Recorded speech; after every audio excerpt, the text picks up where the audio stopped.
And welcome back to another episode of the Carnival Cards, playing through the Wild Beyond the Witchlight.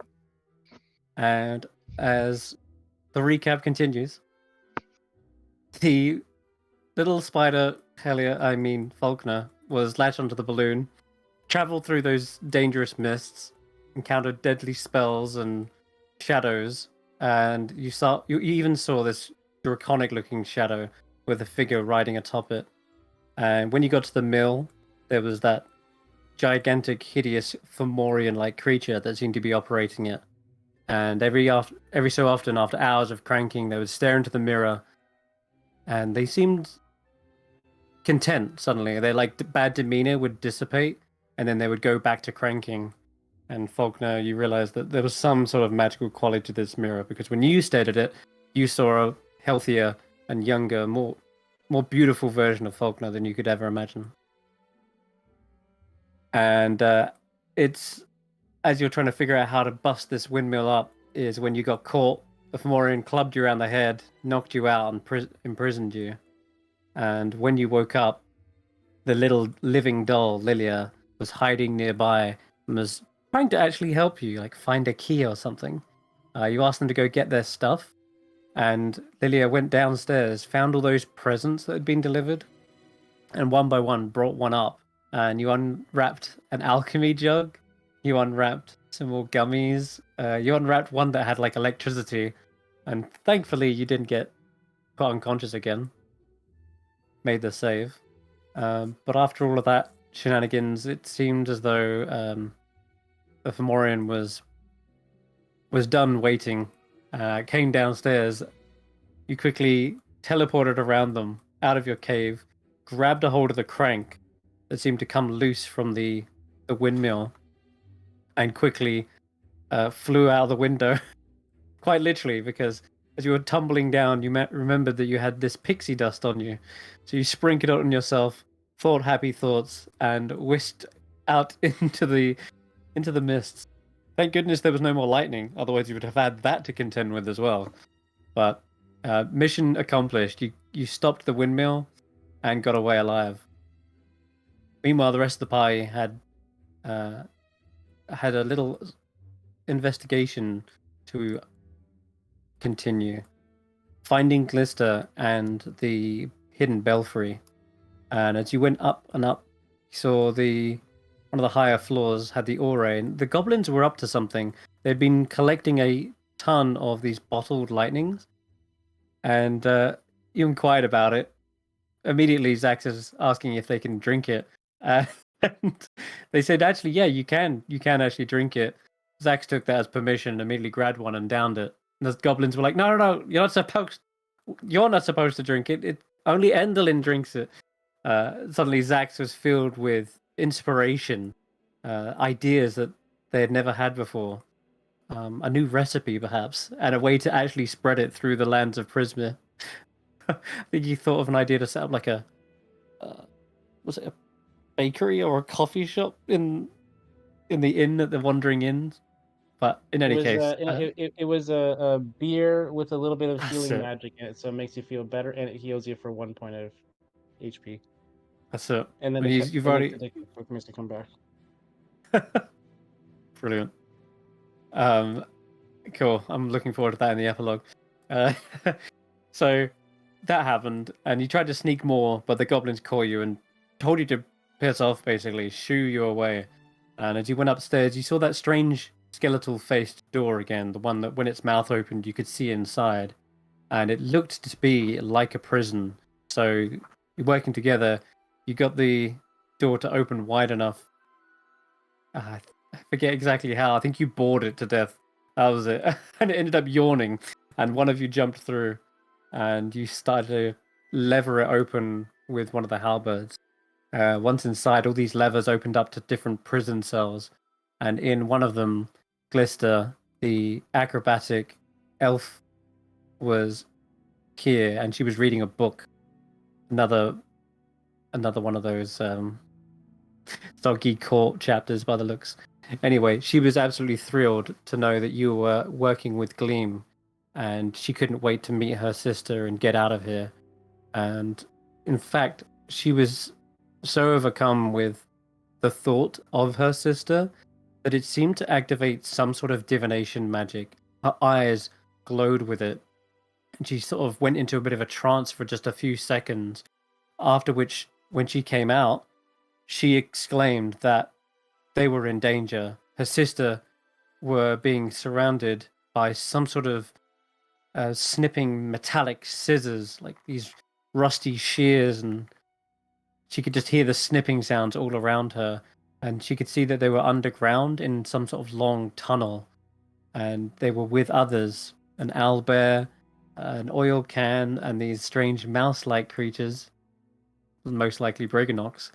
And they were going into some sort of trap, and they needed help like right then and there.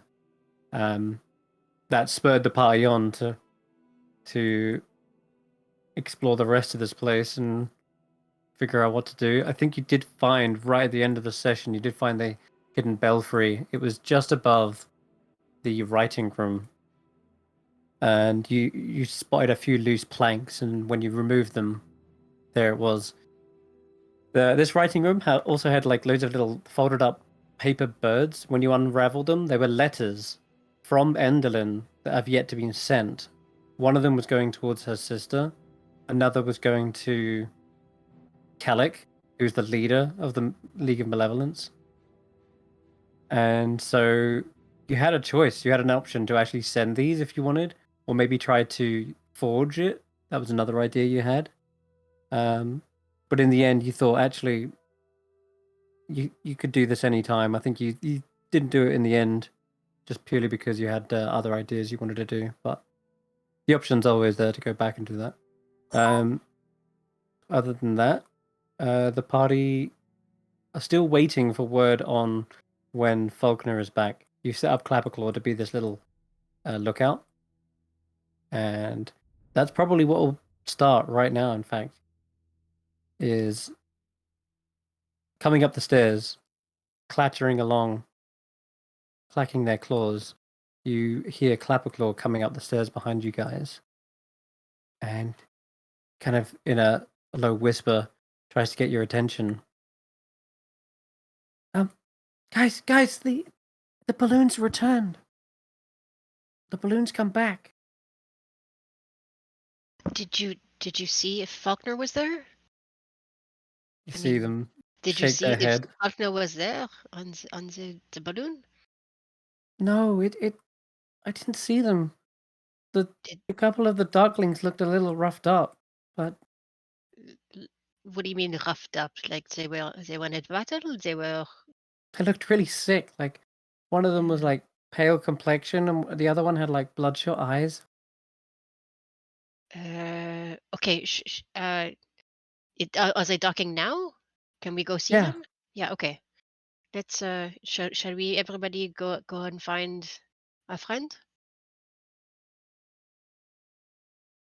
I'll take that as a yes. Sounds Okay. good to me. Yep. yeah. Okay. So yeah, let's go to at least reunite the group. Yeah. As you head back down the stairs, past the Ore, Mm. and into the little balcony area, you can see that they are busy, kind of docking the little shop front and adjusting all the cables, anchoring it, etc. And yeah, they open up the shop front. Charm is walking out. She seems to be coughing quite profusely. Oh, Oh, you didn't need uh, a glass of water. Ah, oh, greetings. Welcome back. I don't suppose you brought any new foodstuffs with you, did you? We're uh, still kind of running on very little. um, no, we had to make an emergency stop. Ah, so Are there's you going to be okay? another trip later, as you're saying. Yes, we will be heading out again, but Mm. right now I think we all need a little rest, and a Oh, glass okay. of water would be good. And does seem to have supplies here on a little shelf. Grabs like a pitcher, pours herself. Ah, That's better. Is Yes, it we had. often? Do you often come back coughing like that? Is that like a normal thing? Is it?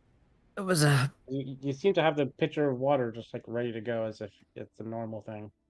There is normally turbulence, but this was a little bit more extreme.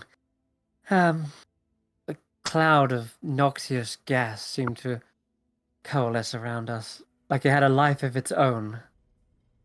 But Oh, just as quickly as it came, it seemed to disappear.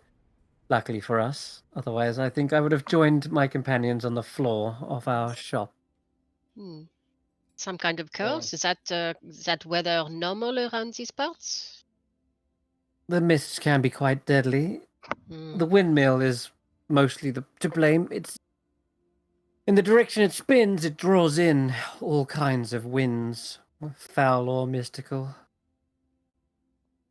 I mean, do you know why? Is that a weird question? Why you have, evil winds blowing about when people are trying to do business? It's mostly coalesces around the mill more than anything. The further you go out, the less likely you are to encounter these dangers. So, but But I don't get what is the point of a evil mill. the mill itself isn't evil. It's drawing in evil things that are in the air. Oh, so it destroys them.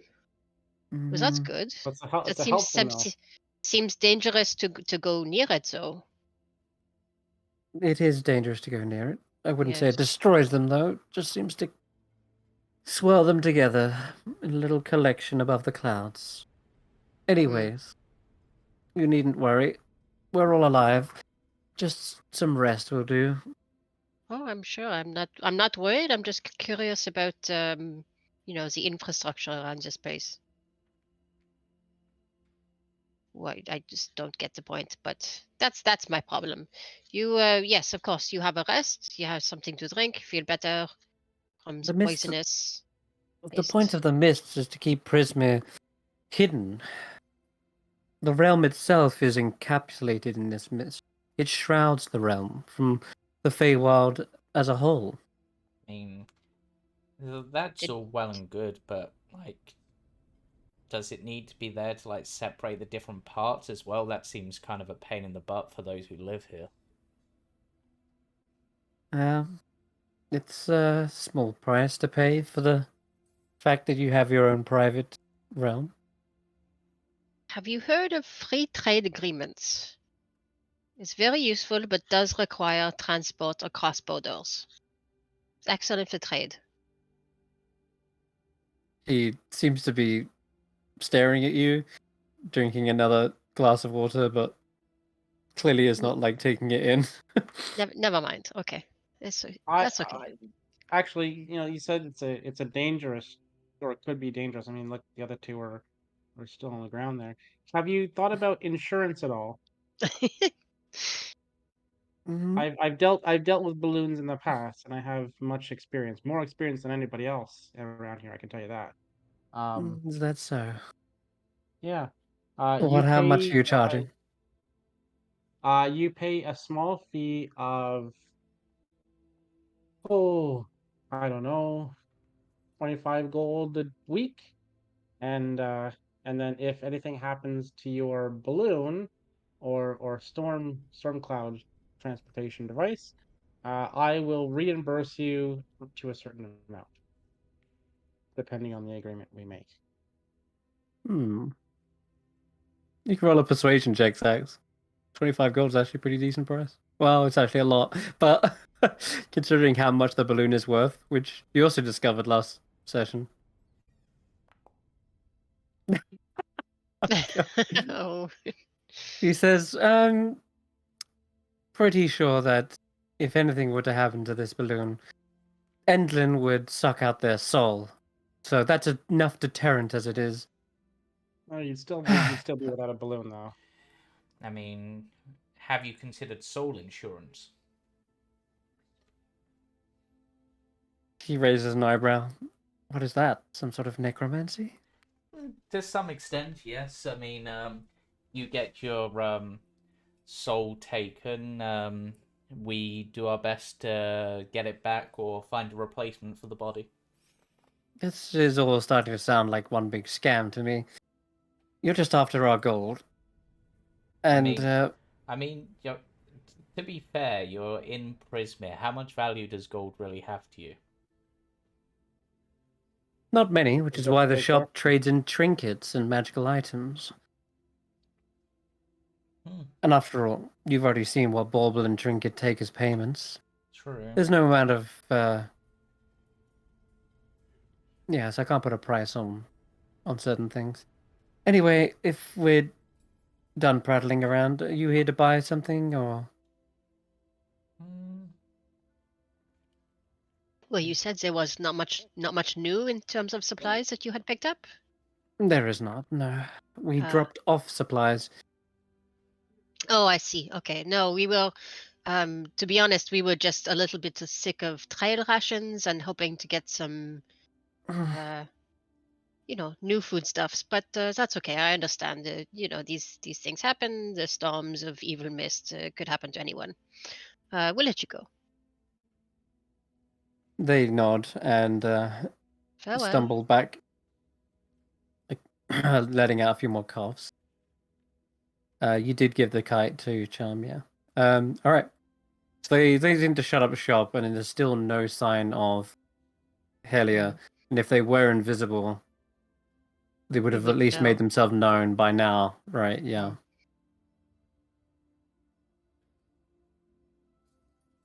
And there's no sign of Lily either.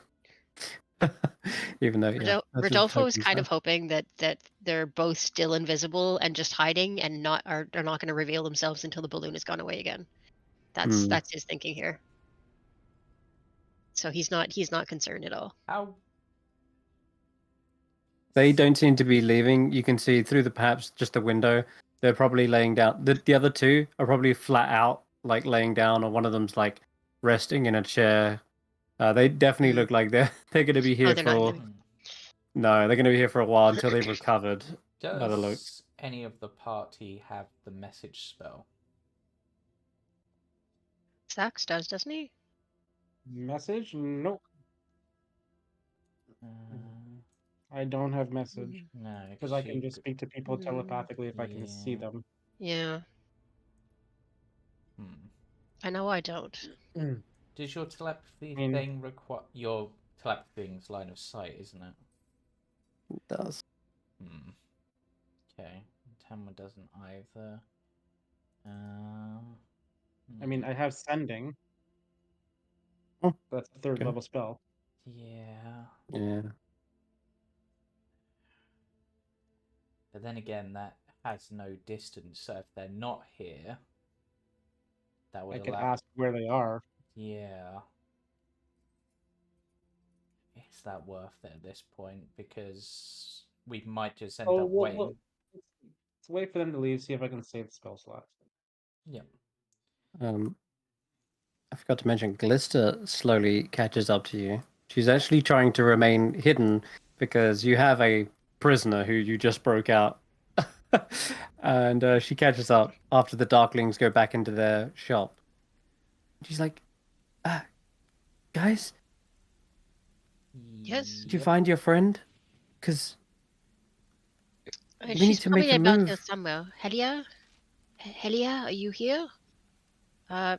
Make a knocking noise if you're here. Twice. Hmm. There is no response, sadly. Do you think she came back? I don't know. assumed she would have come back. Unless, as they were saying, maybe something happened that caused them to be left behind at the other end. In the evil. Oh, you don't think she died in the evil? No, she didn't die in the evil mist. That's crazy. She has healing spells. Yeah, I'm sure it'll be fine, but they might just not have been able to stay aboard the balloon on the flight back. Right. Okay. So we. Okay. Do we just assume that she's going to make her own way back? We don't know where she is, how to find her. Yeah. I mean, if she's even, I won't say it, but We should probably. Yes, you could roll an insight check based on what the interaction was with Charm. sure, why not? It goes for everyone because you were there. Oop, nothing for me. It's not terrible for me, but Axe 21. You get the impression, Xaxx, they were actually telling the truth about this cloud. And they don't seem to make any inclination that they fought someone else. They just mentioned this cloud. They did mention it disappearing suspiciously. And you remember the last time there was a terrible turbulent wind that it was definitely Helia who, actually it was Nox who got rid of it. Yeah. But yeah, Well, based on maybe their interaction, it doesn't seem like they kind of came across her. Otherwise, mean, they might have mentioned it. She was just going to find the location of the mill, right? She wouldn't do anything crazy, like try to take on the Darklings by herself. Well, hell yeah. I don't know. No, not the dark. It'd be silly to take on the Darklings by themselves. I mean, that's a 3-on-1 battle. I mean, you don't want to wait till it's more of a 1-on-1 thing, a solo against solo. Solomon wouldn't. Nox probably wouldn't, but I'm not sure on the other two. They're still fairly new. And we also Helia's pretty feisty. So Helia might do it. And Faulkner might have just seen something that he liked and wandered off. Yeah, Faulkner just wants good vibes, so I don't think he's a very fighty sort of person, but he might have just forgot. No. Yeah. I am gonna cast sending. I'm just gonna let me just find out what's going on. Would it be yes, I would feel better, I think.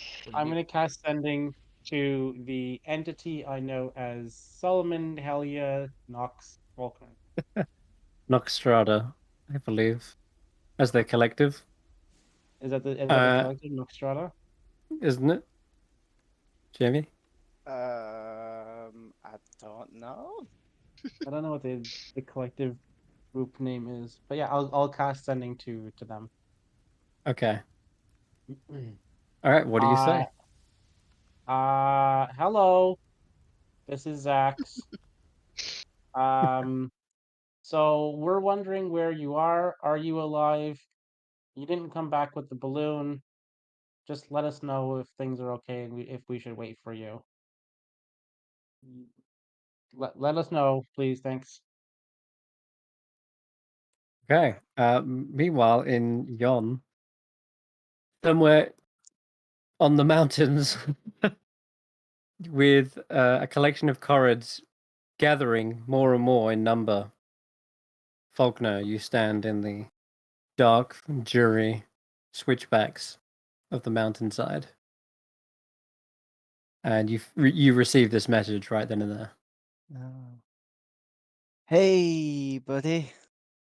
I'm alive. With the Stone People. They want to go to war.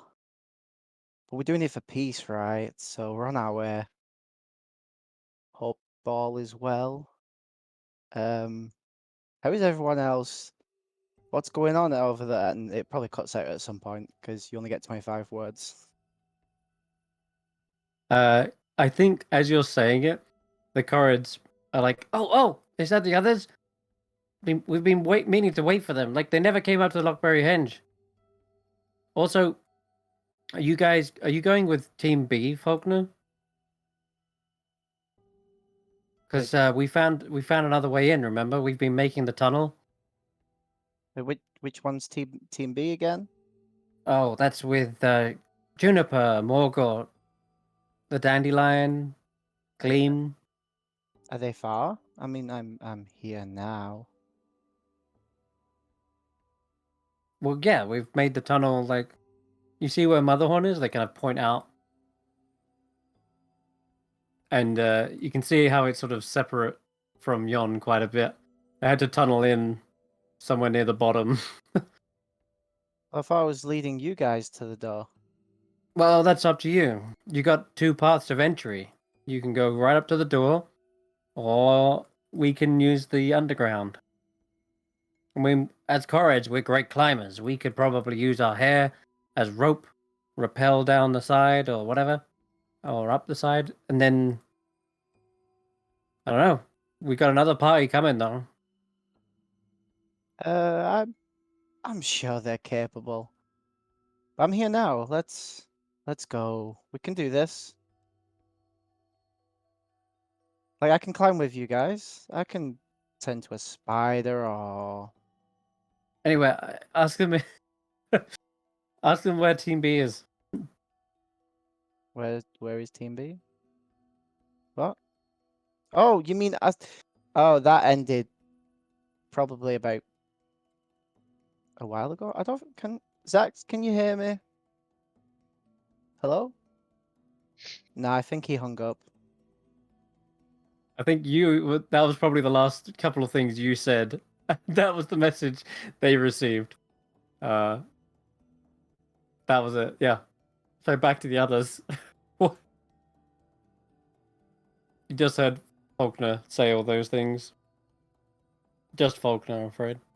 Did I hear him say, "Call me back" or whatever at the end there? He did say, "Can you hear me? Hello, hey," and then No, I think he that was hung it. up. Yeah, that's it. I think he hung up. Oh, geez, guys, we forgot. There's two of the groups that we're supposed to be like letting them know, when to arrive here, and we haven't told them anything. So I think, I think, well, it was Faulkner who responded back. So that's Yeah, who Okay, that's and, that's who they are good. now. and That's good. they're Um, based on what you're saying. I'm guessing they're with one of the other groups waiting for a signal. they're with one of the other groups. They didn't say which one, so I don't know. How many other groups are we? Have two other groups? There's Man. the Corred group and the Briganock group with Juniper and Yeah. that lot. The the Greyhawk Mummers are also with the Corrids. They're sort of the top Oh. side assault, and you got the bottom yeah. side is the underground Briganox. So, should Team we tell B them for Briganock. should we tell them to like come and I'm just trying Or- to think if there's an easy way to signal without you using such a powerful We don't- spell. We didn't really have an idea. I mean, we didn't, I think, iron out the details of how we were going to signal them or when, or what the plan was when we actually arrived. I mean, they're just waiting for some kind of explosion or Right. something. We're pretty high up, right, on the Motherhorn. Yeah, Um, pretty high. Yeah, you're on one of the higher balconies. Yeah. Do you think a 30-foot pillar of fire would do it? Not for the underground team. Well, not for yeah. I'd Can't- probably still have to let them know somehow. I can't really think of a way to do the underground team other than magic. Though, to be honest, if the overground team start causing chaos up here because the underground team is so sensitive to sound, they'll probably hear that, right? I would hope so. I mean, if I was them, I would be as close as I could be so that I could hear a signal. So I hope they are being logical and being close. Do you just want to let the one team know and hope that the other picks up on the hint? Well, we can certainly do that, and then if we head down Well, through to if- the if most we- likely if- entry point. Yeah. If we did the fire for the uptown group, and then I can message the downtown group, Yeah, I mean and that then they would both work. know. Okay. I should probably get as high as I can for this so that it's easy to see from a distance, I would think. So,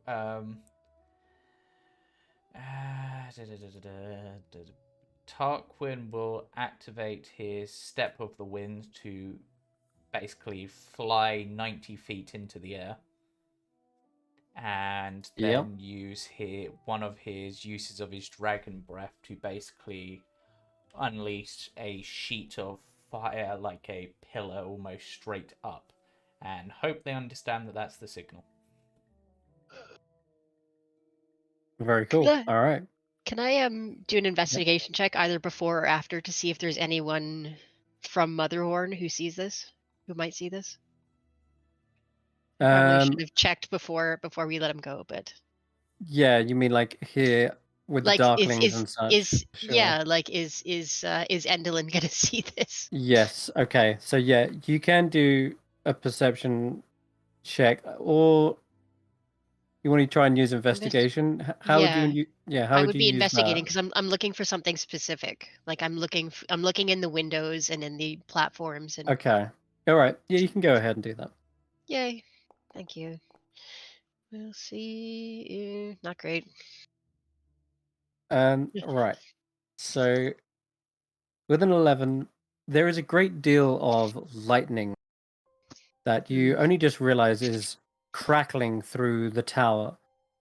The lightning rod runs from the very top all the way through until it hits the ore, and you can see it sparking with energy and lightning. And it doesn't feel like there's been any lightning strikes recently, but Mm. it's more of a distraction for you with your 11. You don't necessarily spot anyone looking out the window or taking notice of this because you instead get caught up realizing what's happening in the ore. As you head to the balcony, which you're not far from, you would be able to look over and see all the goblins have emptied the bottles of lightning, and they seem to have been able to use it to power the ore. For how long, you don't know, but you do remember them saying that this was some sort of like Yeah. backup supply, like almost like a battery to Yeah. get it working for a use perhaps. And lo and behold, Endelin is here. She is watching intently from the darkened balcony with the levers, and her eyes are sort of darting from one strange rune to the next. It's like the aura has come alive, and you can see the bizarre mists coalescing into these runic shapes, and they sort of rise up out of the aura itself and foretell of some sort of divination magic. You can see the divination magic just glowing brightly on here. Uh-oh. And yeah, you have no idea what future she's trying to foretell. And reading the runes yourself is almost impossible. It's like some sort of weird magic that only hags understand, perhaps. But I mean, last time you looked at this, you didn't have a clue. But you could roll an Arcana check if you wanted now. I will, just in case something strikes me. Nah. Okay.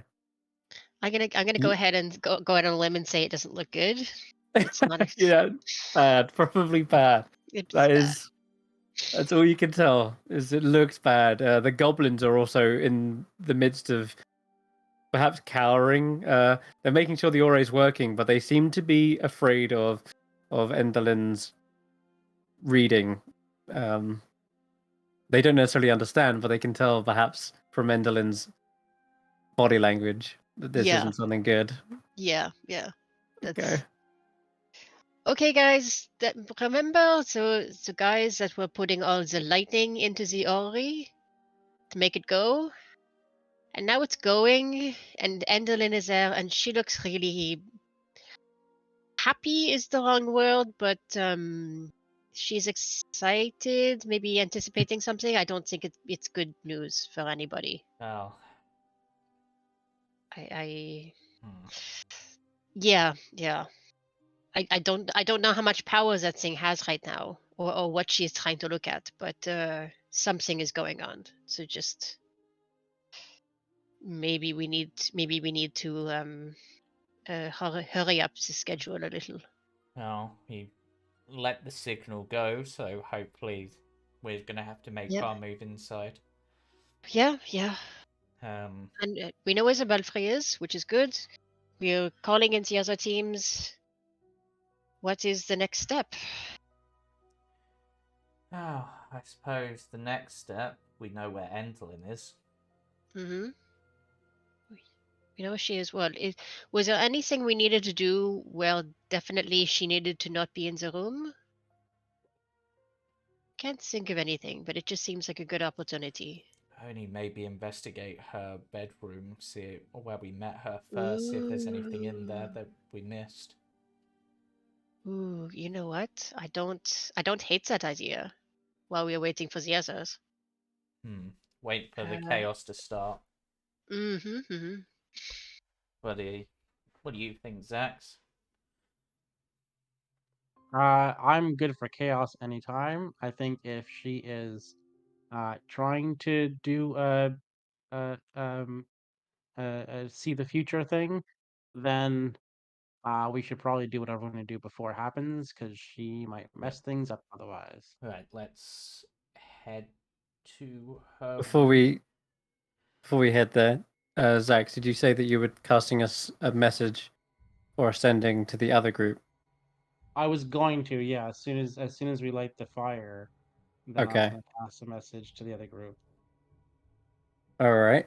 So, Tarquin, you've just come down after shooting Yep. up this fiery flare, hoping the others have spotted it.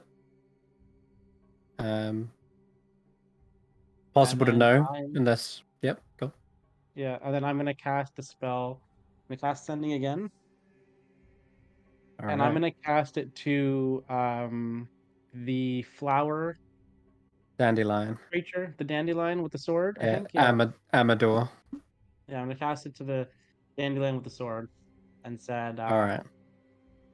I'm just going to say, if you're ready to go, we're ready to go, and just come on in. I don't know what the signal is. Okay. They And respond back. It's a bit of a pause first, however. Almost like a silence, but you can hear, like, you can always hear their presence, like as if they're breathing down the end of a phone, but there's a silence, and then sort of almost a whispered sound.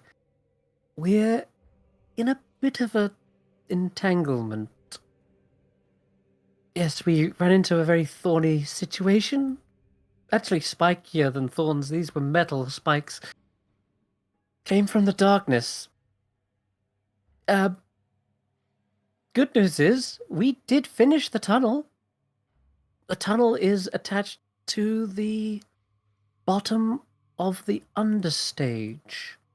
We came up into some sort of supply uh storage area, okay, but we perfect. didn't know if we were supposed to attack yet. So we came back down and waited underground. And suddenly that's when we were attacked. Snipping sounds at first, then the metallic scraping, and they were upon us. And now they're holding us at knife point.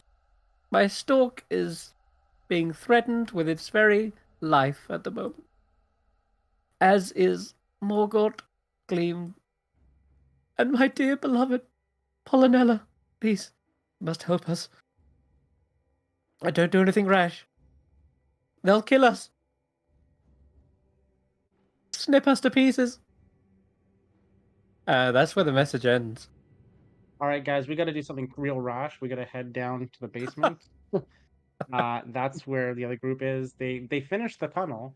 You know that storage area Yeah. where we were? Yeah, they're like right there, but they're being held at knife point by some people. So we got to go down like and just barge in real quick, surprising everybody. All right. Okay. I mean, did they say who is attacking them? They said, well, Is they it heard the snipping like goblins? scissors. They heard, I don't know if it's goblins or anybody, but they heard Oh, somebody's there. So Glister. there's It's like something. your dream. That's what I heard. That's what I saw when I connected to my twin sister. Let's get down there then. We need to get you to your twin sister. That's an important part of things. All right. Yes. Thank you. Let's move. She's very eager to follow you down, and says, "How are we going to get past all these darklings without them seeing me? I'm an escapee. Don't forget, right now. Yes, but If we they are spot also me, in they'll a put me right back." we are also in a theater which has many, many disguises. So let's pick up the first costumes that we see. Actually, I'm still wearing my king's robe, so you can have that. Brilliant. And Brandee, I mean not Brandee, Hmm. Tanwen, can she borrow your wig? And we'll just be casual. We're just a couple of people Yeah, wearing costumes, totally normal. they do certainly hand over everything Okay. they've had on them to assist in this, and yeah, I guess they are fairly disguised with all those props. we It would did take have those still on them. Yeah. it would take more than one glance to really identify who they were. Cool. But they probably do take off the mask. That's their biggest distinguishing feature. Right. Yeah. Underneath is a young and feminine elven form, elven face. It's hard to tell you're Superman if you don't wear a Superman cape. Right. Okay. So there's under the stage? Yes, down Okay. in the understage area. We know where that is. Let's head I'm down. going to head back. I'll load back to the map. Okay. So, I'm still wondering where Brandee actually is. Bizarrely enough. Whilst that is Okay. happening, your little druid friend Faulkner, you want to be on the top side team, right? Yeah, let's do it. Mm-hmm. Okay. We probably see this fire and we're like, oh, cool display. And we just Yeah, carry, you know what? we just carry on because we went on anyway. Yeah, that's true. I was already leading Yeah. them. I know. You want to give me a perception check to see if you do spot it anyway? Okay. Yeah. It won't make a difference to what your decisions are, but at least you'll know that they're ready for you, perhaps. What'd you get? 22. Yeah, you would absolutely spot. Now that the sky is clearing, because the mists are no longer being pulled and swirled towards the realm, the mists have cleared around Motherhorn as well, by the looks, and that flare lights up quite brightly enough that you spot it in the clear day. You know what? Just reminded me of something because you went really high up in the sky there, Tarquin, for a second. Yep. Oh, no. Could you roll me a perception check as well, Tarquin? This is retroactive, but this is going to be I'm going to describe it for Faulkner. Oh my god, that's a nat 20. Okay. So I was going to describe what Faulkner sees, but this is also what you would have seen, Tarquin, as you got to the very apex of Motherhorn. There is a soft glow of light in the distance. A light that has not shone over yon in perhaps many, many nights. It is so bright, in fact, that it burns your eyes and you feel the heat wash over your fur. Almost feels like, for a second, like the Jabberwock was breathing over you again. You feel that twinge of pain, almost like a flashback moment. The sun is so hot and so bright that it's intensely pushing its way into this realm almost. Its presence is intrusive. And it's almost like as you stare at it for too long for a second, it almost feels like it's enlarged to encompass the entire horizon. And that sun, as it rises up, burning ever brighter, you start to see silhouettes within it as well. There are creatures appearing right on the distant mountaintops of yon. They appear to be dressed in fine regalia, battle regalia, should I mention. They look armed with fiery spears burning swords, and yes, there is some sort of, what's it called? Palantir? I want to say. No, that's Norb. The big old deck. It's like a massive Palanquin? throne. Thank you, palanquin. I know it was something palan. It is enormous, and you can see there are fairies swooping around. Little sparks. They look more like fireflies than they do fairies. They seem to be fluttering around. And yeah, there's this throne coming towards you. You can't see the figure atop of it. It's just too far, but no doubt there is someone of great importance arriving in the realm. And I'm going to say with a nat 20, you could estimate they're probably only days away. If they have just arrived on the outskirts, then they were traveling for some time already. They knew. Oh, perfect. Brandee, you're here for the. You're here to learn that the summer court has arrived. And they are only 3 days away. Their burning presence is already felt across Yon, and you spot them up there, both Faulkner and Tarquin. A burning army on the horizon have arrived, and yeah, they're only going to be a couple of days before they reach. Yep. Well, that adds to the complexity of things. So we've got to we've got a deadline, guys. Yeah. 3 days. Yeah. That's what you get with a nat days, 20. 3 days before summer burns us all. Oh, good. Mhm. Because the summer court is on the horizon, much like the sun itself. Well, at least that's something. Do I play this the fun way, or do I just try to keep going with things as they are? We wanted chaos, right? Yeah. I mean, And actually, if chaos the with the summer court, eventual end of winning the war. Yes, to a yeah, purpose. but if both sides just fight each other, maybe we wait and then Well, pounce on we've the sort winner. of just announced both of our teams to come in, but Oh yeah. I'm wondering if maybe we direct Moongrave's attention towards it. Perhaps that she'll start preparing for that and less focused on in the direction that the others are coming from. Clapperglaw says, perhaps she already knows if she's reading the future. True, there is that. Well, let's just move forward as quickly as we can, I guess. Though, if we're thinking as quickly as we can to get down, Tarquin just sort of looks over the edge of the bout of this and just looks down towards the stage. I could jump that.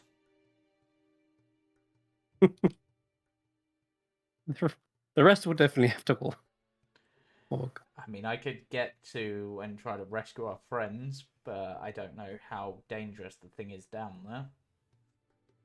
I could certainly get there quicker.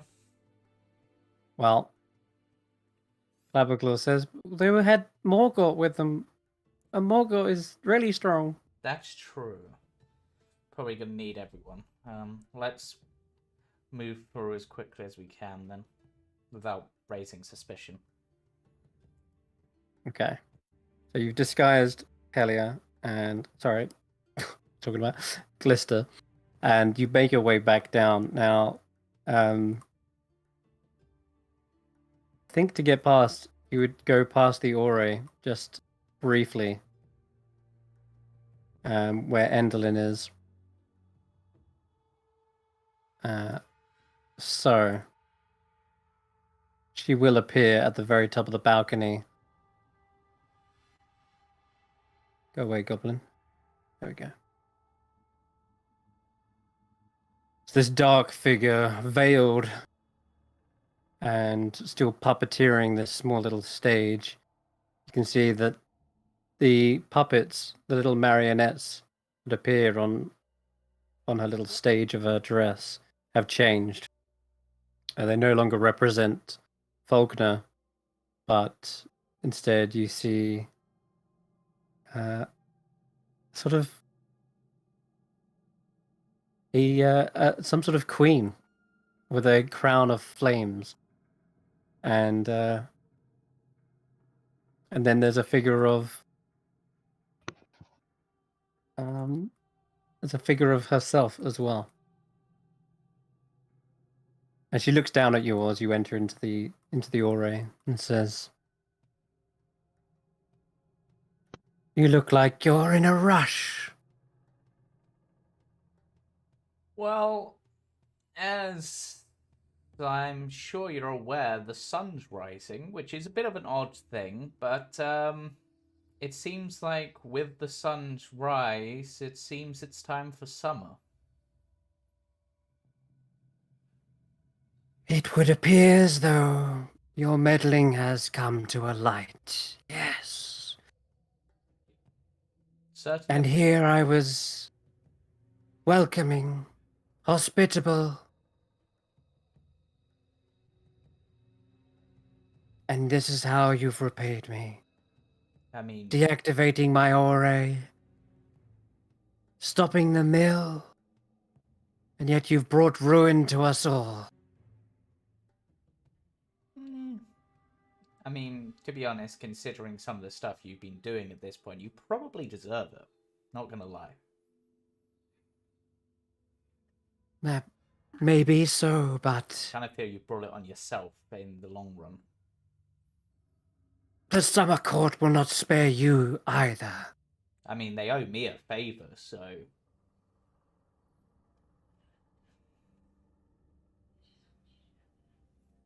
I suggest that if you wish to prevent Prismere from burning to a crisp, that we work together. I mean, that's a possibility. What did you have in mind?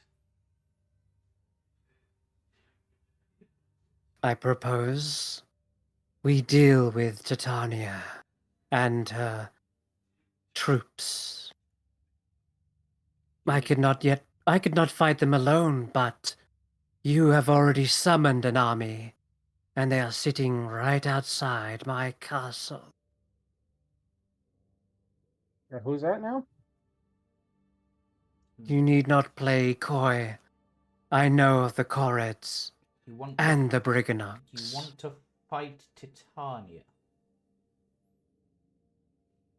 It is the only choice. I mean... You wish to save Prismere. That was your goal, was it? True, but we probably got, what, 3 days before they get here? Don't you think there's potentially another card you could be willing to play if you really want to save Prismere?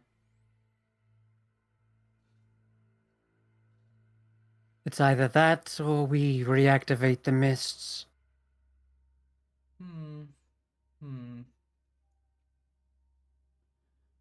Possibilities, certainly.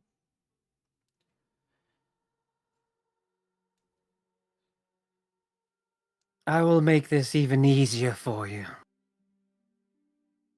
You will fight for me. Or else the rest of your allies will die. She begins swirling a mist, a darkened, blacky cloud, inky black. And it seems to appear as though she's puppeteering it. And it forms into shadows. Shadows of your allies. Very obviously a sunflower, a owlbear, a bullywug with a glaive, little oil can. Well, if you wish for us to fight for you and you want our full force, I suggest you let those guys go so they can help us. You want the best chances possible of success, right? The Correds and Briganox together should be More than enough. Against Titania herself? Or are you planning to fight her? Because honestly, that sounds a little bit out of most of our league. So maybe Xaxx. I could see Xaxx managing to pull it off somehow. He weirdly good at surviving things. I did die. Just to remind you. I would like to say that I do not feel up to fighting the Summer Queen. So, need a bit more convincing. I mean, You still believe you have a choice in the matter? I mean,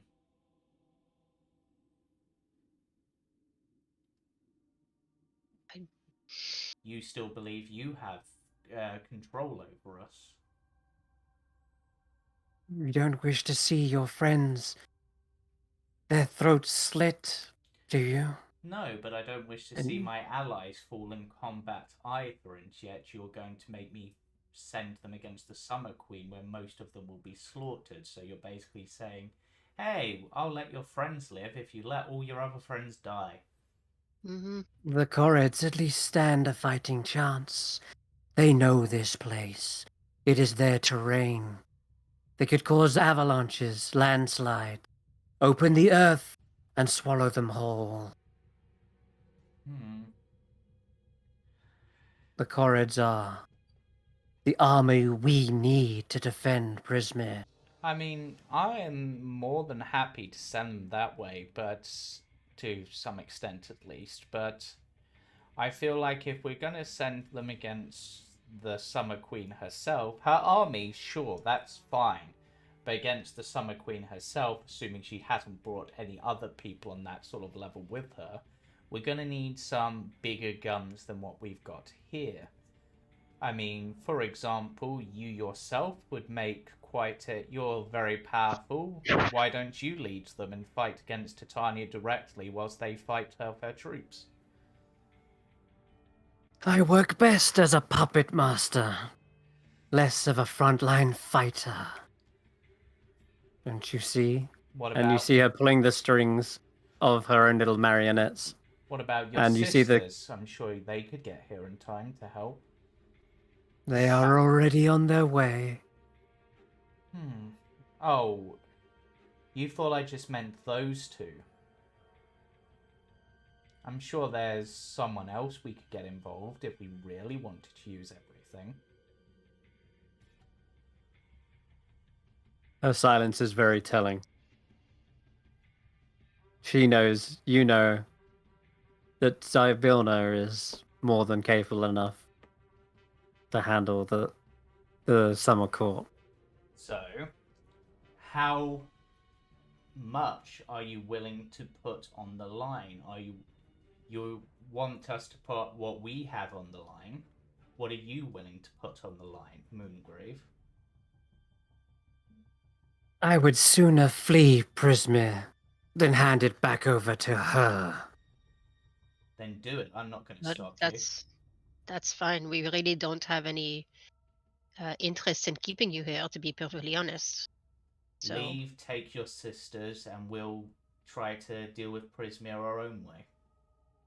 But then you will lose my aid and my sister's aid in defeating the Summer Court. But we would have the potential to, if given the time we have, we would have the potential to get someone that all three of you fear to fight on our side. You know.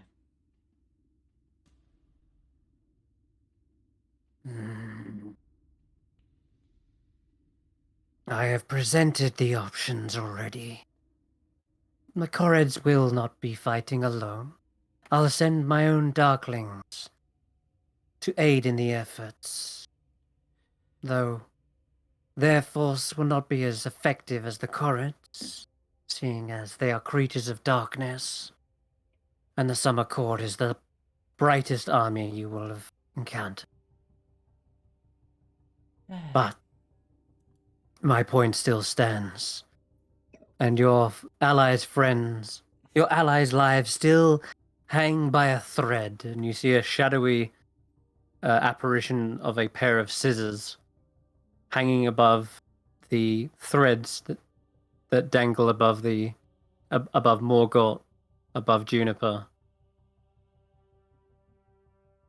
sort of waiting there, ready to cut the thread. But yeah, it's up to you guys. Tarquin considers things.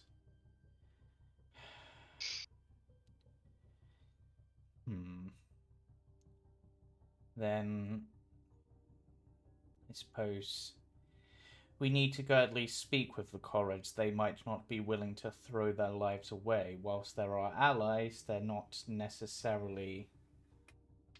We're not in charge of them. So I will go speak with them and allow the decision to be theirs to whether they throw their lives away. Okay, roll me a persuasion check, Tarquin.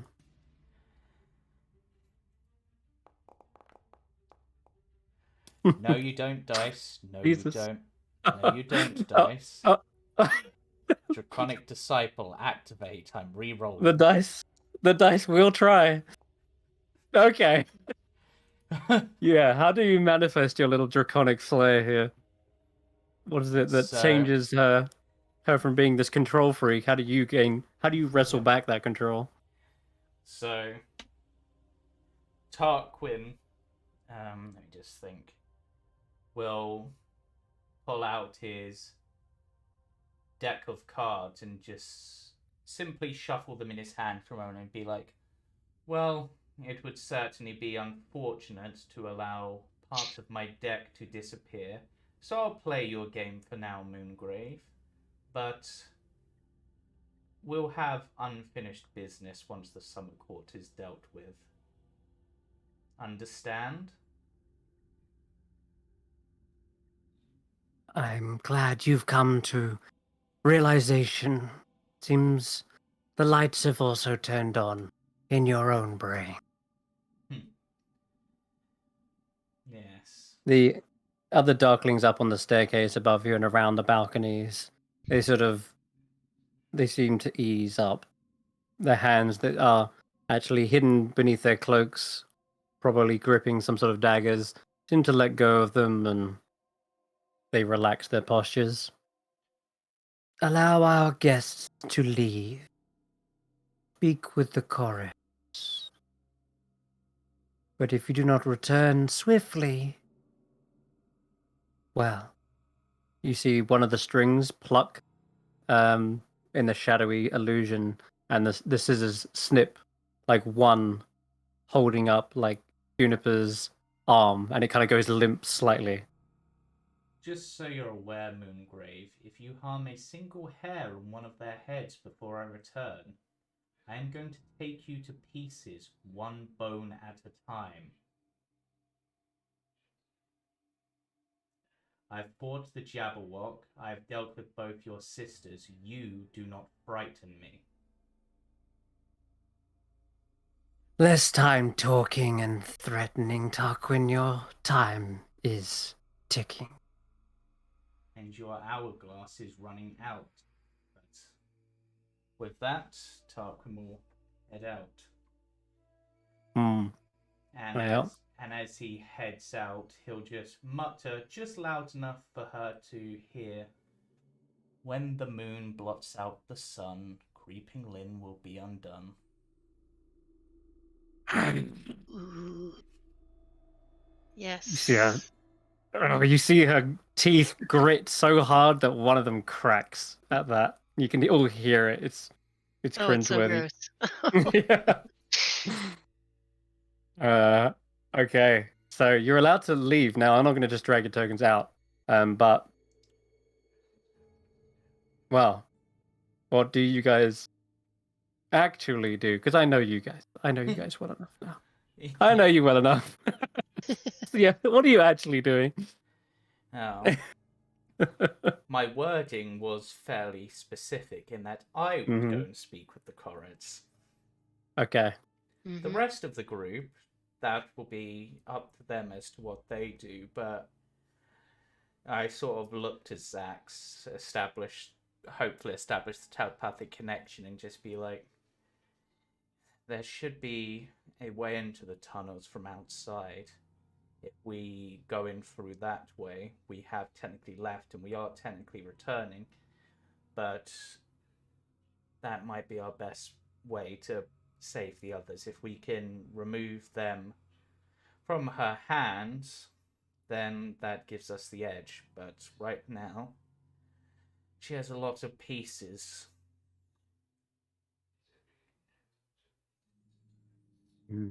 Hey, what? Okay.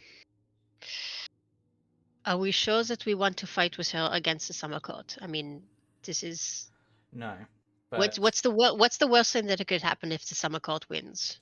the They summer take court, Prismir? if the summer court wins, all of Prismir could be burnt to a crisp. It all depends on Titania's mood. She's not. She is perhaps a bigger threat than all three of the hags combined. It's why Endelyn is wanting to play these sort of games and risk others' lives other than her own. But that is her game altogether. And I suppose if that happens, then Xaxx can't get his shadow back. Exactly. And it will be very unlikely that we'll be able to, that we will get a chance to rescue Zybilna, who, to be honest, is probably the only one who is strong enough to stand against her. These Feywild politics are too much. Tanwen, what do you think? I'm going to be honest. I absolutely am furious that Juniper is being threatened and our friends. So I'm not sure that I'm thinking straight right now because I wanted to take out that potion of malice and just shoot her when she was talking up there. I knew I shouldn't, but I'm not sure that I'm thinking right. I told you this place is messing me up. I'm angry all the time here, and I don't know why.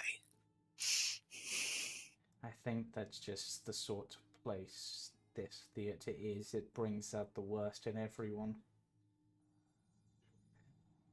It brings out hidden emotions, fears, angers, regrets. Amplifies the negative. That's why shadows, I would guess, seem to have so much power here. But I hate being in this position of having to work with someone we know is untrustworthy and we know cannot yes, make a bargain in good faith. it was fine with Yes. the others because in the end we had ways out of it and nothing was truly at risk. But Moongrave has the pieces. At the moment, I'm trying to think enough moves ahead and play the game.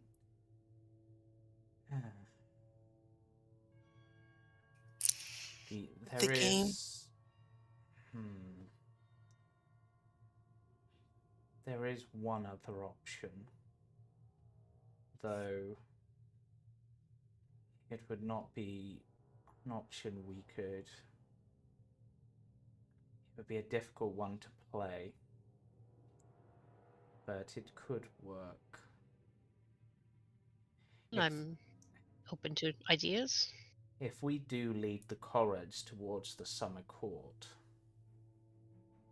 as she requested, there is not necessarily a need to fight the Summer Court. I'm wondering if, as difficult as it might be and as volatile as she might be, if maybe we can use the fact that we've helped Satalavar to our advantage.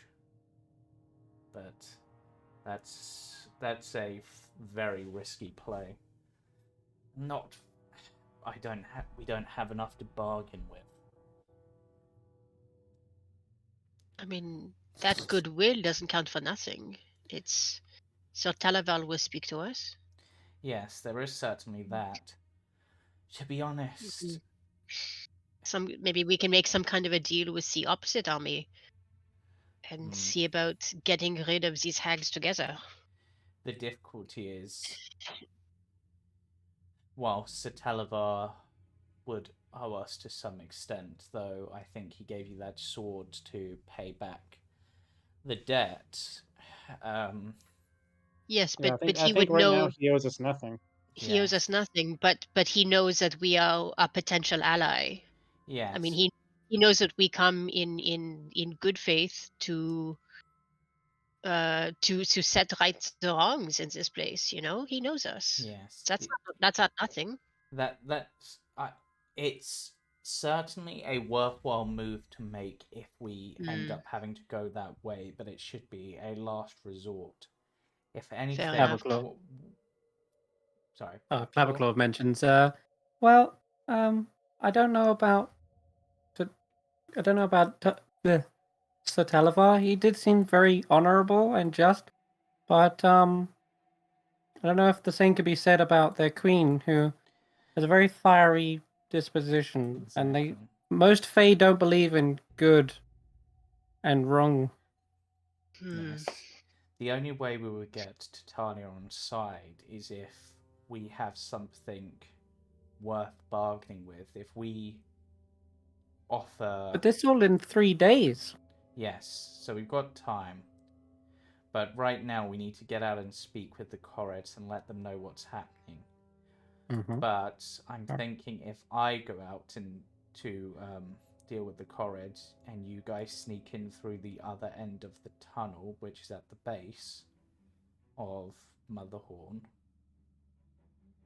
then you might be able... If we can get our friends out of the hands of this danger, then we don't need to play these cards at all. But right now, we don't have a lot of options unless... It's a shame none of us are powerful enough to do teleportation magic of some kind. Then we could just teleport to them and rescue them in the blink of an eye. Does anyone have... Well, even a dimension door would not be enough to rescue all of them. I think we need to actually go down there. If with a dimension door, if we could get even 2 of us down there to take on whatever it is down there or hold it off long enough, that might help. But I don't know if any of us are capable of that. Are we? I'm gonna ask. I don't have dimension doors, so I can't. No, do that. I don't. Okay, so there's no point in discussing dimension doors since we don't have that spell. Yeah. Sorry, Tanwen, yeah, go ahead. What, Tarquin, Xaxx, Rodolfo, is there an unseelie court here in the Feywild? Yes. So, do we know if the unseelie court is aligned, if the hags are aligned with them, or are they a completely different power structure? Because if the hags are aligned with the unseelie court, then maybe there's an angle there. Maybe we need to think of it from that direction, that she's coming in to restore the balance. There certainly is that. I mean,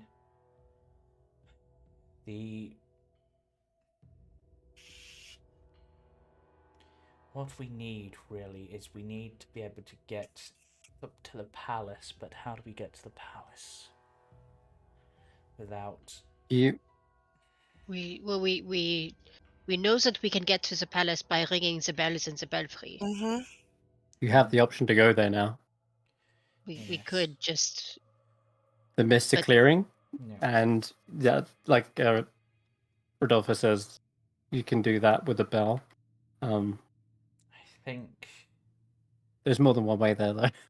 We need to get our friends first. Mm-hmm. because any move we make that doesn't go along with her at the moment puts them at risk. And as much as I'm willing to put on a brave face in front of her, I'd rather not see anyone die. I agree with you on that. Right, Do so... we Hmm, do we split the party? Again? that's... Oh, Yeah, That... that was that terrifying last time, and I don't wasn't good like last that. time. No. Well, I mean, we're already split because Faulkner is with the Correct. the Corrids. as I said, probably our best move right now is if I go speak with the Corrids and make a show of that. If you guys... Well, let's do that first then, Yeah. because you would need to go to the Corrids to find out where that tunnel is. So Yeah, let's um, head to them, and uh, then we can try to work out from them. Maybe Faulkner's got an Yeah. idea or something that can aid. all right. Maybe the Corrids So have an idea. for the sake of brevity, you spend some time traveling through the winding switchback and passage. Yon's Motherhorn's path is like a sheer drop on either side with these precarious stone steps. What about the guys that are being held at knife point right now? Do Yeah, we go I help think them? that's what's about to be Oh, discussed. we're In gonna go help fact, them. Yeah, Okay. I think that's all about to come to a head. We don't know where we know where one entrance to the tunnel is. We don't know where the other one is, but she's expecting us all to leave Motherhorn at the moment. So Exactly. if we all leave Motherhorn, she then said to return. She didn't say how to return. Hmm. Okay. When? Okay. Did she say when? No, just to make it She quick. she said swiftly, Swiftly. and Okay. with that she threatened that there's going to be one string plucked at a time or snipped Right. at a Okay. time if you are overdue. Effectively, the longer you take, the more danger your Yeah. allies are in. So Right. So the plan is get back to the Corred, speak with them, and whilst Yeah. find out where the tunnel is, and whilst I'm doing that and making battle strategies or whatever, and starting the march towards back to Motherhorn with them, you guys, if you head down to the tunnel once we know where the entrance is and go in that way, you're technically still returning to Motherhorn and following the deal. You're just entering via a different method. Mhm. Okay. So after following the path for a long time, it's probably a few hours, but that's made even less because Faulkner and the Correds are approaching from the other side. So rather than traversing half of Yon to get all to the pylons, you up ahead do spot you see the leafy autumn visage of Faulkner and followed, rolling across the floor and swinging from their rope. It seems the Corrids have amassed, and there you spot all of them. Knoll of obsidian, Myzelda of slate, and so on. And Argantor, the Corrid Queen, is side by side with Faulkner. Alright, so I've got, well, bad news and bad news, and do I have any good news? Wait. Sort of. Well, I have some good news. We're here and we're about to sneak in. A sneak? I thought we were doing a siege. Well, You wanted to climb up the walls, didn't you? Oh, yes. So we're going to sneak in. I was going to make it sneakier for us. she knows you're coming. Ah, Well, pebble. of course she knows we're coming. And she knows about the tunnel. And currently, all of those in the tunnel are currently at threat of being killed by her. They're trapped. Instantly. Yep. The other bit of bad news is the hags might be the least of our worries. I don't know if any of you saw in the distance, but it seems the summer court is on the march. We have probably, by my guess, about 3 days before they get here. Oh. Why would they turn up? Because Titania is Titania and basically, I think, wants to take over Prismir. Or burn it to a crisp. That's Yeah. what Titania is known for. Yes. If she doesn't, especially because Zybilna never really went through the court laws and things. Zybilna sort of turned up, claimed a bit of land as her own, and then made her own realm in it. Like, Yeah. that's So- one way to piss off the queen of the whole Yes. place. So Moongrave wants to use the forces that we have assembled to fight off the Summer Court, which is holding our friends as hostages. Fight the Summer Court. Ugh. Yeah. That's kind of my reaction as well. Technically, I think all 3 hags are meant to be helping as well, but I was afraid of this. yeah. I knew it would be too simple to just go in there and kill her. I told you this would happen. This is why no one moves against Endelyn. She always digs her claws in somehow. She gets you. She has power over us.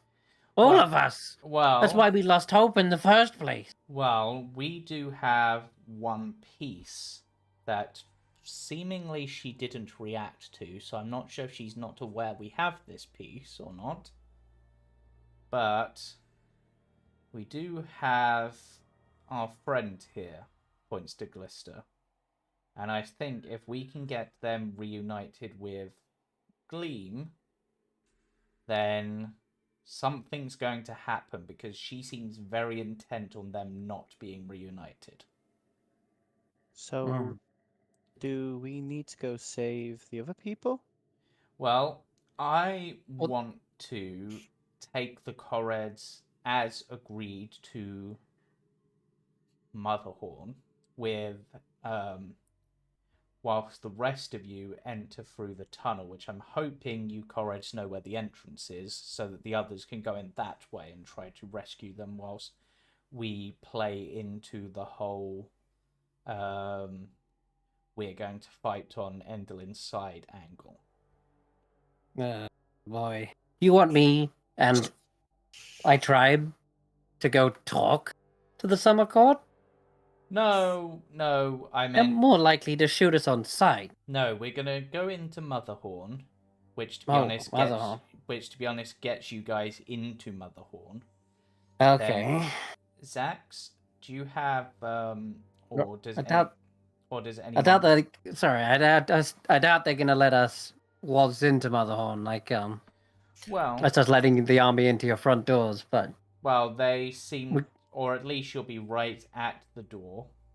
Right. At least, whilst the others go in and rescue the rest. Xaxx or anyone, you got any way to contact us once you're done, so that we know, and then we can launch the attack this side? Yep, I can send you a message. I can sending you a message. Okay. So I think, to be honest, that's... Did we abandon the idea of going to the palace and getting Zybilna? No, but we need to go back into the Motherhorn in order to get to the palace easily. So I don't think we have time to get to the palace what and do about that anyway. Right? what about the balloon? Can we take the balloon instead of the birds? We don't know how to get there.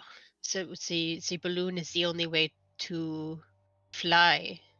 I mean, the birds is the only way to fly. Clapperclaw says, I think Amador knows how to get there. He used to live in the garden in the palace. But Amador, he's the dandelion. The dandelion. dandelion. Yeah. Why do I feel like I should have known that sooner? We didn't know that. Extra reason, you guys go save the flower. Then once we've got the flower, we've then got a guide. We can ring the bell. We can fly to the palace. Yeah, you could either take the bell, or you could take the balloon with Amador showing you the way. I mean, Either one. Clapperclaw sort of juggles, but you'd have to deal with Charm and Darklings. But Well, that's the disadvantage, but the advantages you would have is it wouldn't be as suspicious with a balloon just sailing out because it's a normal So, I sight. mean, we can take the Darklings. That's not a worry, I don't think. No, a few of those shouldn't be too big of a hassle. But first, we need to rescue our friends, and I Yeah. got that's rid of the fog for you guys. well, that's good. As That's I'm good. and I pull out Oh, the handle. wait, you did that? What did you do? Almost died, How? but it Uh, worked. Also, okay. I don't know what happened to me, but Oh, I I almost totally forgot. I look and feel Fog very ugly right now. Faulkner is hideously misshapen and malformed. His features are like all lopsided. He's got patchiness to his hair. Some of the leaves look all crumpled, and his skin is all warty. See, I wasn't gonna mention it because I thought maybe Uh, that was oh, just geez. part of being Uh, full. You know, your leaves start to crumble, etc. After a while. No, no. He should be pumpkin spice goodness. this Okay, was just come here this for a was a second. guy with a Come here. big yellow eye, and he looked into my eye, and then, whew, Come here. there, Give things me a happened. second. Yeah, just let's just do a quick one of these here for you. Yeah, do you want to describe the remove curse?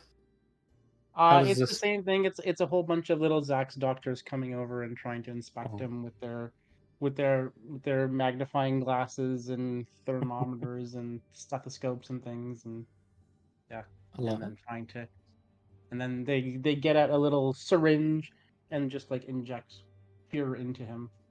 Ooh, Beautiful. Yeah, the warts begin to sort of dissipate. Your features suddenly, I guess, warp back into place. This is a high enough level spell to remove that horrible Fomorian magic cursed evil eye, what it's known as. thanks, Zax.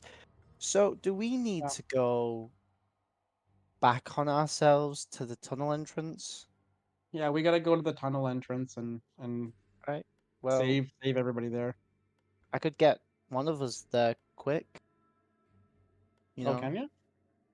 Well, I say How? quick, but quicker, you know. Turn myself into a four-legged stallion and woo, Oh yeah.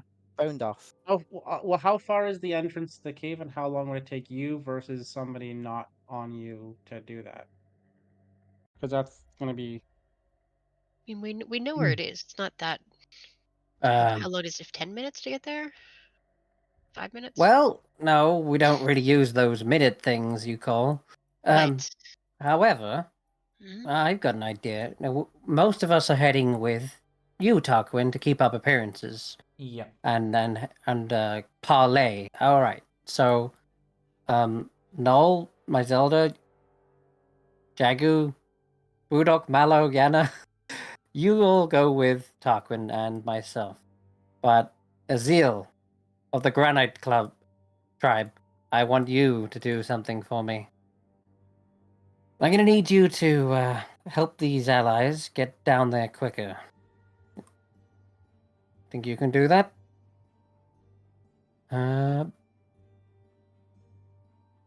She says, well, actually, I was thinking Mallow would be the best. She could definitely do it. Mallow's like, you really think so? She's the youngest, if you remember.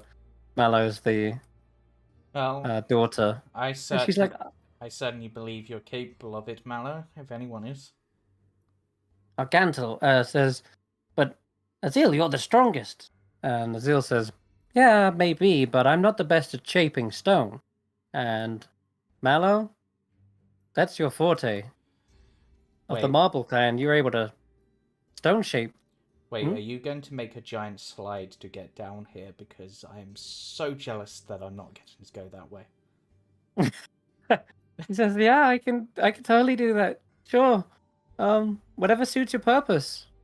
And she Whatever. begins like pulling stone out of the ground and forming it into like a toboggan or whatever.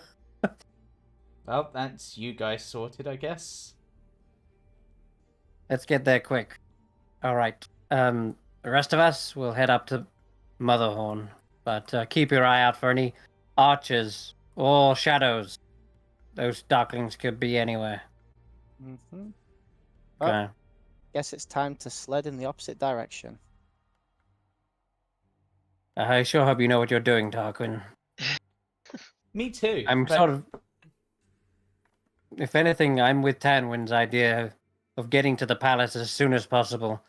Freeing Zybilna would fix all of these problems. Yep, well, that is part of the plan, but first we need to get some cards out of her hands.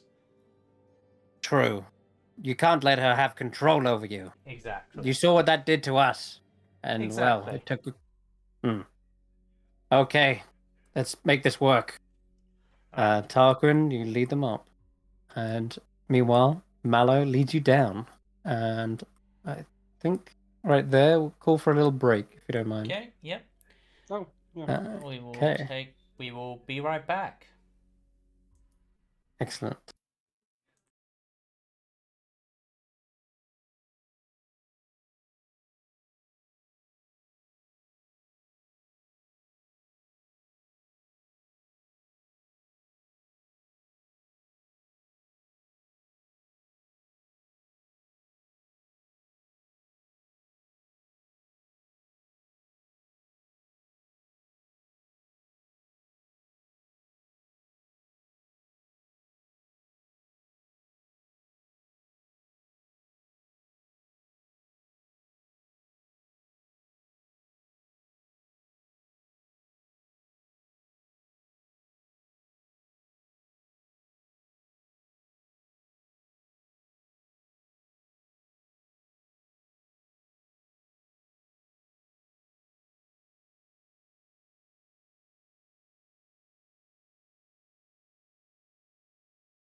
And we're live.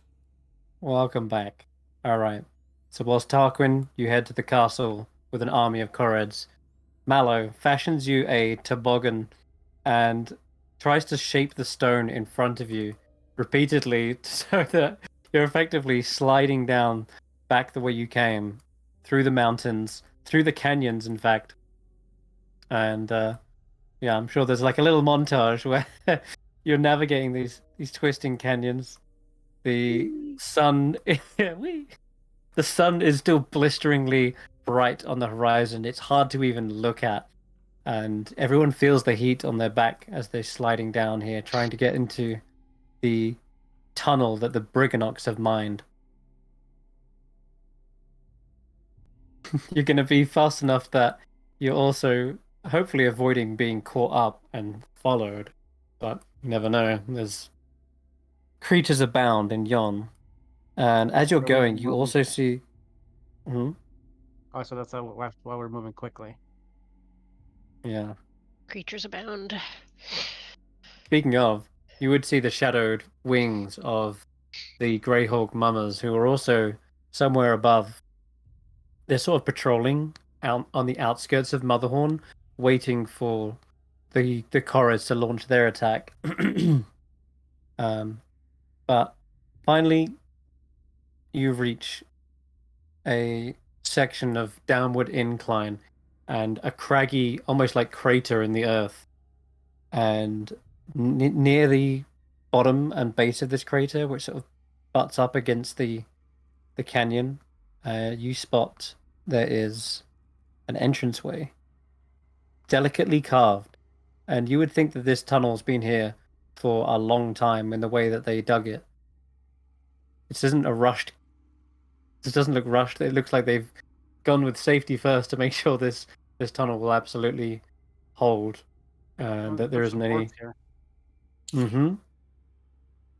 And you're impressed as to how on earth a Briganock force dug this so quickly, but I think if you recall, Xaxx, and I think others as well, you've seen them how they seem to somehow speed up time around where they're mining, and everything like slows down for you, but speeds up for them. Samantha says that if we get a chance to do that again, she would like to do the tobogganing again. Very much. 3 or 4 or 5 times if we get the chance. Maybe that should be a permanent feature of the mountain if we win in the end. Yeah, she can Mallow take my says, tail, and I'm okay not doing that again. I'm fine. I think for like in the interest of safety, which should be some like not on the rocks though, so maybe some like softer ground powdery stuffs in case you fall over, so it doesn't hurt as much. Yeah, I think Lily would probably like to do that again, but also wouldn't care if anyone died. She's pretty morbid. "Ah, yes, where is Lily? She should be here as well." uh, Maybe Mallow says, that's "I'll." it. Lily and Go on. Samantha can't get hurt, which is why they're so enthralled by this. Mallow says, "I'll be happy to make them a little small toboggan, just doll-sized one. But right now, this is the tunnel you guys have to go through. It's a one-way tunnel, so you shouldn't get lost. I think it was Obud who was leading the tunnelers. They were the like chief tunneler for the Briganox. Are you coming with? I'll hang back, but um, yeah, just don't know what's down here. Yeah, Those I wouldn't want to see you going back on your own. That's my own. These are Briganox, not Koreds. I'm confused. Who's talking right now? This is Mallow. Yeah, I'm saying like I wouldn't want to see Mallow go back on their own, so they should come with us. Even if you are, even if you are among your friends, you still don't want to be alone in a war zone. Besides, what if we need help? Like I say, I'll hang back, but I'm not a fighter like the other Corrids. I'm just an artist. And a young one at that, if you forget. She is a adolescent Corrid. Sometimes what we need is not a fighter, but someone who can fix the battlefield for us, make a path.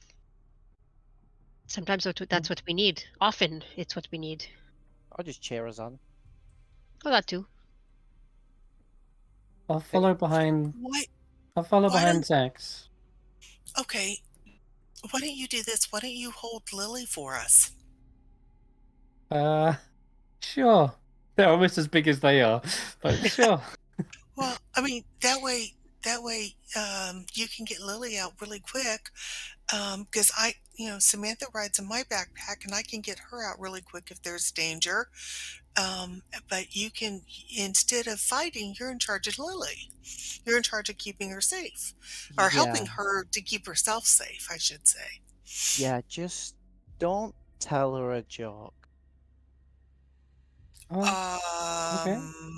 Why, Faulkner? Because the big giant thing that attacked me in the windmill made her laugh, and she started laughing, then he started laughing, then he couldn't stop laughing, and that's how I got away. Interesting. The Lily, big did you grin. do that? Did you do that intentionally? Of course. My laughter is infectious.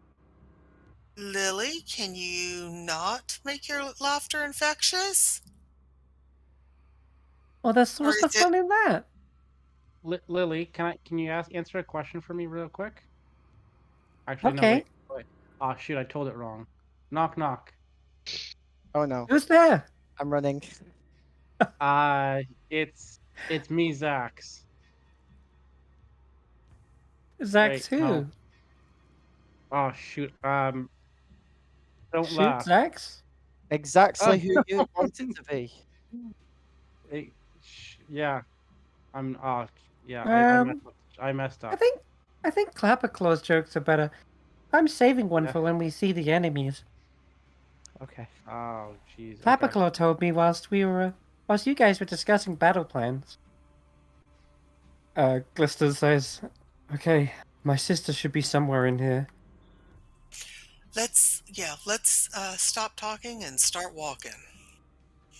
She says, "Do you have any weapons that I could perhaps borrow? Just something to keep, like a blade or anything. What Yeah, what do I you have need? I What do Just you a have need? dagger will be fine." I have a dagger, and I have a hand axe you can have as well. Which would you prefer? I'll take the dagger. Okay, yeah, it's yours. All So right. I will hand over a dagger. I mean, we. Yeah. You know, And as ominous and as it is, the sun is kind of a comfort for me. But going back down into the darkness, looks like I'll have to be the sun that lights the way. and And Rodolfo, I never did give Lucy back to you. Oh, yes, thank you. Yes, let me give Lucy back to you. All right, okay, However that's done. that's all right. I've not removed Lucy from no, Rodolfo's sheet, she's so still in we my inventory. So yeah. All we need to do then is just I'll just delete it off of your one. Tanwen. There we go. Cool. All I'd right. actually forgotten that I'd given it to her to you. Yeah. All right. With the party equipped, Faulkner, are you ready? I know you've used quite a lot of spells and you're down some hit points. Xaxx, you're down some hit points somehow as well. I forget how. I drank lightning. Oh yeah. Cool. Okay. But you've got some great ideas, so that's all good. With that, then I'm going to drag you into the next map, and it'll be a while before you actually arrive here. But again, I'll montage you on the way. Montage. Okay. Time for a montage. Oops, I've done something I didn't want to do. Oops. Okay. Stop following undefined. It's yelling at me. That's me. I'm I'm changing things. So hold on. Mallow's following Xaxx. Lily's following Mallow. Samantha's following Tanwen. Okay, there we go. All right.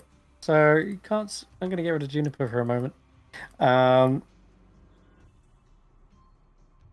That should be good. You shouldn't be able to see over there. Shouldn't be able to see over there. I can see I some can see purple gleam. lights. I can see gleam. Okay. You can, just barely. Well, But well, I you've got can, insane because I vision, have- haven't you? Yes, I have Xaxx's insane vision's vision. nuts. Yes. Actually, that Okay. reminds me. I'm gonna give everybody insane vision for the next 10 minutes. Hey. Okay. So the touch of twilight, your eyes begin to adjust to this darkened depth. You are Eyes following a Briganock tunnel, and they were kind enough to build this big enough for Juniper to fit through. So there's actually a decent amount of headroom. And getting deeper still, you actually open into a massive chasm after about a couple hours travel. And Mallow says, this must be the Rivenwish Chasm. This is where the Briganocks mine their wishes. Careful you don't fall down. You might be lost to some forgotten wish. Is a wish a thing that anyone can mine? Seems like a useful thing to have. Only the Briganocks know which ones are good, she shrugs, and which ones are corrupted.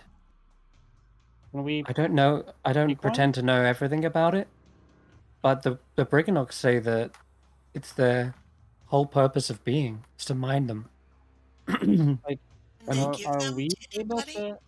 Are we able to pick one or grab a wish? Maybe it'll help.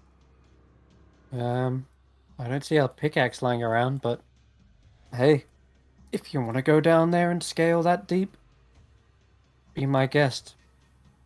And she Xaxx, gestures maybe towards. this is a Sorry, way Cameron. to get your shadow back. You can wish to have another conversation, and it will bring Gleam Or back to Glister. maybe. Hey, it takes a Maybe I while could for wish wishes to have a to. different shadow. I could wish to It have takes new a while shadow. for. I mean, you talk to the Briganogs about it. I don't know exactly how it works, but from what I've heard, apparently wishes take time to grow and crystallize. I don't think you can just wish something up straight away. But she shrugs. Let's go find them Briganogs anyway. She gestures towards this gigantic chasm, possibly 120 feet across. And Faulkner seems to already be heading across the incredibly rickety wooden bridge that has a single rope as a way to hold on. Why is it that every time, well, ever since I came into this place, I've just been put against huge drops? That Just is a Sucks. thing. lucky. Sucks. Yep. Let's just get this over with. I don't You like it. Even my token is scared. This is not. Um, can I stop and light a torch, maybe, so we have a little bit more light, or would that be well, dangerous? You can you see can within light a 300 torch, feet. You should be able to see fine within 300 feet. but I'm gonna change your token Oh. lighting because Xaxx has given you hold on, vision Everybody should have 300 feet dark vision. 300. 300. Okay, I'm gonna just give me a second to change Oh. that real quick. Yeah. Because Rodolfo would absolutely love vision. Yep. Well, I've got the Okay. moonlight monocle, so I should have at least 60 feet, even if I'm not within 10 feet of True. Xaxx. But Yeah, I'm like Gotcha. quadrupling that though. okay, yeah, I'll take it. There we go Okay. then. Everyone Yeah. now. Everyone has an immense amount of vision, even to the very darkest Ooh. recesses of this cavern. And down below, you can now see there are glittering purple lights just blinking. Oh, you guys couldn't see that before? Those must be the wishes. Those are those are the wishes. Well, you know what? I Man. wish to be off this bridge. Well, Like let you us not being able cross to see. quickly. Yeah. But I'm gonna wait until remember that there are such thing as corrupted wishes. So you might wish to be across the bridge, and then it will, put you at the bottom of the bridge. That's not across though. That's underneath. Well, no longer be on the bridge then. He said I want to get across the bridge. Or to Okay. the other side of the bridge. Well, you know what I mean. Those wishes are corrupted and funky. You don't Okay. want something to go wrong. See, what it would do is, because he's on the one side of like the. Or maybe it Yeah, gives you the opposite wish, and you are in the middle of. No. It's because he's on like the on like the left side, so just put him on the right side, but in the exact same spot Yeah, on the something like that. lengthwise. Something like It that. just it would mess with you somehow. I I'm bet gonna you. wait until you guys are across, and then I'm gonna start heading over. I mean, Okay. Xaxx, why don't you go ahead and I'll take Lily and Samantha. I'm waiting for them to go because I don't want to overload the bridge. Yeah. Right, I agree with you. I absolutely agree. Okay. So this gaping chasm that you are slowly, steadily working your way across. The far side is a grotto full of stalactites and stalagmites, and you can see that now with your 300 dark vision. It's way off in the distance there, and as you are scrambling across this truss bridge, it's constructed of intricate little wooden struts and beams. That spans this 100-foot gap. It's Xaxx, with your passive perception, you spot there is not just glittering purple lights down there, but there seems to be a sort of an orangey glow, almost like fire, right where they're standing, and it seems to sort of flare to life. Oh, watch out, And guys! yeah, you call out, your voice echoing across this chasm.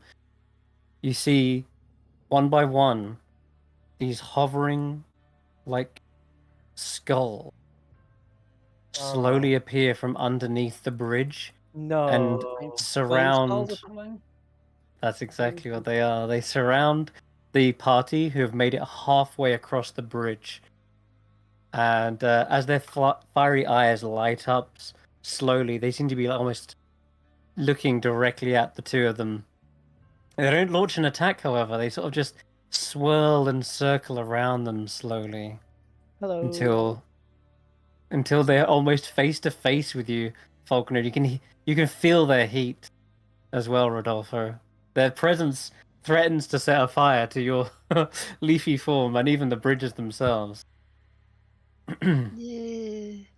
Rodolfo is trying not to look at them. He's really trying not to make eye contact. Are you guys okay? Yeah, we just need to get across and I'll feel better, I think. So. I was talking to the skulls. Oh. Hello. Their mouths Hi. seem to yawn open and crack slightly, and then together they begin to speak in the common tongue. This is the place where wishes are mined. To measure a visitor, we three find the hopes and dreams of those they knew, wished and planted long ago. To cross the chasm without burning, name the heart that bore each yearning. And each flame skull seems to line up in front of you. I guess Rodolfo, you're the first, so they sort of Yes. swirl around in front of you. Eeps. I'm sorry, I don't understand what you want. I'm not trying to take a wish. I just want to cross. I promise I won't take anything. I think it's a riddle. They Okay. repeat again that Something about heart To and cross the burning. chasm without burning, name the heart that bore each yearning. and Name what the- the first one approaches you. Mm-hmm. The other two seem to sort of sit back for a moment, and I'm gonna put that in the chat so you can understand what they said a little easier. Yeah. Okay. It tilts its head side to side, and it looks directly into your eyes, and there's this burning sensation at the back of yours, almost like as if it's reading something in your own eyes. And then its eyes flare again and says, Is it- yes. Do you Uh, should I just name people who might have made a wish, or is it a specific wish you want? Is it nothing to do with Zybilna? Because It she lives says in the Palace of to Heart's Desire. to measure a visitor, we three find the hopes and dreams of those they know. Name the heart that bore each yearning. So, like, it sounds like they're asking us to name a person who has made a wish. But it doesn't, like, is it anybody who has ever made a wish? Or just they do wishes here? nod. Yeah, they nod when you say that, Okay. in fact. And one of them looks, after staring into your eyes, it looks back down into the chasm below with all these glittering wish stones. And then it looks back up. And Well, its voice suddenly changes. It sort of sounds more feminine, almost like it's echoing some distant wish that it's now like heard, like an echo in this cave. It's now repeating it back. And it says, I wish my horse and I were back to normal and at each other's sides. oh, Oh. is that Diana? Yes, I don't remember her name. From the carnival. Diana who? Diana who runs the carousel. Diana. That's you know what I mean. You know who I'm talking about. I don't know her last name. I know. Just curious if you know her full name. It's possible. It's been a while. We only met once, you know. Is that required? Can you give me a hint? Diana. they shake their head. And it's You almost as if can't- the other skull's trying to butt in now and push it aside. Okay. It Diana. looks to you though, Rodolfo, and says, You may clop along past the bridge. Oh, thank you, kind, tall guardian. I will do that. And yeah, oops, game is paused. And it was Cloppington. Cloppington, yes, of course. I would recognize it if I heard it. That is okay. Thank you. That was a good one. You do not fall to your death today, nor burn Well, alive. Thank you. He rushes off. You, Does however, not look back at the others.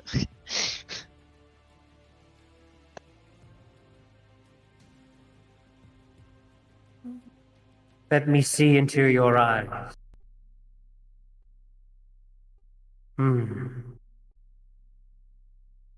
Yes, I remember a wish. Fitting. once again, you hear that kind of echoing voice. Seems as though it's repeating a voice you've heard before. Although, maybe Faulkner hasn't. But the others in your head probably are very recognizing it. Okay, so you hear this one. I wish these stray children to be reunited with their parents.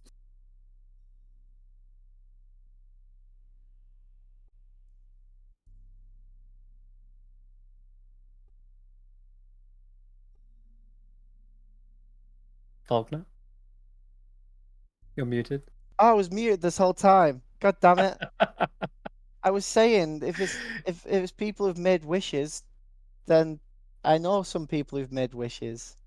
You have, however, they present you with this wish, and you're meant to guess who wished it.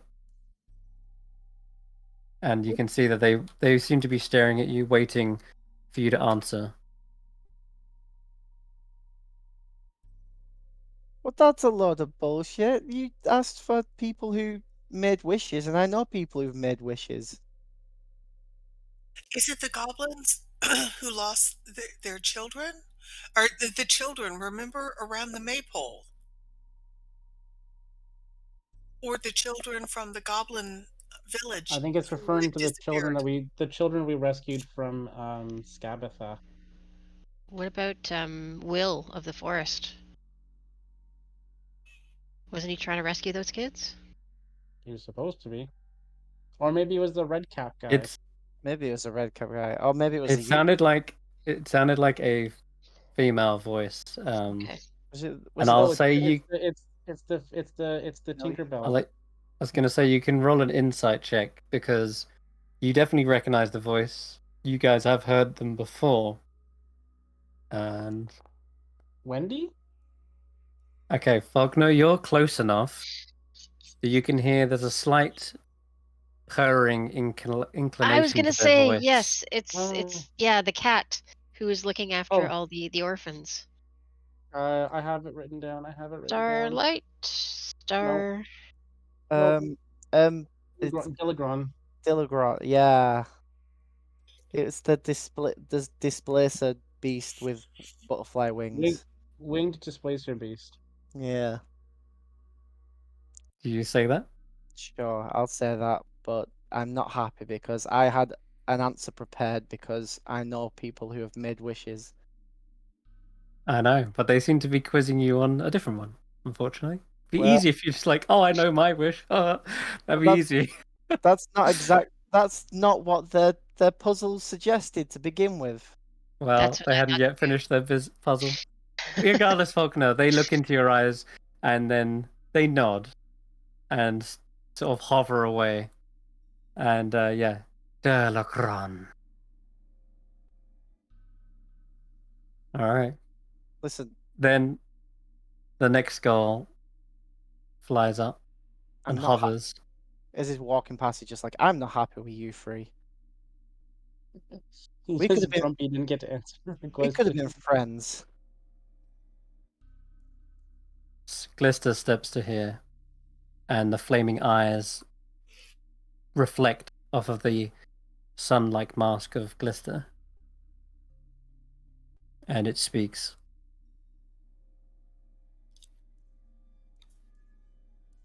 Oh, please, I wish I had the courage to ask my beloved's hand in marriage.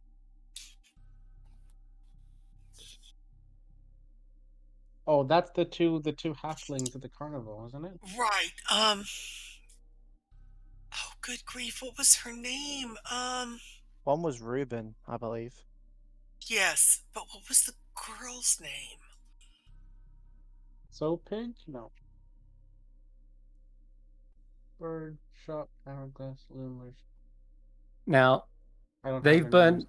I just want you to. This is for free. Glister has never met Reuben. Reuben was a guest at the carnival, and it seems to be a question that only Glister might know, Oh, only Blister would know. but not necessarily. I'm gonna say for this one, you can roll an intelligence checks, everyone. Intelligence check. Yeah. Just straight intelligence. Oh, great. Yep, afraid so. Ooh. Some 19s in here, which are good for you guys, especially plus ones. So you already understand that they wouldn't ask a question and they not know the answer. That would be totally unfair. They would never be able to guess it. But Glister definitely has been at the carnival. They were an acrobat there once upon a time. So it seems reason to believe they would know everyone there as well at one point. The other thing is, with a 19, I'll also say this. Reuben did ask for the hand of marriage, I guess. You saw that happen before, but Oh, Candlefoot is good. Yeah, Oh yeah, the mermaid. yeah. I'm gonna psychically tell her. Oh, Candlefoot. It's Candlefoot from the carnival. Lister replies, "Oh my, Candlefoot! Did he finally pluck up the courage? Did his wish come true?" I haven't seen him in so long. It'll be a welcome surprise to see his face when, well, he's always been such a somber one, that one.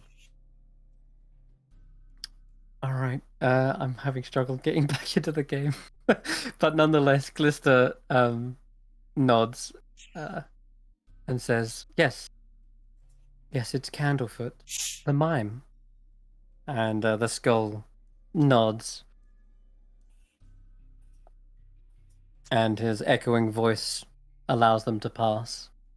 And Glister heads on in over to the other side. Who's next? Xaxx, do you Tanwen, want to go? Do you want me to Tanwen, go? you go. Okay. Yeah, I'll go last. All right. Samantha's in my backpack. Yeah. Oh, that's a good idea. What's her name? Lily? Get my back in my bag.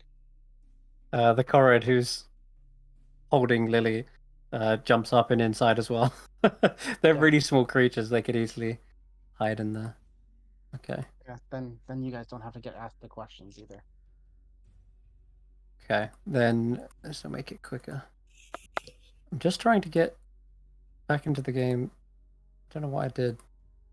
Foundry just clonked out on me.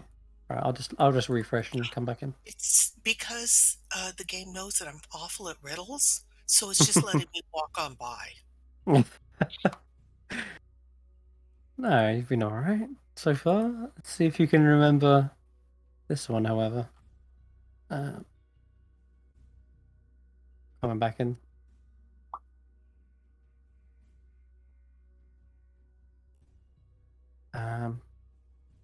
Just taking a second.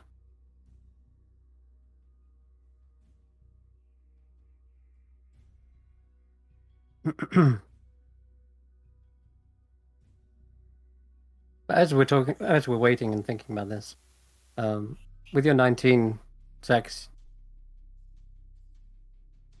you remember the carnival quite vividly, it seems. You remember what's his name? Yeah, what is his name? Yeah, what is his name? Well, That was how many months ago? I mean, I don't remember what happened last week. Yeah, that guy's No, name. it was Okay. over a year ago. Oh my god. Yeah. Yeah, I can barely remember last week, never mind a year ago. yeah, I have no idea what happened last week. But yeah, so at the carnival you had Mr. Witch, Oh, Mr. Mr. Light, Witch and Mr. Light, Candlefoot, Delegron, Hurly Burly. yeah, Jeremy the Pixie? Was this Jeremy his name? yeah, Jeremy. Yeah, Was it Jemmy? Yeah. Who was it was. the 6 nails. the person who called the snail race? Oh, Mr. I Snail don't remember. Racer. Yeah, Mr. Snail Racer. Let's go with That that. sounds right. That sounds right. Juniper. Sure. We had Teapot Bubble Guy. Yeah, that was you one. had Music Monkey. Yeah, I remember Music Monkey. you had the Power tree that Line. gave you the things, which I think was Yeah, Northwind. yeah, I would Northwind. think it was Northwind. Yeah. Thank you. That's who I was. Yeah. Who's Northwind? Seed Who's Tree. Northwind? Northwind is a tree who gave you a sycamore seed, Oh yeah. and Oh, he's then the he one asked you to do something with it. Oh, he did. Did he? Mm-hmm. To plant it? Did we do that? No. I'm not gonna. All right. Well, I won't think we say did. exactly then. Okay. You know what? I can't get back in, so I'm gonna have to do this off the. That's Laura now. Who off else? the Was there? Yeah, there was Mermaid. So, Pocket- all right. The mermaid. The Watch mermaid guy, is the candle. walking off. Okay, Kat, you can get down. Xaxx, Tanwen. did you just say, "Cat, you can get down"? Yeah, And no, when- the player's cat can get off the table now. He was chewing on the cords. She was chewing on the cords. Saboteur Kenku. I remember Saboteur Kenku. Kettle steam? Oh yeah. Kettle steam, yeah. Yeah, this is what I mean. There was no way I would have got that without you guys. I can't remember the names. Okay. All right, I'm back in finally. Thank goodness. All right, so Tanwen, the skull approaches you, eyes burning, and it says straight to your face. Says in an echoing voice, I wish for them to be whole again, or at least happy with who they are.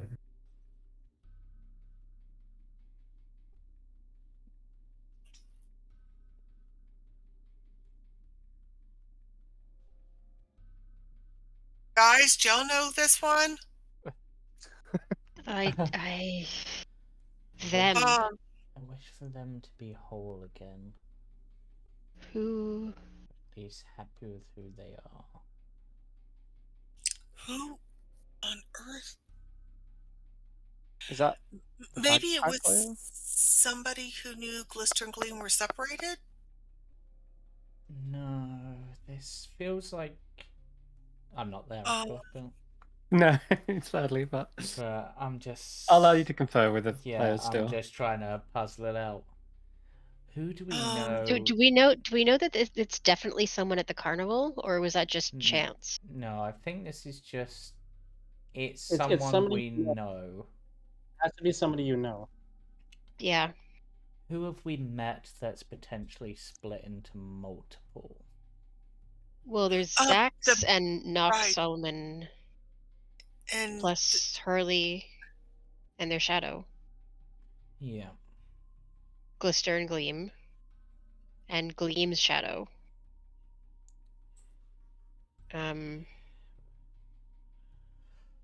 Me and my sister have always been just the two of us. I don't know who would have wished on our behalf.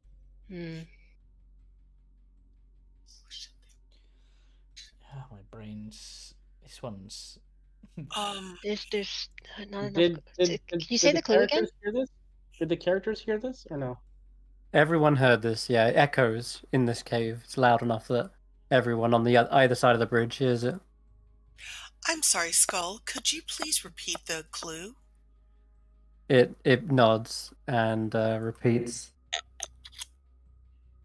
I wish for them to become whole again, or at least happy with who they are.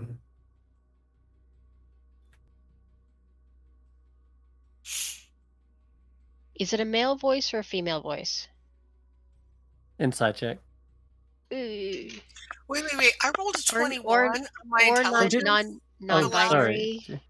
gender fluid. I didn't Ooh. realize you had rolled that. Sorry, Tanwen. Was Oh. that for this one? No. Well, was it that was for the early technically one? for the last one when you asked for Ah, the okay. intelligence test. So That was to sort of remember something intelligence based. But I will remind you. You do remember the tree Northwind. That was what that was for specifically. But in any case, that was for the last one. So Rodolfo, you're not able to kind of hear it. It's echoed and a bit distorted from here. Tanwen's a bit closer. You can tell that it is a male voice, and it's one that you recognize very, very well. In fact, no, I'm not going to say so it- well. Yeah. Is it Solomon or Xaxx? It didn't That would sound be- sad enough to be Solomon. I would have put a real oh, I really wish I would have put that on it. No, it was just sort of a. How do you? Is it the ringleader? The Mr. Witcher, Mr. Light? It's. Is Who it would someone they in be the, wishing is it someone? for? Is it someone in the party wishing for either Xaxx or for Nox Solomon? I'll It say is, that. isn't it? It is. It is. I was gonna say Tanwen. It sounds very It's- familiar. Like it's something a voice you Tarquin. hear all the time. It's Tarquin. Tarquin wishing for Oh. Xaxx. Voice you hear all the time. It's Tarquin. Sorry. Oh, no. I'm so sorry. I did not mean it that way. I just got it. I got who it is. It echoes around in this cave, and you could almost guess that the voice is echoing around here right now, almost like as if it's echoing from even behind you. Okay, is it Xaxx? It has to be Xaxx wishing for Faulkner and Helia and Knox and Solomon to be back together because they were separated, and he's actually he's actually said many times he just wants them to be happy. So I'm going to go with it's Xaxx. The skull nods, and a wide, fiery grin appears, almost like it was rooting for you to say the right words. What's my And full name though, Tanwen? what's Remember, Xaxx's full name? you said that we couldn't pronounce it, therefore we were to call you Xaxx. I've said Xaxx's full first name once. Right, but you told us that we could not pronounce it correctly, and that you did not want it pronounced incorrectly. Good memory. Okay. You failed. I thought it was Xaxx. At one point, we No, were like, it's a real long draconic name, and That's he told us his not last name.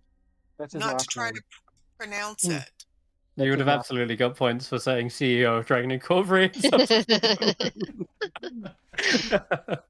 But the skulls seem to accept that answer, and then all three of them form up and stop you, Xaxx, where you are. And their flames are almost a little too close. You can see the rope and the bridge just sort of beginning to cinder a little bit. Like it's not on fire, but it's smoldering, and probably because of just how many people are coming across in one. However, they stop you, and all together in one voice, they looks like it's going to be like the most dramatic and hardest one to yet.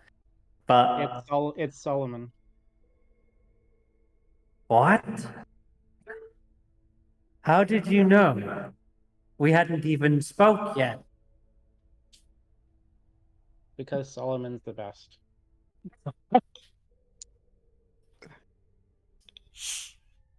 You clearly have a strong friendship.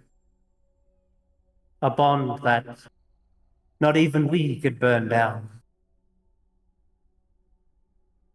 Didn't even get to hear his wish. You may I know. pass. Can I hear his wish in secret? You may.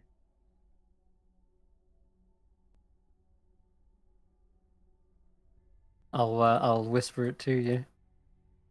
How do I? Yeah. I want to hear your impression of Solomon.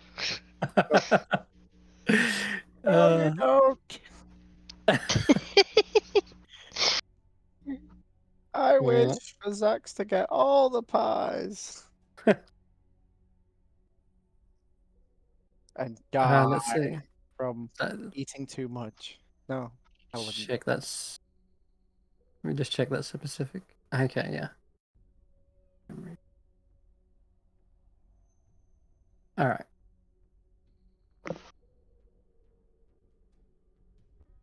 I've messaged you on Discord. The one you hear the voice whisper it to you, and they let you pass.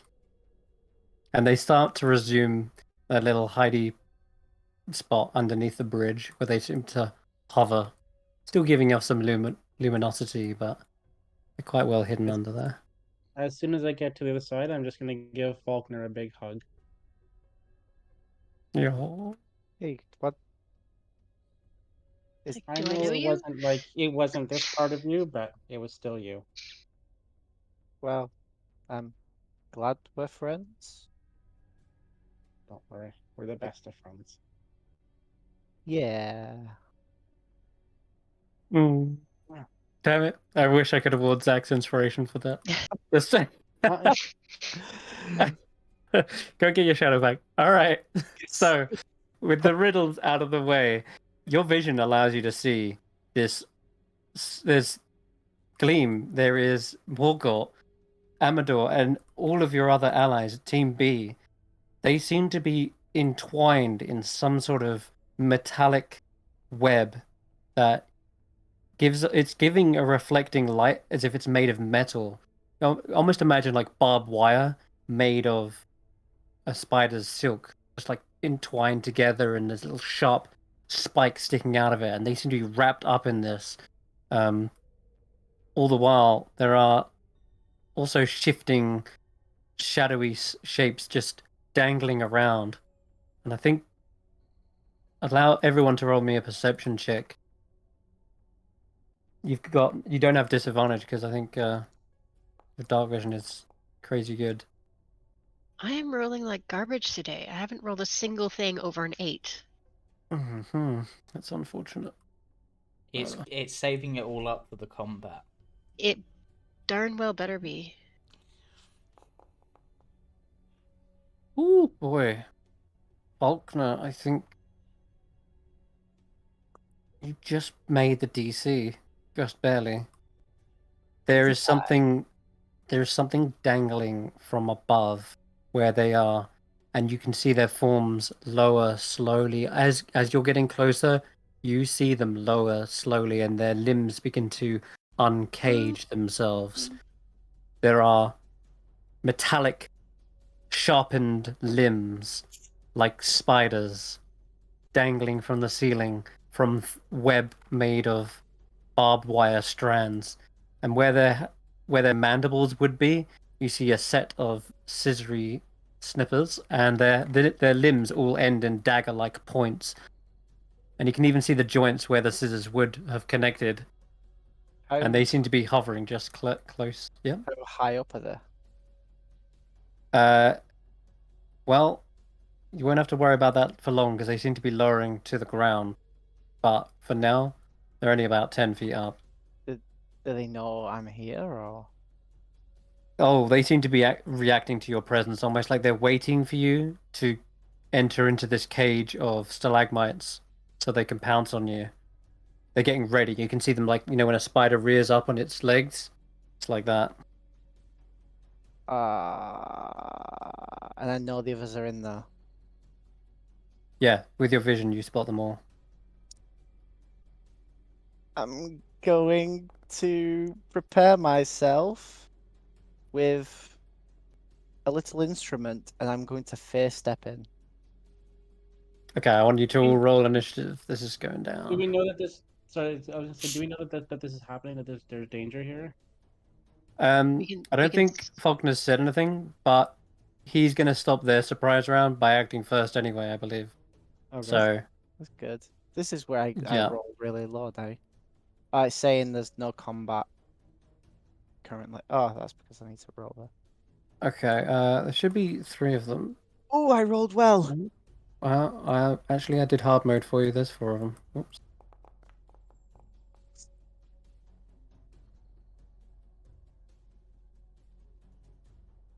Oh boy. Okay. Yeah, it looks like you're in for a hard fight. These things are large and very deadly looking. So go ahead and... Oh man. Oh, their name's still wrong. Go ahead and roll for initiative.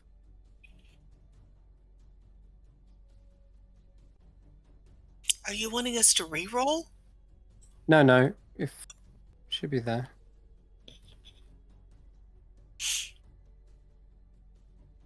Or to change the name. That was all. Okay.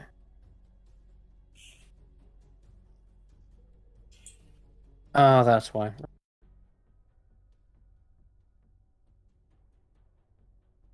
Okay.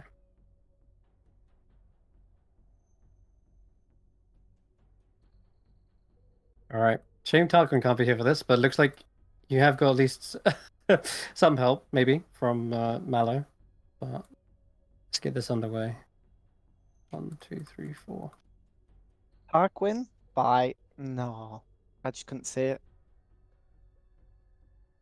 Okay. Yep. So there's the web. He's not really much Wrap- use in fights anyway, so it's fine. Oh, well. Let's begin. Glister's up first, and I think that makes... Well, Faulkner, you would be teleporting in, right? So it's at the same time, I guess. Go ahead and do your thing, Faulkner. Yeah, I Is had there a spider I had a- hook for? I had a Sorry? bonus. Oh, go on. Go on, Julian. No, I was supposed to be muted when I said that. Oh, Oh. okay.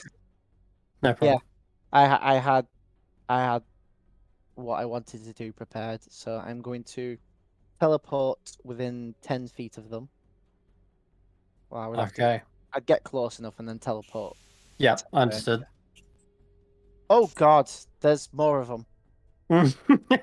Okay, the two that I saw Yes, that's it. were these two. Need to make me wisdom saves. Sure. Chris, can you lighten the grid so that we can see the lines? Come Yeah, it's not on. quite easy, is it? Wow. All They were right. ready for you. Okay. They don't care about being charmed, and then my action is to play them a nice little doot doot tune on my pipes. Change it to white. Is that better? It didn't change for me. No? I'm still seeing black on black, but Oh. If I highlight a It- little it- square, I can see beyond the shadows. I did Why- change it. Why So, did is what? that enough? Is it updating for everyone else, or is the grid still the same? maybe it's Still the it's same for still me, the I same. think. Oh, okay. That might require a refresh then. Give that a go if you want. I've changed it to a nice white. It's much clearer. Okay. Well, if I go over my limit, please just let me know. It's not willful disobedience. No, that's fine. Okay, let me go turn by turn. So Ogna teleports in, uses that. They both pass their wisdom save. And then he uses his pipes of haunting. Okay. And that's a fear check, isn't it? It is wisdom. Okay. All four of them this time. All right. 4 of them now. Let me just check something. When I am definitely. I'm afraid to say it. What now that you get a much better look at these creatures, you understand what they are their forms are. They definitely seem to be constructs. There's no living flesh on any inch of them. They're just amalgamated scissors that have been bent and forged into a shape to resemble a gigantic spider.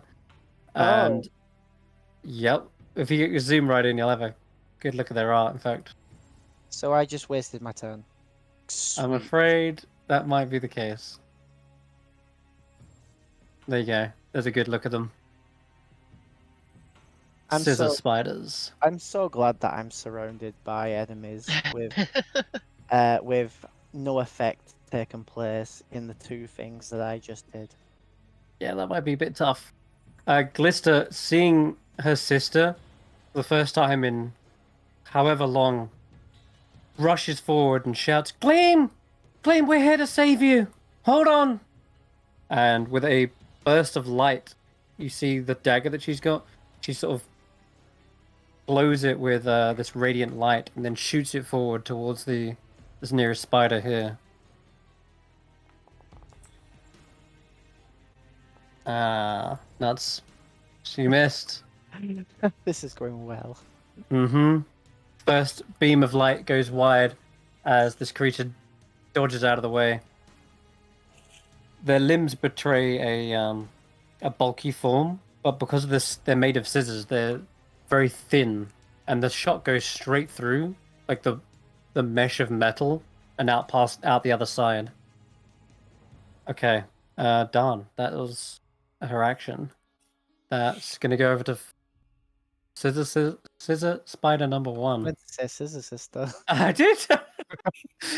All right, it lowers to the ground. Faulkner, and goes to. Maybe we could Actually- talk this through. Hmm. You don't really want to harm people, do you?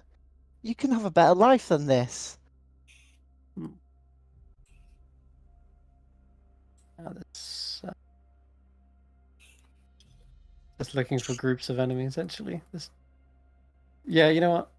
This one's not going to bother you yet. This one actually is going to fire a web down towards Glister and Tanwen, the other two closest there.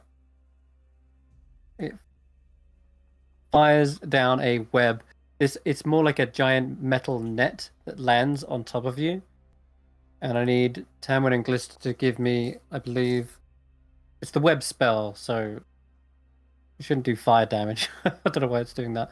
I guess it's when it sets on fire you can do that. But that's not what's happening. Do you need us to roll what? It should be a dex save, I believe. 20-foot cube. Anchors. Each creature that starts its turn in the web or enters its turn during... So at the start of your turn, you make a dex save.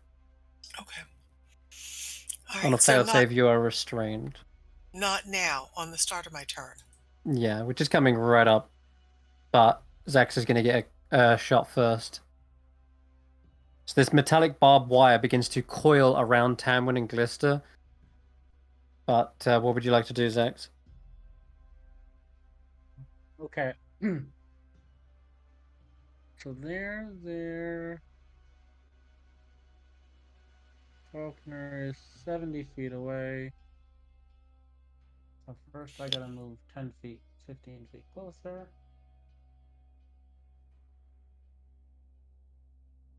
So I'm gonna move closer. I'm gonna bonus action on Faulkner. Has Shield of Faith. Not Oh, bad. Okay. I think it's a bonus action, right? Should be a bonus action. Yeah. So Faulkner, your AC is just up by 2. Sweet. And then on the scissor spider that I can see, I'm going to use my action to sacred flame it.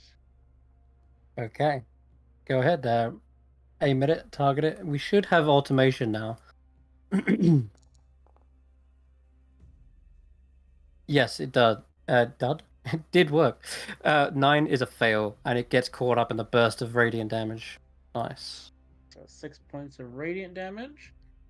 Okay. That's the end of my action. Bonus action, I still have movement.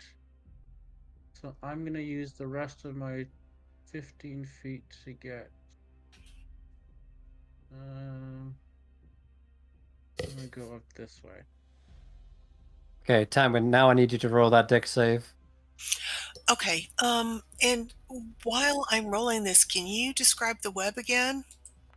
Yeah, instead of silk, it's made of a metallic barbed wire, Okay. and as it coils around you, you become restrained, and it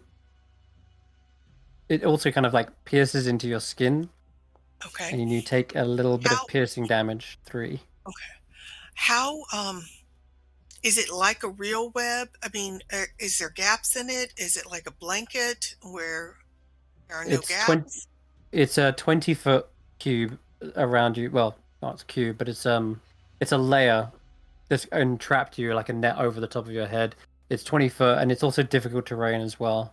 So if you try to move, Okay. which you can't at the moment, because wait, did you get a 16? Let me just check what my DC was.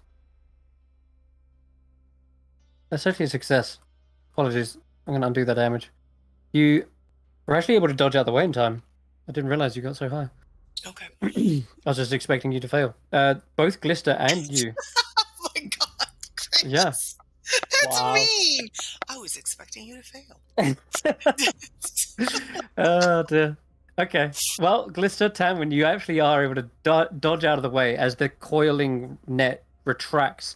However, it has left this little spike field where you're standing, which would be difficult to step over, and might hurt you if you do, but you're not restrained in here. Okay. I'd like to, as my bonus action, cast Hunter's Mark on Yeah. the spider. Cool. And then I would like to fire with my longbow. Yeah. Okay. And I fire sharpshooter, but I'm scared to death. Okay, so let me go ahead and fire. All right, and come on, baby. All right, longbow. Okay. Don't forget Okay. to double right click and it should target them. Oh, I'm so sorry. That's okay. Do you have an option for damage on that? To roll Yes. damage? Okay, click damage. Hang on a second. Why is Because it that's a hit. Why is it not doing it? Can you try alt clicking? Alt Okay. left clicking? Or double right clicking? Either one of those works. It's not doing it. Okay. That's weird. No, it's taking me to solitaire. Okay. Quick, it's No, I don't Carnival like D&D. Cards. Yes. That's alright. You can still roll damage and I'll just apply it manually the good old fashioned way. Okay. All right. What am I supposed to click? Click damage if you can. If not, then just attack again if it's. Oh wait, no, you need to target it, don't you? Break attunement, unequip item, remove favorite, edit, duplicate, delete. Okay. No. Don't do that. Try. I'll tell you what. Just roll 1d8. Here, wait. There, I got it. Okay. Jesus. Did you do sharpshoot? Did you do? No, you didn't. I Just did not did do normal hit. sharpshooter because I Okay. don't trust the let me take 10 points off or whatever it is. No worries. You've So- also got a hunter's mark. Right. So, In fact, let me just do this real quick. Don't know what that was. Okay. Yeah, roll an extra d6 damage. all right. Come on, baby. Why am I not? All right. You should be able to just click it Yeah. in the dice tray. Yeah. That'll work. Oh no. For the love of God. Minimum damage Okay. over here. All right. So, and I can use my movement, right? Still? Yeah, you I've can. done my It's just attack? difficult terrain. You've got another attack. Oh no. And I will shoot again. Yep. I will. All right. So let me go ahead, click you, and If you can attack. try and target again, I don't Attack. know. That would make this a lot easier. Oh my god, we have a crit.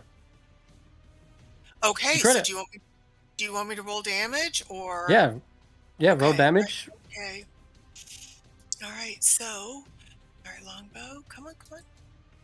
Damage. And okay. Critical hit. Max damage. Okay. So you went from doing like minimum to critting and doing Yeah. max. That's incredible.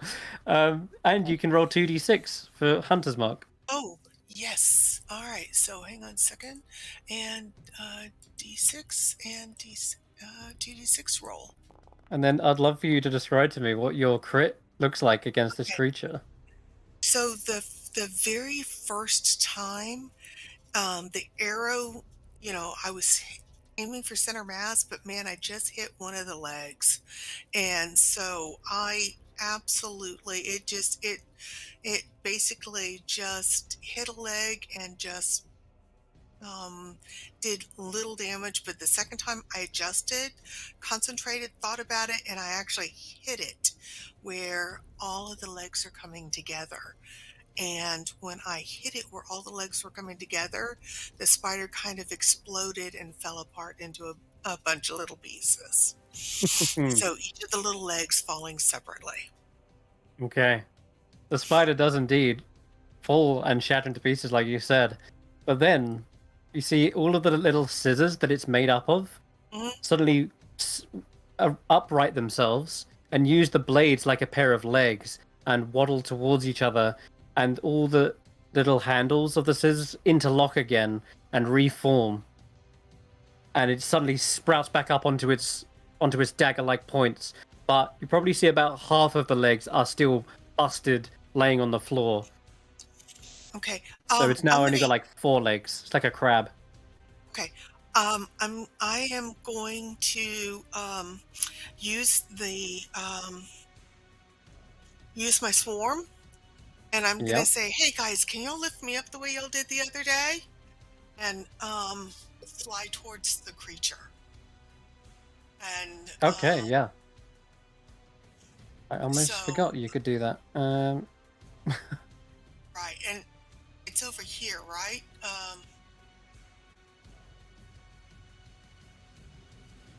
I'm going to fly out of the netting. Okay, I don't Sure. see where the spider is on my screen, No? but hopefully I'm closer to it for when I get my next turn. So I've attacked twice, and Yeah, I've moved. that looks set. That looks good to me. Okay. Let me just check something.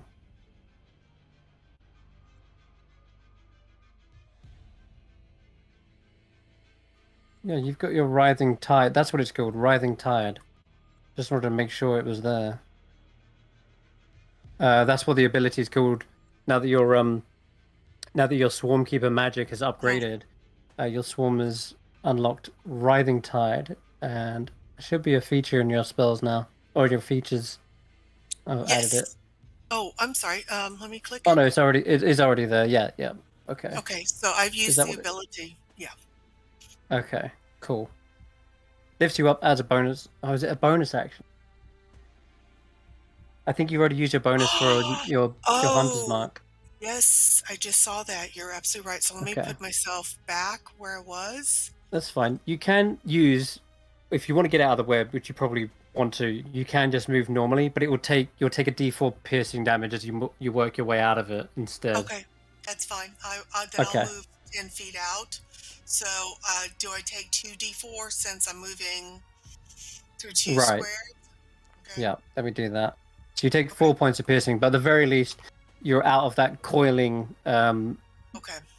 Yeah. That coiling mess. Okay, I'm gonna move Samantha out as well. She's not in there. Okay, cool. And That's your turn. it says that you want me to do a Constitution saving throw? Oh yeah, that'd be for concentration on Hunter's Mark. Okay. All right. Do I do it now or at the beginning of my next turn? Wait a minute. Something else we remember. You've got another. You've got another feature. That's just whenever you hit with your swarm, isn't there?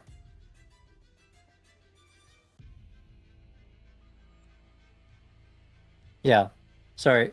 Just want to let you know that once on each of your turns, when you cause the swarm to assist you with an attack, if it hits, you can either have the attacker take 1d6 extra piercing damage, or you can have the swarm move you horizontally, or you can have the target make a strength saving throw, or be moved 15 feet. That is what I was hoping to do next time, is get it around to the other side and push it off the cliff. Okay. So that's what I'm hoping to do. Okay. Next But this- time, it's try to push it off the cliff. This one's your gathered swarm ability. It doesn't cost any action economy to use. So one of those effects, like if you did want to do extra damage, for example, you could do that on the crit. Or if you do want to move, if you've run out of movement, then that's one way to get free. But which one would you want to do for now then? I guess the extra damage for now. Yeah. Okay. Roll 2d6 because you did crit. So I'll allow you to do it on that. Nice. There you go. Added an extra punch to that one. I think you made the concentration check, didn't you? Did I just accidentally delete it? I'm pretty sure you made it. No, I haven't. Let's Constitution? Yep, that's fine. Okay. All right. Sorry, that was a long turn. We're all up to scratch now. Okay, this second spidery creature is gonna aim perhaps another web, but at the other group. Yeah, you're in 20 feet with each other. Perfect. Okay. So this one lowers down, scuttles forward, and fires its net towards you two. It's gonna basically fill this entire place with it.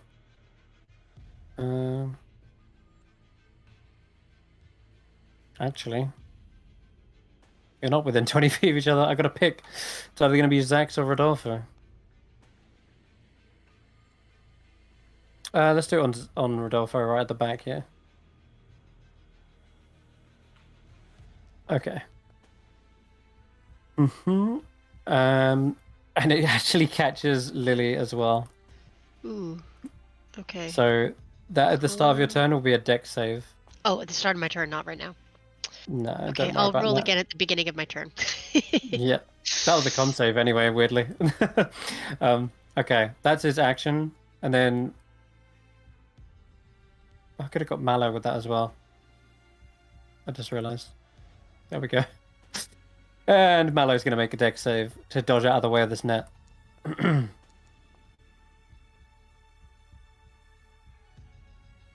Which is a success. Mallow's out. Okay. Whew.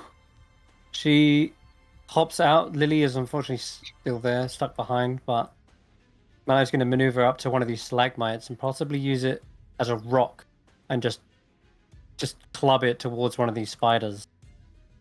So yeah, that's what she's going to do. Oh yeah, it definitely hits.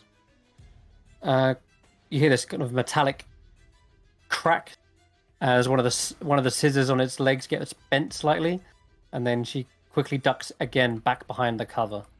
Can she do it again? No, she can only do one rock. Okay. Oh no, she can. She can do 2 rocks. Aha, Corrids. Okay, she throws another one before ducking in, and that hits too. Nice. I'm helping. I hope.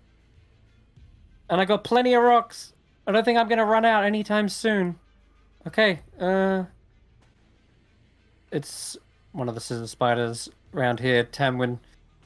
Actually, no. This is the one that wanted to go for Faulkner. Yep. Okay. Gets right up to you just in the nick of time, though. A shield spell or similar protects you, and instead it just sort of scrapes off of the arcane barrier. It scrambles around again, looking for an opening. Does a 16 hit? No, not with the shield. Not with the shield. So yeah, once again, the abjuration magic kind of flares up again. What is it? Is it like a mini Xaxx, or is it like a scaly shield to match Xaxx's scales? You might be preoccupied. Okay, Rodolfo, it's your turn. Dex save. Dex save. Dex is not a high strength for me. Sorry, were you asking me? I thought you were asking Faulkner. Yeah, I was just wondering what your shield of faith looks like. Oh, it's just my face. Oh no! Okay, Rodolfo, you are restrained. Oh, damn it. And you take 1d4 of piercing damage. Ouch. Ouch. Yep. This net isn't just Restrained means I tightening your can't grip. cast spells, right? No, you can. You just have disadvantage on attack rolls Okay. with spells. Do I need to roll a con saving throw? Unless you're concentrating on something. No, I'm not. Okay, Not then right ignore that. Okay. Oh, there we go. I got rid of your concentration. Okay. May I cast Hex as a bonus action on this guy right here? Yep. Cool. That's what I'm gonna do. Pretty battered up. It's already missing a couple of its legs. Dear come on. Where's Hex? There it is.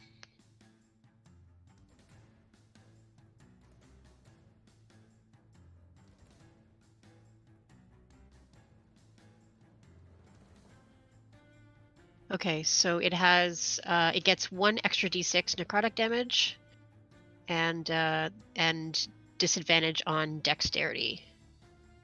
And as my action, I can Eldritch Blast it. Go for it. Oh, target is blocked by a wall. Damn it. It's probably got some cover there. Okay. Are you going for this one, right? Yeah, It should be this, able. You should be the able one to who's target it. closest. I am targeting it, but it says blocked by a Yeah. wall. But Okay, I can that's see, like, I can interesting. see there's a straight line right through it. I should be able to just. Okay. Tell you what, I'm going to move you there slightly. Can you see it now? Yeah, I can see it. Okay. All right, go for it. Let's try this again. Eldritch Blast. Ooh, Oh, we crit. there we go. Oh wait, did you roll with this? I'm really sorry. You have to roll with disadvantage. Oh, come on, man. You're All right, I'll roll restrained. again. In fact, I'll make Let's- sure you are. Yeah, that's more like it.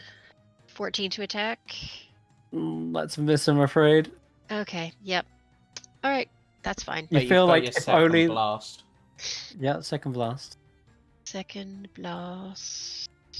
Try again. See if it rolls with disadvantage. Yeah, it did that time. It did that time. And it robs you of another nat 20. Brutal. You hit, but it stole that glory. If only you weren't That's fine. wrapped But it up also in here. gets d6 Yeah. necrotic damage, which It does. 14 damage altogether. Okay, 14. It's looking really bad. Yeah, another I know, arm is I like know. bented and busted away. That would have been amazing with 2 nat 20s, but Double nat 20s in a row. The first time I've rolled over 10 all episode. This is just terrible.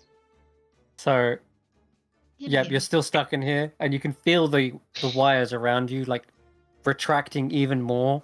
It feels like it's gonna continue to stab into you with this barbed wire, but not much else you can do. If you can kill it first, maybe you can deal with your situation after. All right, moving on.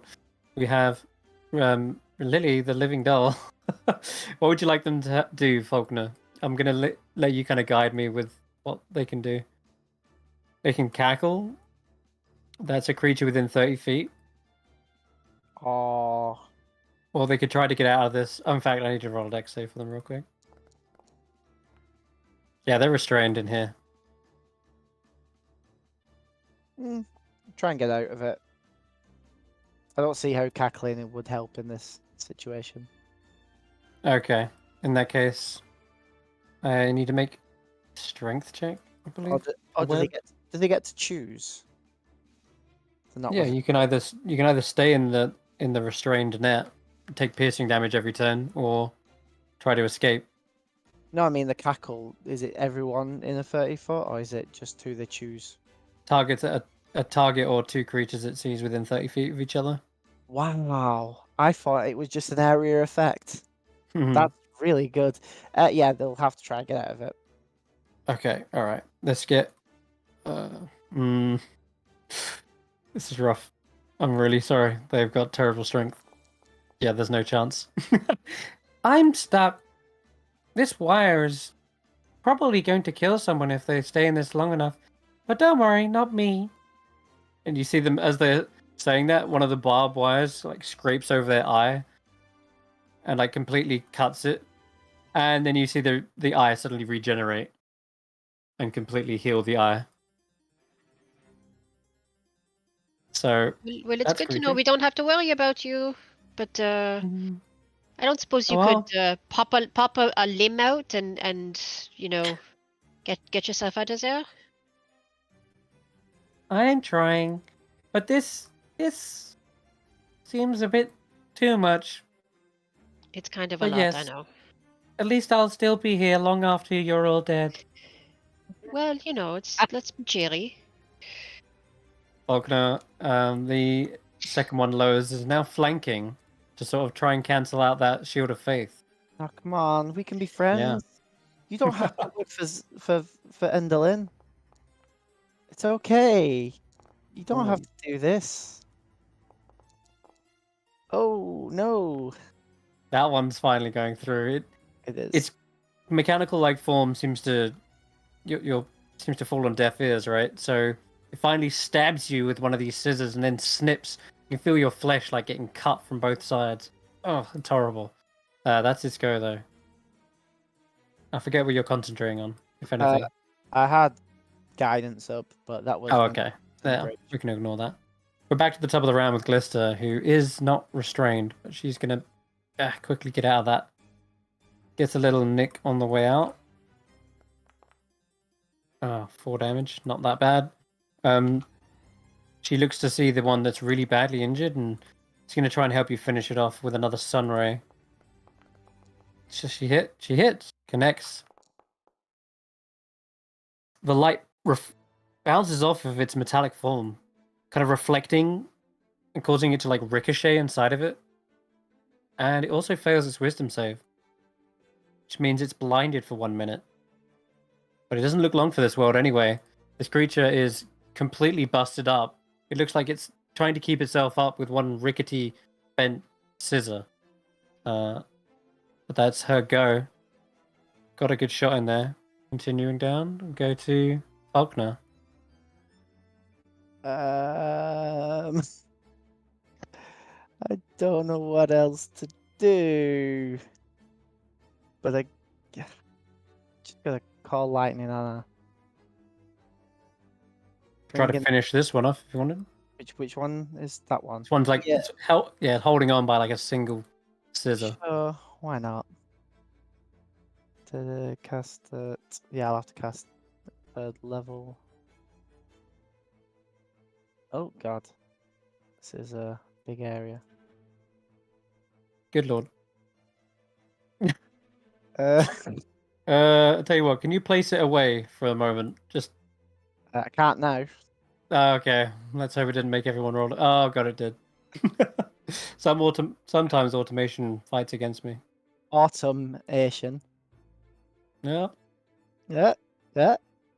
Yeah. Where is the? Oh, it's not a template. Okay. Anyway, how Does do this I? have to be in a place where you can actually see the ceiling? I don't know. Like I meant like the sky. I don't know, but I can't get rid of it now. A song called appears as a center point.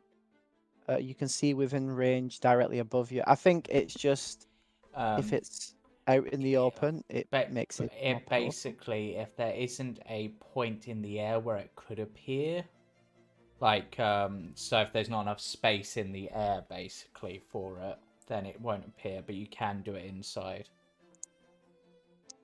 But basically, the room needs to be at least a 60-foot radius for it to appear, and at least How tall does this area look?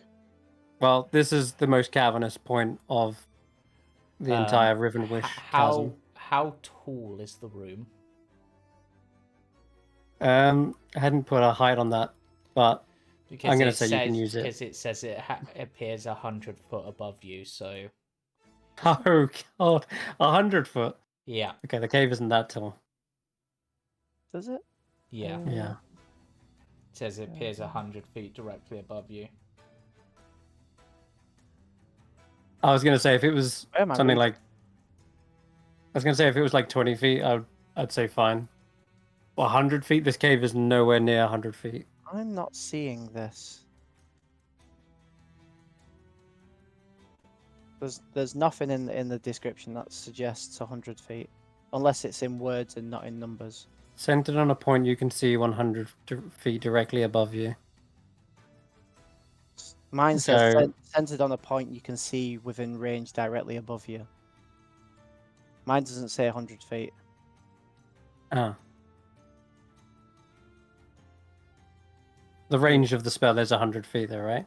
120 feet. Okay. Yeah, it doesn't say that for me. I don't know where it says it for you, but That's what I just found when I just Googled it. I'm not sure. oh, You know what that might be? That might be one of my own homebrews that I changed because I was like, what a useless spell if you can't use it indoors. So we're going to allow you to use it. Just let's move along. Which one are you striking with the lightning? The one that's injured for 3d10. I think Okay, I'll roll a I dex did. save. I think I did add something at the top of your sheet for at will call lightning, the actual effect of it. Oh, you did, And- yeah. Oh, okay. Well, I've already rolled, but 21 damage is enough to kill it even with half damage, right? Yeah. So, yeah, boom. Lightning strikes at the last rickety form of the spider and explodes. Bits of shrapnel go flying everywhere. But your shield of faith protects you. Yeah. Cool. All right, that's your turn, isn't it? Yeah. Anything? No? No. Okay. I mean, I could try and get out of this, but that would be Even dangerous. if it was only 100 feet within range, I would make an exception specifically for Yon, which is full of rolling thunderclouds and lightning. Okay, Xaxx, it's your turn. All right. I am going to. Where is it?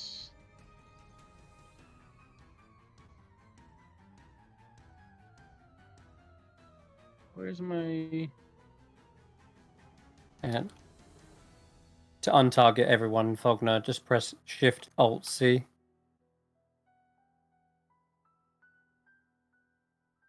That should untarget them.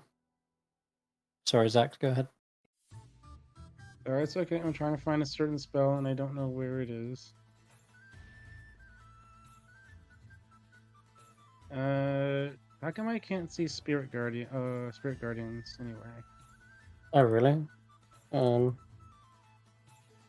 there it is. Never mind. I was Fourth, just I missing. was going to say fourth from the bottom of your spell list. There's a little Yeah. search. Sorry, there's a little search function on your character sheet as well. If you ever get so many spells, you're like, where are they? It's okay. I can't use it anyway. I Ah, gotta use 10 oh. feet. I gotta come up this way. 30 feet gets me here, so I can see this guy real nice and good. I'm going to bonus action. Use spiritual weapon on him. Let's hope the automation does its job. Spiritual It should weapon. give you a new feature when you click it. Yeah. Oh, you had me do a concentration check, a Constitution saving throw for some reason. That might have been because your character says it's concentrating on Shield of Faith. Shield of Faith, yeah. Spiritual weapon. There Did we you- go. Cast it. What did you get? Did you fail? Oh, I failed. Yeah. Oh no, okay. The Shield of Faith's gone. Sorry. Why did I get hit though? I thought I didn't get hit with anything. I thought I Oh. did That damage may or have been everything. No, that you're may have right. been due to the lightning. It might have. Oh, it triggered. was. Yeah, it was. Okay. You Did are I get still hit by concentrating. something, though? Apologies. I am still Oh, so it's still working. Yeah. Okay. Yeah, you don't. Just ignore that con save. Okay. There we go. Spiritual weapon. Okay, so I think it cast, but it didn't actually roll anything. Did it say you can now summon a sword? No, it didn't say that. Oh, okay.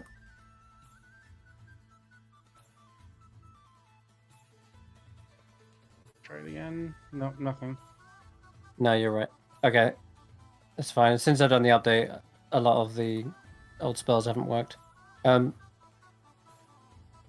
I just roll? Yeah, just roll. So it's 11 plus 8 for a 19 to hit. That's a hit. Okay. And it is.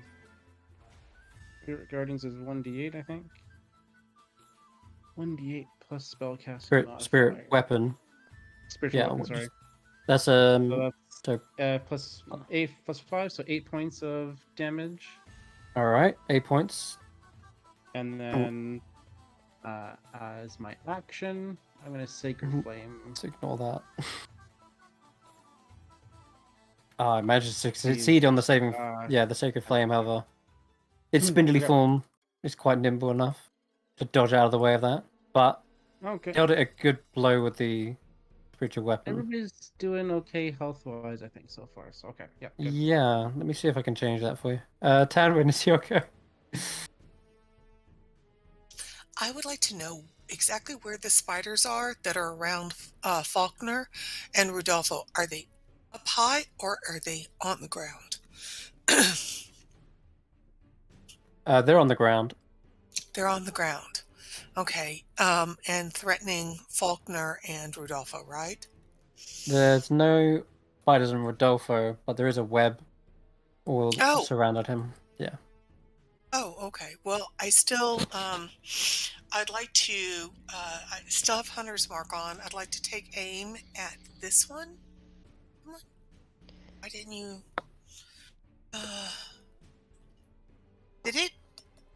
did I target it?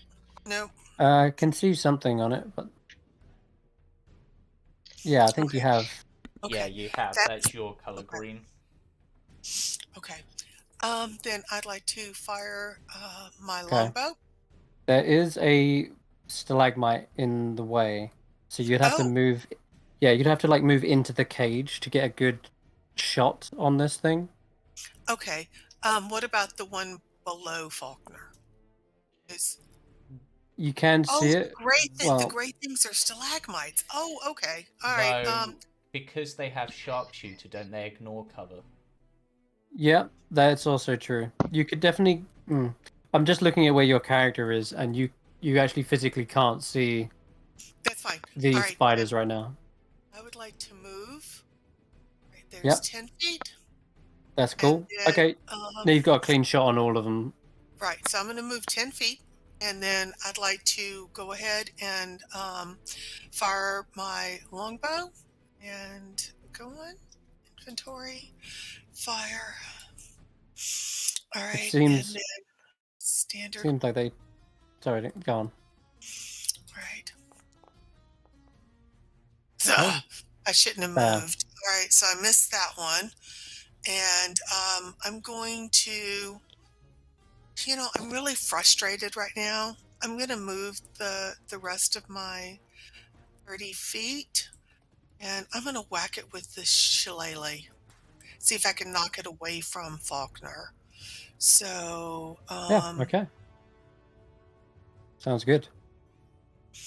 Okay. Oh Okay. no. All right, I'm Would rolling. sound I'm good. using lucky. I'm using lucky. Yeah. Go for it. So I'm going to attack again. Yeah. And then normal. Oh my Oh. God. Faulkner, I am so sorry. I keep swinging and missing. No. Credlets, I've used all my movement. I've used all my attacks. Oh, I guess I'll just no. stand here and die when it kills me. And Rodolfo, Oh, I officially just goodness. rolled worse than you did. Join the club. Congratulations. so that takes work. Yeah. All right. Lucky. I've used my lucky, so Okay. The swarm are trying their best, but they're terrified of a spider. They're all flying insects. When they see this, that's they all true. like pull you back, and they're trying to yank you away from this. Like, don't do it. And unfortunately, that seems to affect your aim considerably with each hit. It's this poor moth. They're trying to save you from certain death. It's the thought that Aw. counts. Yes, it is. Okay. It absolutely is. And now we get to die together. Yes, but I can't imagine dying with a better person. Xaxx, it seems you're trying to gain the attention of one that has chose you. I would love to get you in a web before it starts attacking. So, You can try.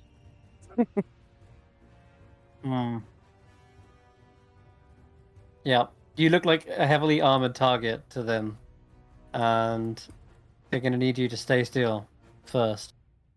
So yeah, I'll cast a web on you. Okay. Whoops, not that one. I didn't want to do that one. Xaxx. That was not the right web. I'm sorry, it's web a missed it's me. a it's a deck save, and in Miss. fact, I'm gonna move it to like, yeah. That means he's in the web too. Or are they not affected Yeah, by their own web? they are not affected. No, Mhm. Dex They're made of save. like metal and barbed wire. It should be a shouldn't have to 16? worry about any con save. A deck save of 16 is a success. 16. Damn. Ah. Oh man. See. Shit. Can I walk in the web or is it just like it's just So not training me? it's supposed to be at the start of your turn, but for now though, it is going to move away after realizing it's got a spiritual weapon hovering next to its head. So you get an attack of opportunity. Because was it in range of me? Yeah, it was. Okay. I guess It was I'll like use my... oh, no, kind of clangs off of its own dagger-like limbs. Okay. Let's get the heck away from you. Scared of me. It tries to skitter away and fires this web from afar, and it doesn't seem to quite catch you. But it is difficult terrain around you, and it's full of spiky barbed wire, so that's a thing. Okay, Mallow is up. She's gonna quickly get around here. Gets another rock, plenty lying around, and throws it with full force at this spider. She's doing good. She's hitting. Creature is getting battered from the side here. One misses though, sadly. And I keep losing my webs. Okay, that's her go. So the one below you, Faulkner. Gonna maneuver here. You've still got a shield of faith on you, haven't you? Right? Yeah. Okay. Seeing it's having trouble striking through that, it instead goes for Tanwen here instead. And now it's flanking. Its scissory limbs come towards That you. makes sense. Oh, 14? Would that hit? Because it's flanking. I think 14 just barely hits you, Barely doesn't it? hits. Yep, it hits. Okay. Ooh, So how bad is it gonna hurt? It's 11. 11 points. Oh, okay. I'm still standing though. Just pissed. Okay. And a second attack. That one also hits for 9 points of damage. There you go, Xaxx. Now you've got something to heal. You can hear the snip, snip, snip in the echoing cave. And looks like Tanwen's getting pretty beat up. All the while... cut my hair! Oh my god! It cut my hair! And I'm bleeding. Yeah. And I'm bleeding. We're worried about the hair. That's not the only thing they've cut, Tanwen. As you look over to the big mess of barbed wire that's in the corner with all your allies, you can see poor Juniper, who's still trying to wrestle at these nets. They've lost some feathers. Some of their wings have been clipped. No, not my baby.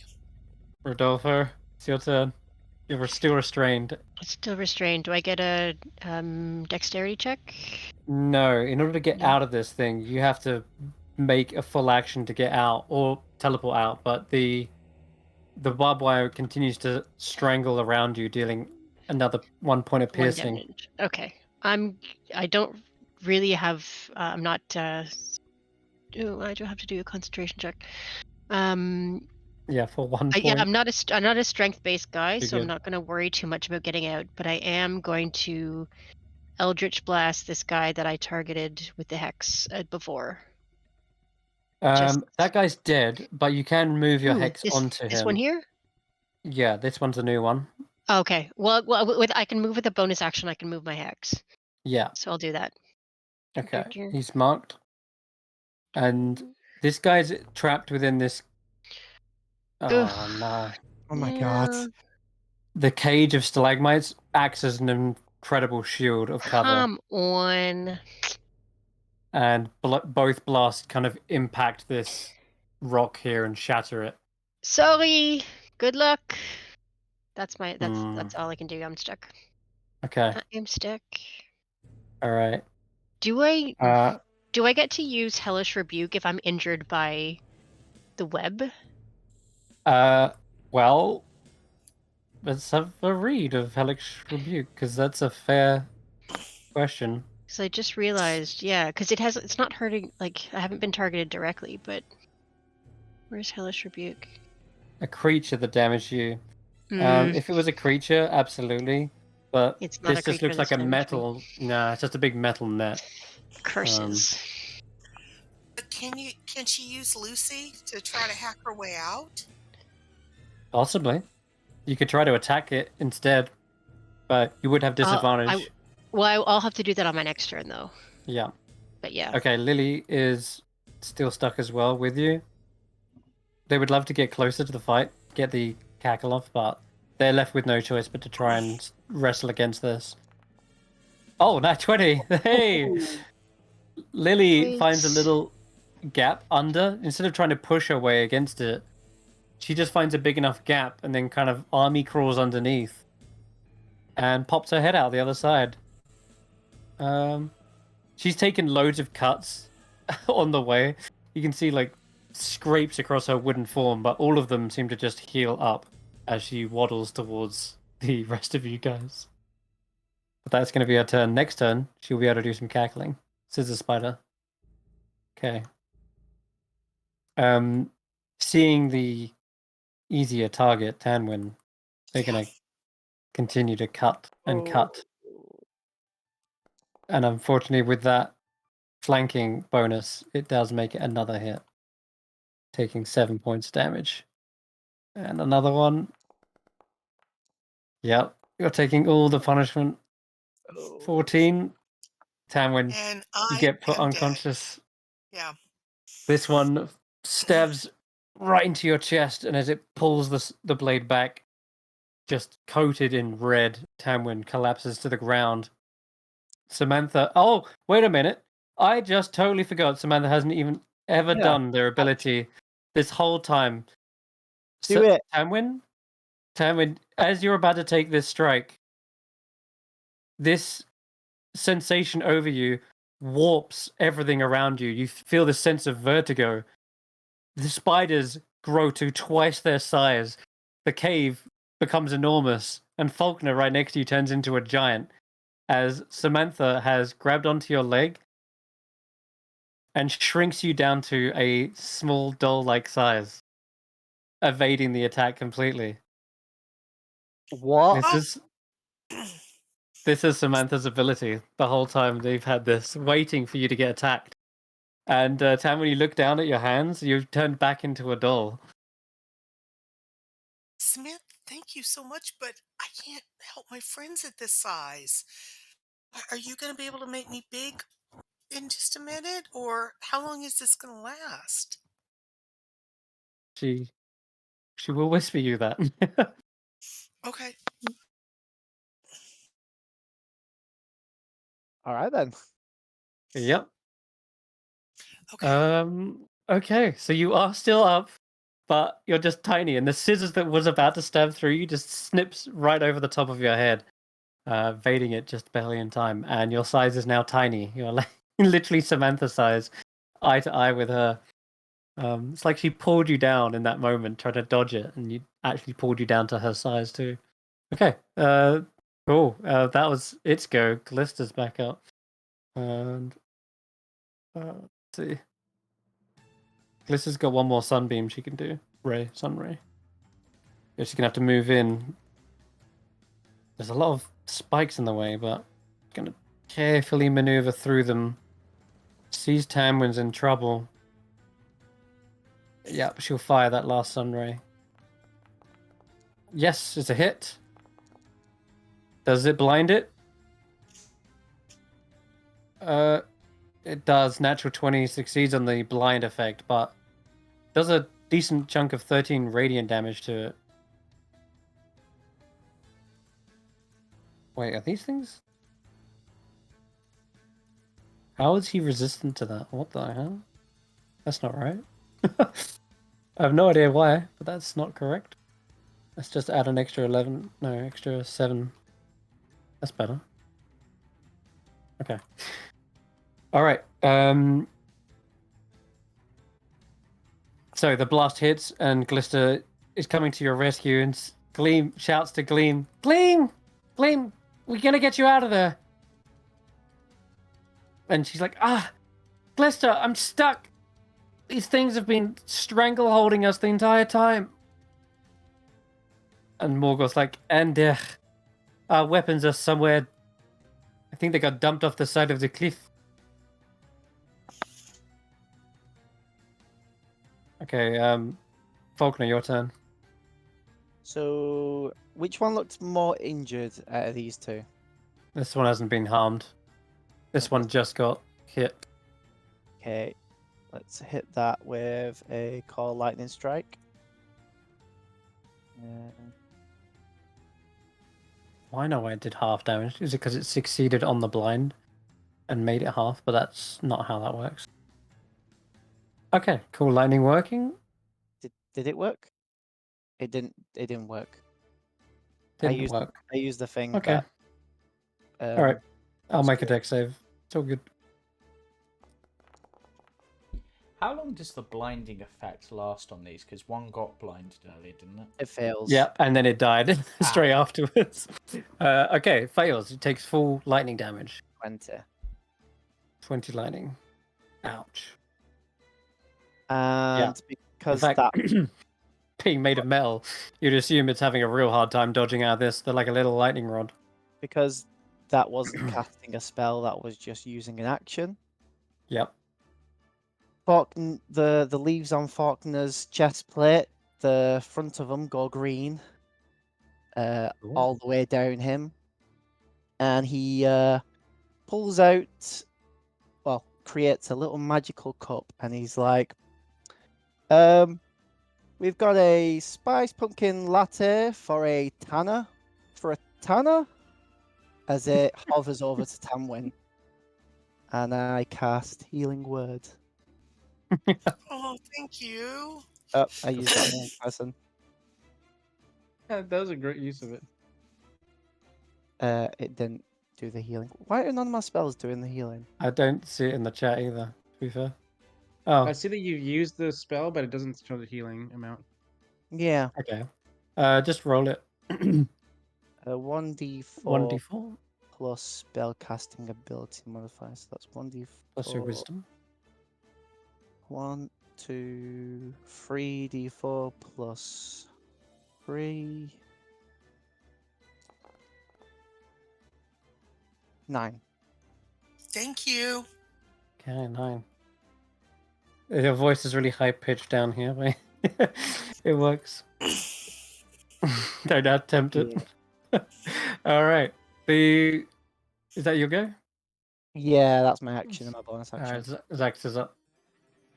All right, I'm gonna 10, 20, 25. I think I can get to there with my movement, which means I can finally see what's going on. Okay. I am gonna use my bonus action because Faulkner just went. So bonus action.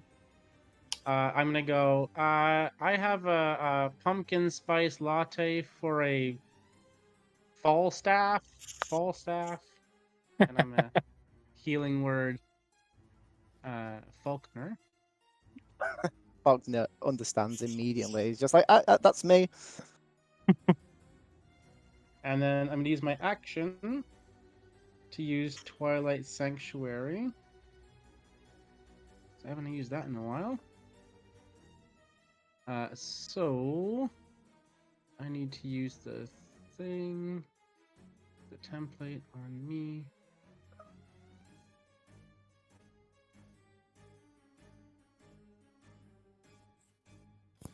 So everybody in there is in the Twilight Sanctuary. And of course, that means my allies will be getting some bonuses at the end of Your at the turn. end of their turn. Oh, right. Okay, so you get your temp HP first. Yeah. Okay. So It's not concentration. Good. Whenever a creature ends its turn, yeah, okay. So yes, and then I'm gonna roll 1d6 plus 6. 1d6 plus. Okay. Well, if I click 7. this, does it? Oh, sorry.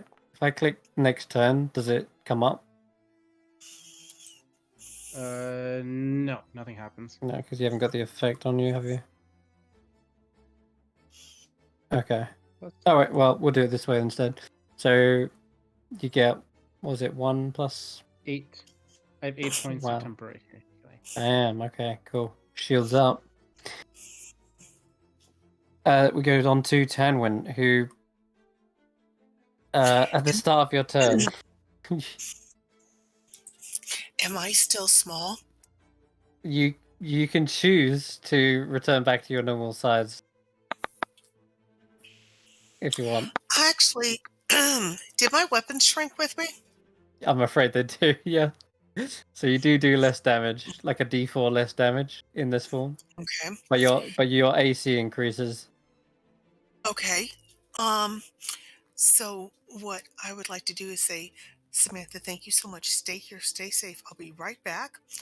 I'm going to say, swarm, lift me up, and fast as you can, fly me around the spider and get me on its back. And then I'm going to take my hand axe, which is the biggest blunt instrument I've got, and while I'm standing on its back, I'm going to swing the axe at the center of it and try to slash, stab downwards. Yeah. Awesome.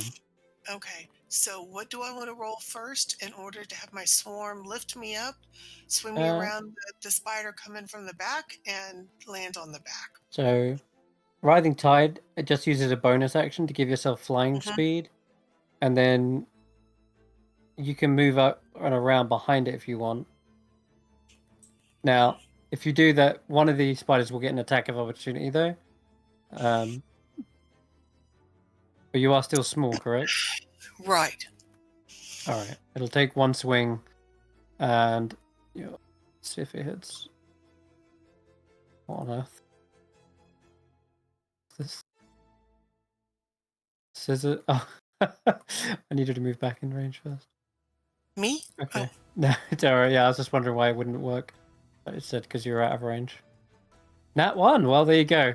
It just shows being tiny is a really hard target to hit, and this is just snip at nothing, and you're able to get up and over behind this thing. Now you're actually flanking with Faulkner, so go ahead, make your attack, and then Okay, we'll just add so +2 to I'm it. gonna hit with a hand axe because I'm afraid a dagger and my strength won't be enough. So attack. That's a hit. Yes. All right. So hand axe and damage. Max damage. But I had hunter's mark still on it. So do I get to roll my hunter's mark as well? Yeah. Did you actually Hunter's Mark this one? I can't remember. Oh no, I didn't. I that's a bonus action, so never mind. Okay. All right. I do need to roll 1d4 because of the tiny size. Okay. There you go. 1d4. Roll. Okay, so it gets back like 2 HP because it's a tiny axe, so it does a little bit less damage, but That's got a my good chop on it. But did I get any damage with my swarm? Yeah, you can roll another d6 extra damage Okay. for the swarm doing their job. Yes, the swarm pluck up the courage to fight back and do a good 6 points of piercing damage. Probably just trying to pull the scissors away from each other. That's your first attack. Then I'm gonna swing my axe again. So, because I would like to try to take it apart. Nah, It's just figured out what I was barely a doing. miss. Yeah. Even with flanking? Yeah, just barely a miss. Yeah. Okay, that's your go. It does Yeah. look pretty beaten up though. You've already chopped it like its abdomen. It's all Yeah. kind of bent and like wrenched open now. Then the final thing is, can I ask my swarm to lift me up so somebody else can attack it without attacking me? So I'm Yeah, hovering. you're hovering like 10 feet in the air. Yeah. Okay. All right. Cool. All right. I need to see if the spider's web recharges. I would love for it to. When you get Nope. 10 temporary hit points. Oh, bless you. Thank you so much. Where's Rodolfo in this fight? I'm stuck in a web still. Have you been there the whole time? Yep. Okay. I'm gonna try and get myself out next time. Okay. We're just coming up. Oh boy. I need to. Okay. Sorry, 10 temporary hit points to you. I'm gonna actually. Oh god. You're flying in the air. I guess this thing has to. Where did that one come from? Jeez. Mm-hmm. It scuttles around the corner. Ignoring you, it tries to go for Faulkner. Does miss with the first, but stabs you with the second for 11 points of damage. Okay, Mallow is still around. She moves up to here. Still got a good aim on this one. Tries to pepper it with a. Oh. Tries to pepper it with another rock. She's got a good aim, this kid. Yep, so good she also hits Faulkner. Apparently. Yeah, gets Faulkner. Nice. Ricochet damage. Okay. And then she's like, oh, sorry. Okay, that one's her go. Man. You know, these scissors aren't looking too good. And especially now Xaxx has turned up, able to shield everyone. But maybe I can drop Faulkner. Haha. Yes, do that. Still flanking you too. Does that make it a hit though? 16? Miss. Okay, 16's a miss for him. And then that'll be a 19 to hit. Bad hit. Okay. I have an 8. So you're getting completely surrounded, Faulkner. The shield is trying its best to keep as many attacks off of you as possible, but you know you're going down. Rodolfo's up. Okay, so This web's a pain in the ass. it really is, and I don't think I can see anybody anymore. No, I can they're all... kind of see this. I see this guy, but I don't have a clear line of sight. So I'm gonna use Lucy to try and hack my way out. Okay. You've got disadvantage on the attack, but Lucy's great at chopping through things. Okay, so let's try. She's great at chopping through wood. Oops. That's a sewing needle. My target is only. Can Can I target the web? Just untarget the spider and then just roll it. All right. Inventory. Where's Mabel? Lucy. Oh, she's way over there. Okay. Oof, 10 and 14. I'm guessing that's not gonna. Ooh, 10. just check. Well, how much AC does this web have? The AC is only 10. You hit it on the dot. Oof, awesome. Yep. Okay, so roll the damage. 12 slashing. 12 slashing? Yeah. I forgot it's a D12 damage. Damn. You rolled max. That cleaves straight through the net. Nice. Okay. Okay, cool. So you free yourself. Awesome. But you're still in it. You can move, but it's going to be difficult terrain. Okay. I'm going to move as far as I can. So this is difficult terrain. Can I move 10 feet, like just 15 feet just to get out? Yeah. Yeah. It'd be All 5, 10, 15, 20, and then you'll be out.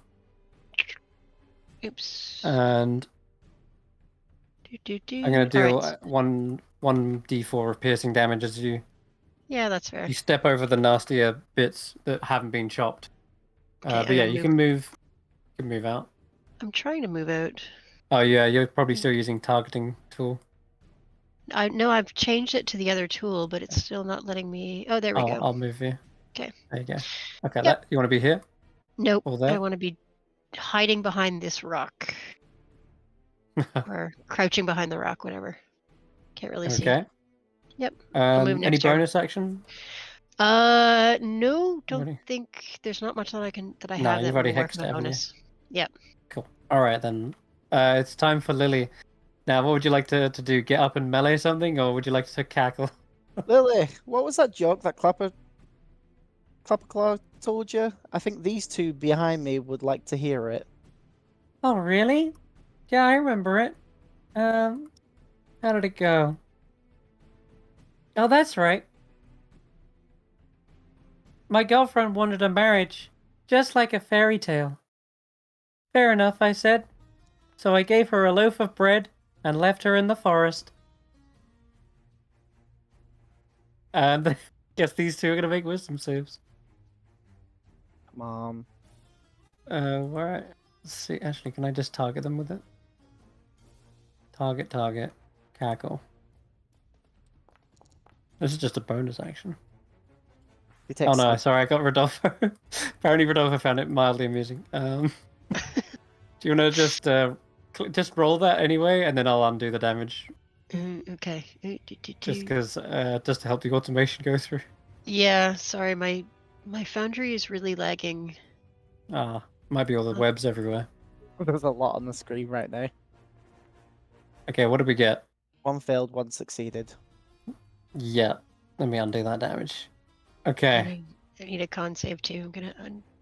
This doesn't Yeah, count. ignore that as well. Sorry. Okay,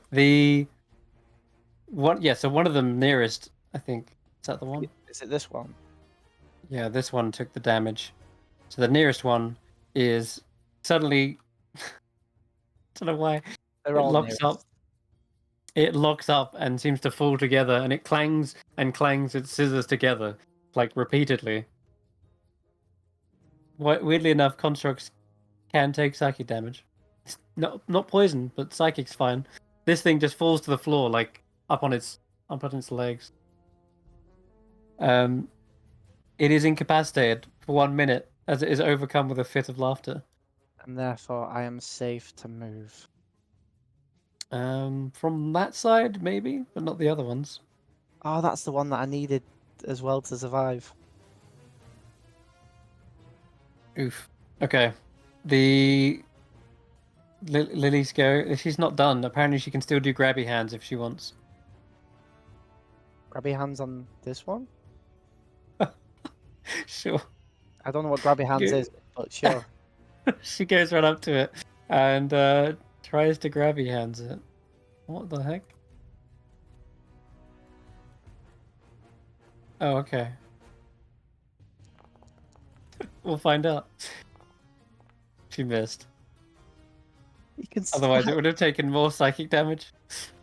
an Yep. invulnerable doll that does psychic damage. Yes. What? Yes. That's what you have. We are going to be friends forever.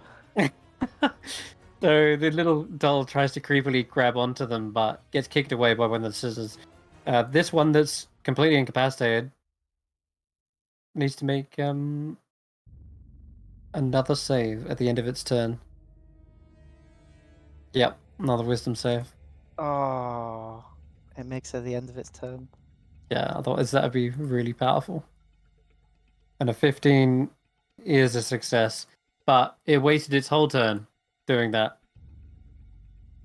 So you didn't die. That's a very good thing. Yeah. Okay, the doll seems to be like, hey, you're supposed to still be laughing. Don't worry, I've got another one. And before he can say it, the scissors slap the doll in the face. Alright, Glister's up. She's run out of sunbeam, so she's going to have to get dirty. Pulls out the dagger and stabs this thing.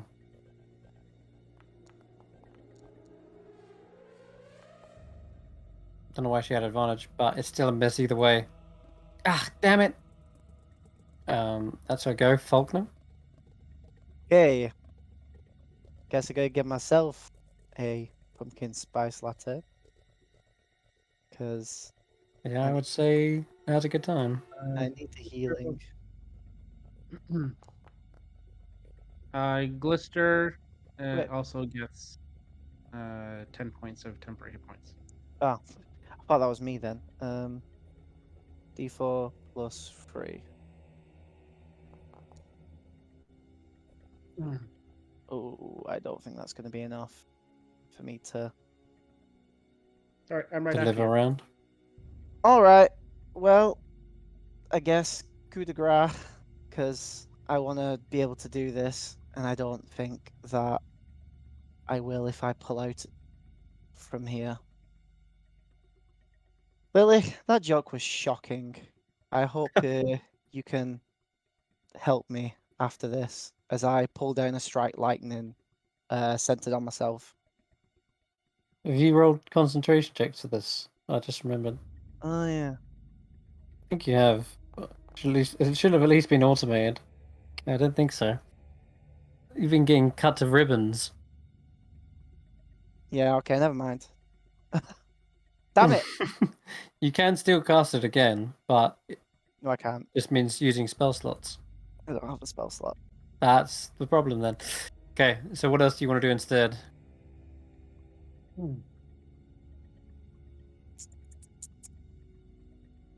I don't know. I wasn't prepared Well, for that. I'll give you a second. Oh man, you're really running on empty. I am really empty. I guess I'll just keep myself alive.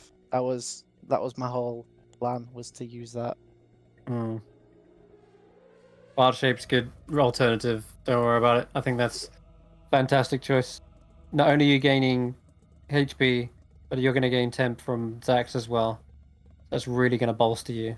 In fact, Glister should have rolled a d6 as well. Just chuck that out there. I think Glister gets like is it +7? Yep, so it'd be 11. Oh wow. Okay, cool. I All am right. a giant elk frog. Giant elk frog. Um, You're gonna be a giant frog. what is it, Xaxx? D6 plus.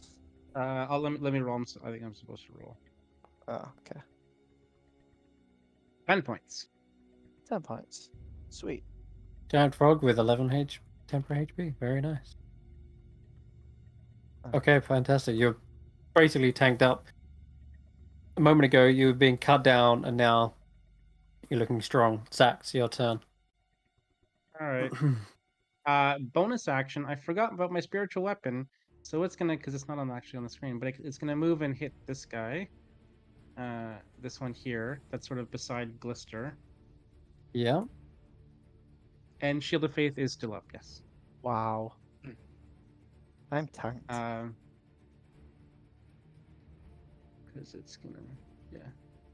Here we go. I'll just put the moon as your spiritual weapon. Okay. And since it didn't work before, I'm just gonna roll d20. That's gonna hit. Yes. And it's 1d8. So 6 plus 7, 13 points of bludgeoning. Roll. Oh, that was 12. There we go. Yeah, it's looking really bad. Each of its limbs are being severed one by one, and it has to kind of rebalance itself in a jittery fashion. And then can I go back to myself? I can't. Oh, Sorry, have you got the spiritual ignore weapon that. Now I have the spiritual weapon. Yeah, because now I can't go back to. Oh, just try and double click Xaxx. I can't even see Xaxx. What? Really? Yeah. Oh, try and drag a box here. Just Yeah, try and drag a. Let me try to move the spiritual weapon. Maybe No, it might be because this thing has no vision. Yeah, there we go. Okay, back on Xaxx. Okay. Okay, that was my bonus action. Yeah. And then for my main, well, I was gonna do something else. You can actually step there. Lily's tiny. Yeah, but he's turned into a giant elk. Well, I don't want to step in between two of them. Giant frog. Just got giant the wrong frog. image. He's this. I think. So, which one looks least? Looks most damaged? Oh, this one. And they're both. These ones are the two injured ones, and this one hasn't been touched. Oh, okay. This is the one you've been following around, chopping to pieces, and this is the one Okay. that Tiny Tanwen is working on. Okay, so I'm gonna go on that one, the farther one, because I don't want to do the one right beside me. And we'll just do, where is it? Guiding bolt. That's Will be second at one. disadvantage if you try to do it in melee with this guy. Why? I'm Because it's a doing- ranged spell attack, and if you're in I'm doing- melee with something else, I'm not with something else. yep.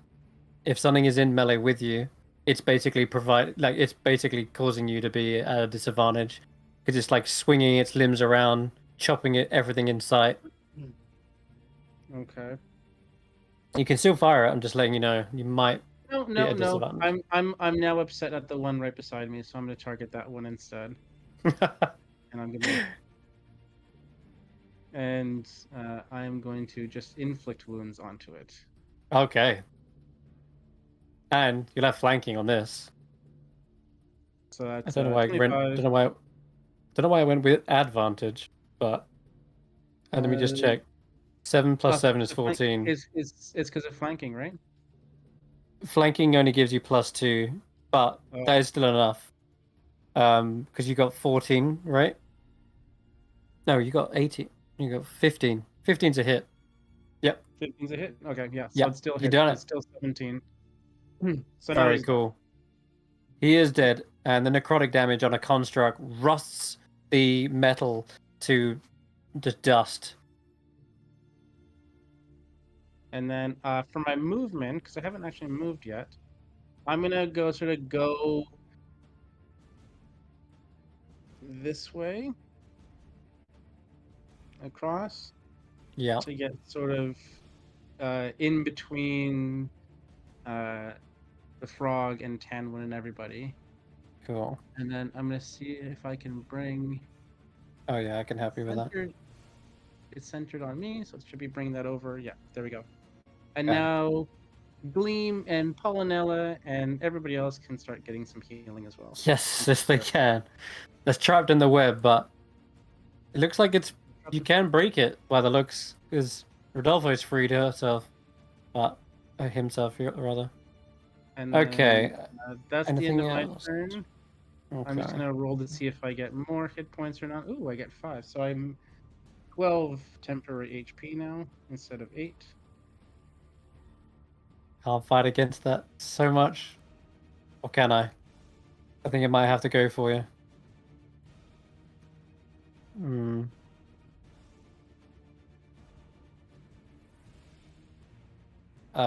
Okay. Yeah, it's now or never. This thing is backed into a corner and tries to take a slice at you there, Xaxx. There it is. 23, yes, is gonna hit. Takes me 12 points of slashing damage. Twilight Okay. Sanctuary, though. Whew, weathers the blow. It's all my temporary hit points there. Ah. And a 13 is gonna miss. And the scales prove even hardier. Okay. Mallow, she's right in the corner here. Jumps out from the cover. Hey. Didn't think I'd be saving a Briganock this day. Or ever, for that matter. But saving an ally against Endelin, that I can do. And she lobs another rock. And smashes it to pieces. What a The boss. The Briganocks cheer inside the wiry mesh. They are there. They're just very trapped underneath. Well, Yeah, woo! Well, Does- we brought the ultimate person. Rock beats scissors. That's how the game works. Oh my god. That should have been the name. Yeah, and you know what? That should have been her one-liner. Totally. She shouts that as she throws the last rock. Does Tanwen get a turn? Tanwen can have a go, sure.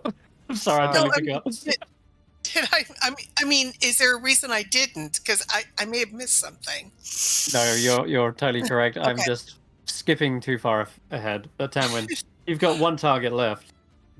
just in case, Mallow's yes, gonna take 11 points of healing of temporary hit Oh. points. Okay, thank you. Can I suddenly be my own size? Whoa! Okay, hang on. Yes, Whoa, you whoa, can. whoa. Okay, all right. So I'm gonna catch my balance, and because I'm now my size, I am gonna say down in front, and I am going to I duck. use my bonus action to hunter's mark Hunter's mark it? this guy. Yeah, So, all right, you got it marked. and then I'm going to shoot it with my longbow. Make sure you got it targeted. Did I not? Thought I did. Oh, I don't see the little dot. There it is. And is Okay. this going to be sharpshooter or just a normal shot? No, just a normal shot, but Okay. because I'm scared to death I won't hit if I have to take the penalty.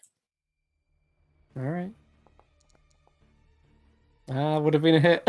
Yes. And then I'll roll damage, and then for my wasps, and actually, can I roll all the damage at the end?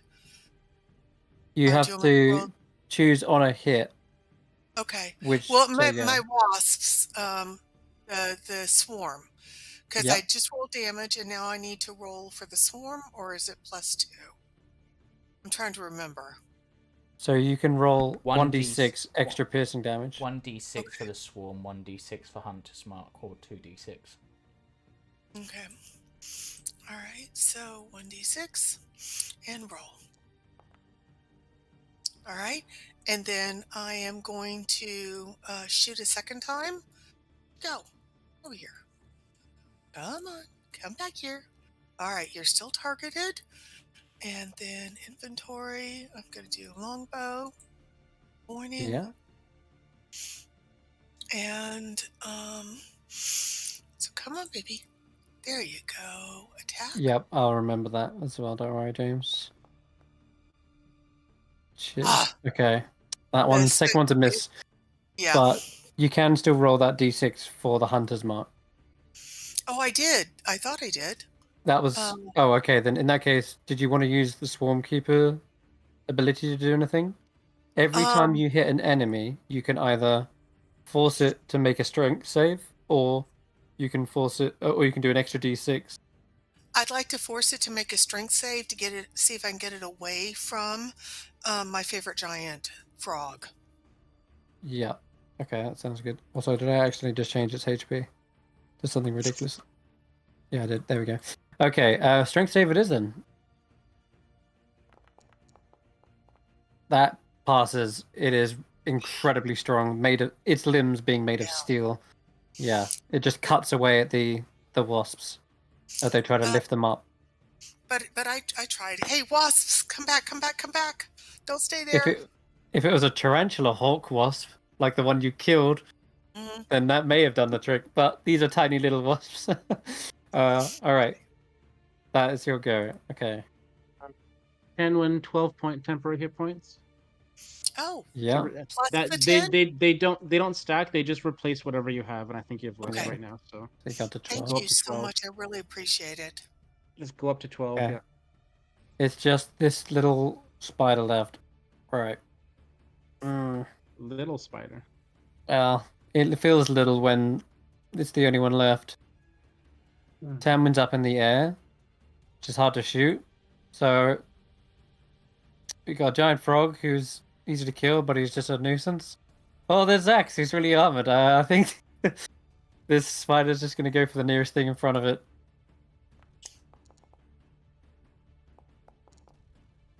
Don't know when you got another wild shape back, to be perfectly honest, but because I thought you'd used both.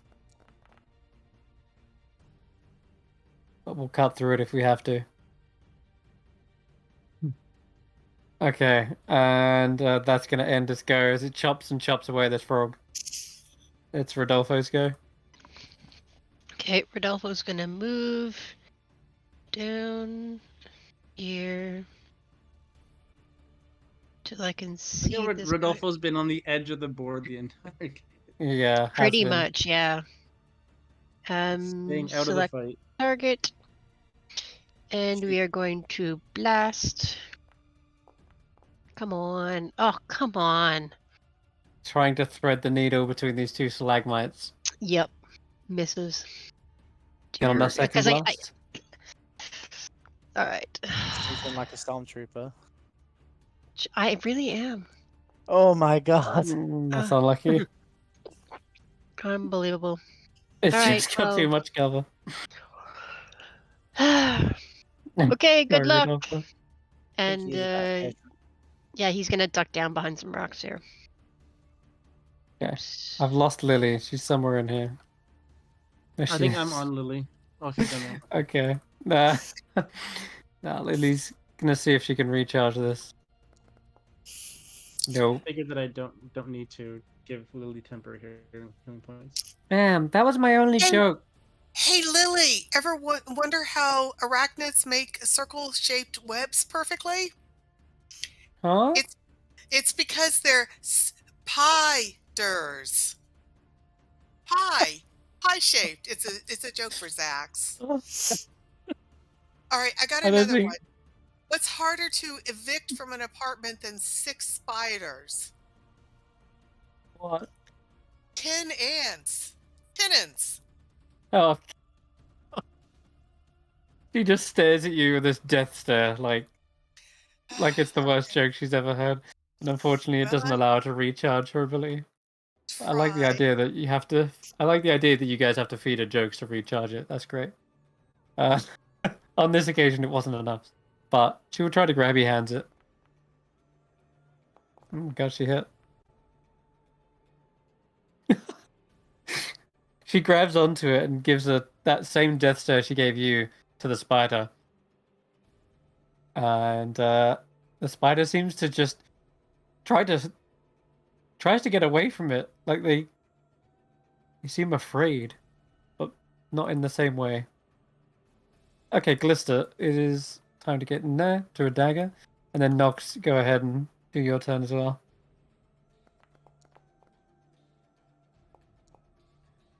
Oh.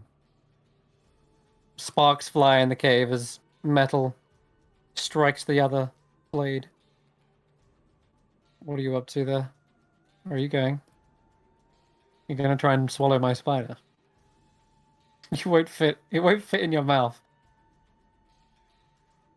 Get out of it. I'm muted. God damn it. No, it's not letting me bite it. It's saying it's more than 10 feet away. Is it because you got someone else targeted? Yeah, you got Juniper targeted somehow. Juniper? Yeah, I don't know how. I have no clue. I have no clue, honestly. But go ahead. Try that again. There you go. That hits. No for the damage. Yep. Go on then. This automation sucks. Used to be fine. The One. update. It's V10 that sucks. There you go. 4 damage as you kind of slightly numb. And it is grappled. Did Glister go? Yeah, Glister got a stab in. Yeah, it's grappled. Glister gets 13 temporary hit points. Okay. And how many do I get? Did you finish your turn? I have now. I don't think it can fight against the tide that is Twilight Sanctuary. Xaxx. 13 temporary hit points to the frog. Yeah. All right, Xaxx's turn. Yep. Okay. So first thing I'm gonna do is try to get them. Can I click on them? Why am I in Juniper? I'll help you there. The moon. Yeah, the moon's going in here. well, Yeah, the I'll moon's help you gonna there. go. Yeah. Oops, sorry. I'm Cool. just gonna manually We'll say do it gets this. in range. Yeah, bonus action. Oh, Spiritual weapon. You have Mhm. advantage, by the way. no, it's only grappled, not restrained. It is. It says if Sorry. if the target It's fine. It doesn't matter. It's the same anyway. No, it does say So grappled 10, and restrained. yeah 10 points of bludgeoning. Okay. Magical force bludgeoning. And then I'm gonna go right up to it. And I'm gonna making sure that I'm keeping everybody in my thing. I'm gonna come down this way and then I'll help you there. target it for an inflict wounds. Oh man. 16's a hit. Yep, that's gonna do a lot of damage. 12. It's only 12 points. Yeah, Reading from but only 12. with the other 14, you've gone past the point where it looks like it was fighting on all form, and now it's kind of a rusted, twisted piece of metal that's just like clamoring to stay upright. Which means okay, that's my turn. And very then I'm gonna nice. take 13 temporary hit points. nice. Okay, Tanwen, this wretched creature needs to be put out of its misery. Oh, when I got hit from the other guy before that did the hit point damage, did I need to roll a concentration check for the Shield of Faith? I think you lost Shield of Faith a long time ago. No, I still had it. Did you? Oh, sorry. Then yes, you Yeah. did. Yeah. Okay, Sorry. so let me just do a quick one on that. I don't think it's affected anything, but No, I haven't seen it affect, but it is I still up. missed it. Okay. It's still All right, Tanwen. One well-placed arrow. Or several. Before I shoot, Samantha shouts to Lily, "Hey, Lily, did you know that my husband is terrified of spiders, but he has such a tender heart? He told me to take the spider out instead of killing it. So we went out and had a few drinks. He's a nice guy." Let me see if it recharges. No. Aw. Okay. All right. I am going to fire. I'm 10 feet up. So I shouldn't be firing at a disadvantage. And so let's fire. You should have advantage, in fact. Go ahead and roll advantage, because this thing is grappled by the frog and restrained as well. That's a hit. 17. All right. And then we'll roll damage. You might even be tempted to sharpshooter now you have advantage, in fact, but... So, 10 damage.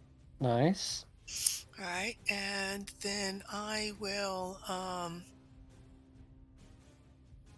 Hunter's Mark? Okay, I'll give it a try. I'll give... No, I'm going to roll attack again. It just... With the sharpshooter? Oh, just a normal one. Okay. That's a hit. And then damage.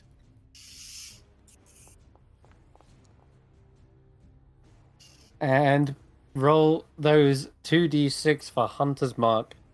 Okay. And then, once you've done rolling that, as long as you roll a good number. Actually, yeah, that's it. No. I just did the math. That's it. It's got 2 hit points left. That's literally what you needed. Tell me how you do this. You got the finishing blow. I managed to shoot it dead in the center again, and it falls apart. Are we allowed to take the scissors? Because I think I'd like to try to use the scissors to cut the webbing around all of our allies. Yeah, I like that. There's several that have rusted and wrenched away, but there's Right. enough that are intact that you can totally go down and pick them up. Okay. But with Okay. that, combat is over. And you see all the others cheering. Morgul is like, well done! You finally dealt with them.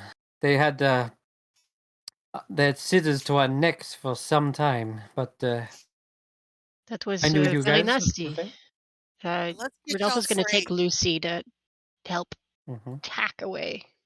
I'm gonna drop my form, but I'm not actually going to because it will break Foundry, and I don't want to have to reload. Well, he won't break. It will just. So, how be long have you guys nasty. been down here? I mean, Well, as long as we have left us. When was the last time we saw you at the?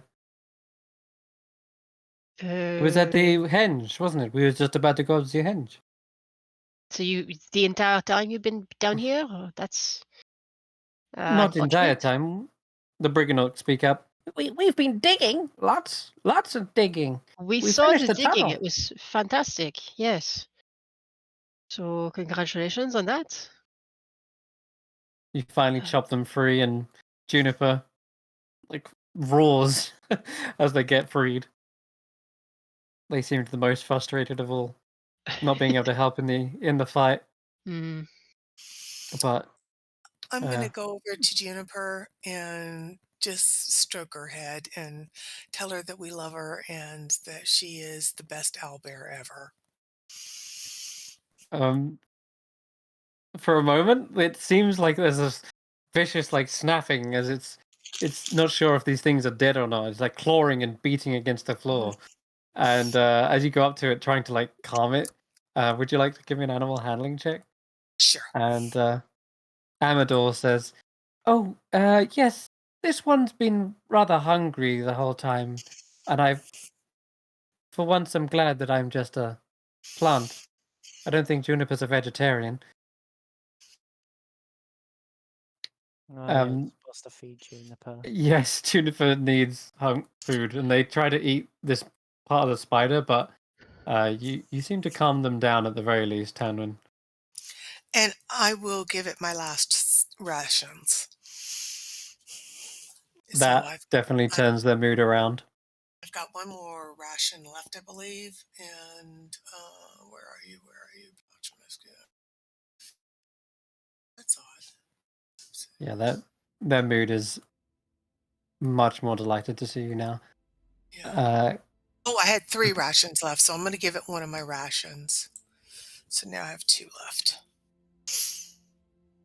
Morgul says that was a grueling battle, but I saw you have grown stronger since we last saw you. Yeah, I pick Lily up and I go, yeah, that's right. It was quite riveting. Let me see if that did it. It did. That recharged success. Yeah. He's like, haha, I get it. Frogs ribbit. They also squelch when you squash them, and they scream when you grab them. It's true. Just no reaction to that whatsoever. Cool. So do we want to take a rest and get everybody back up to at least a little bit of health before we head out of here? Or do we need to... Well, we need to search for the weapons and make sure we can get Morgoth's armor and weapons back. You said they And I've threw them down. I've got to let everybody know that we're ready to fight. I think everybody needs a bit of a rest, though. Yeah, Yeah. I am well and truly tapped. I've got 3 first levels, and that's it. I've got 1 second level and 1 third level, and that's it. Hey, well, it's been a while since we've slept, and we've had a really, really, really busy day. Do we want to just set up a watch schedule, cook some food, feed everybody, see if the scissors can be used on anything else? Because these are great scissors. Yeah, we may need to let Tarquin know that we may be delayed by a bit. Then, if we're taking a rest, I can signal him. I can call him and let him know that we need to rest. Okay. and that 'cause- she should just stall as long as he can. yeah, Yep. Maybe stall for 8 hours overnight. 8 hours. Yeah. That's a long time to stall, but maybe it can be done. So I just want to say the Briganox, they will run up to the corrid, and they're like, "Impressive! You're really out strong. We should try and create you some sort of catapult to launch those rocks. You could maybe fire them even further." And then Mallow seems to be taking it well, being kind of complimented by Briganox. He's just a little caught off guard. Polonella and Amador embrace, and they seem as happy as can be. Squirt the oil can hops forward. He's been quite quiet, but he says, good to see you, Rodolfo.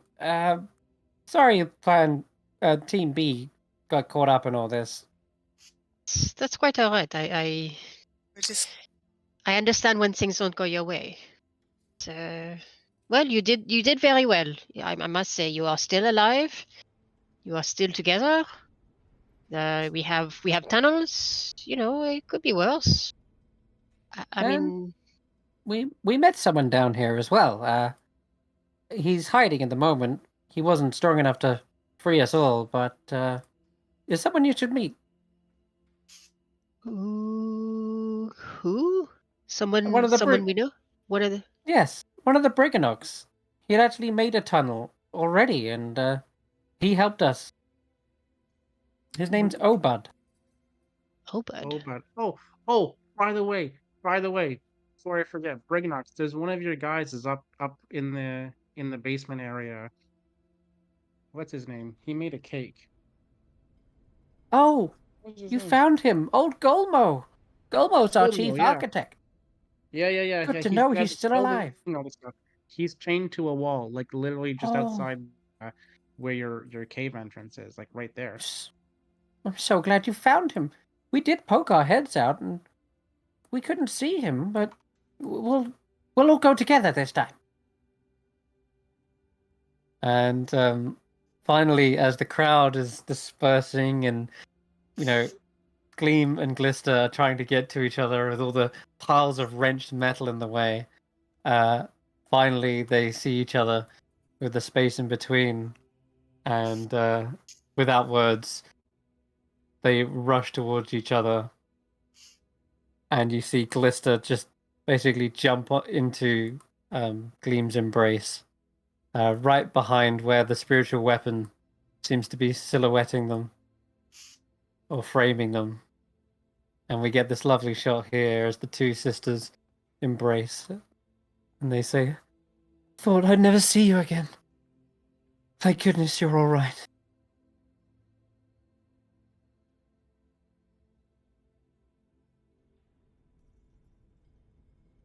Are you you're not hurt, are you?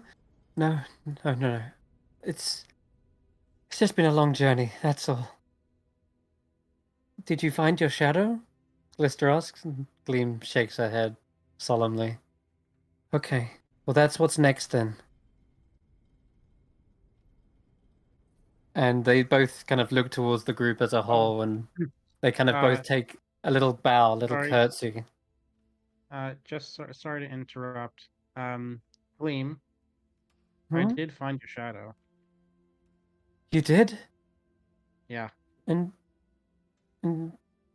what's she doing? Currently, I believe she's with my shadow. Your shadow goes by the name Obscurity now. Yeah, it's good. Just Yeah. got their own theme tune. Oh, Yeah, it's also, that, Obscurity's entrance music. that reminds Threats me, on it. I also saw your shadow. It was flying off in a northeasterly direction, but you probably don't know what that is here. But it was flying away from Motherhorn. Flying with on its own. On some sort of winged shadow. Oh, Which maybe there's another shadow that's like a Don't like Don't a bird, giant eagle or something. didn't you say that yours had wings? Mine? Did mine have wings when I saw it? I thought it was just like a me-shaped thing.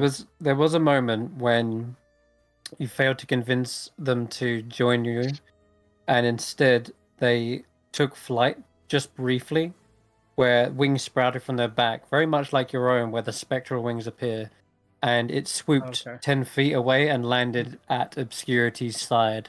Very Okay. symbolic, yeah, like, almost like a symbolic message.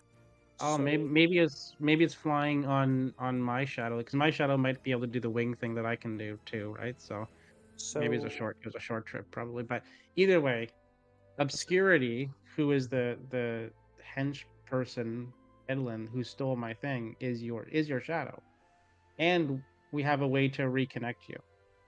yeah, I'm so sorry, my shadows caused you so much sorrow and stress. I will help you get it back.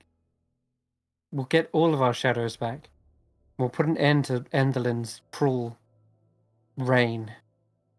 yeah. As an educated guess, if it wasn't heading to the windmill and it wasn't heading back to Motherhorn, maybe it was heading to the palace. Oh, it's going to the. I was gonna say I was going to Prismere, but the whole place is Prismere. Yeah, I can't imagine it it going to Scabatha or Bavlana. But I could No, be wrong. maybe it's either way.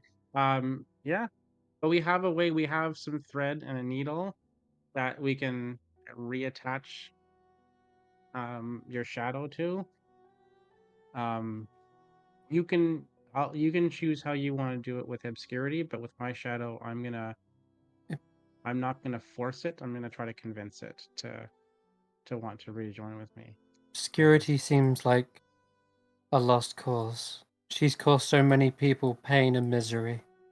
She still feels pain though. She misses you. I know that.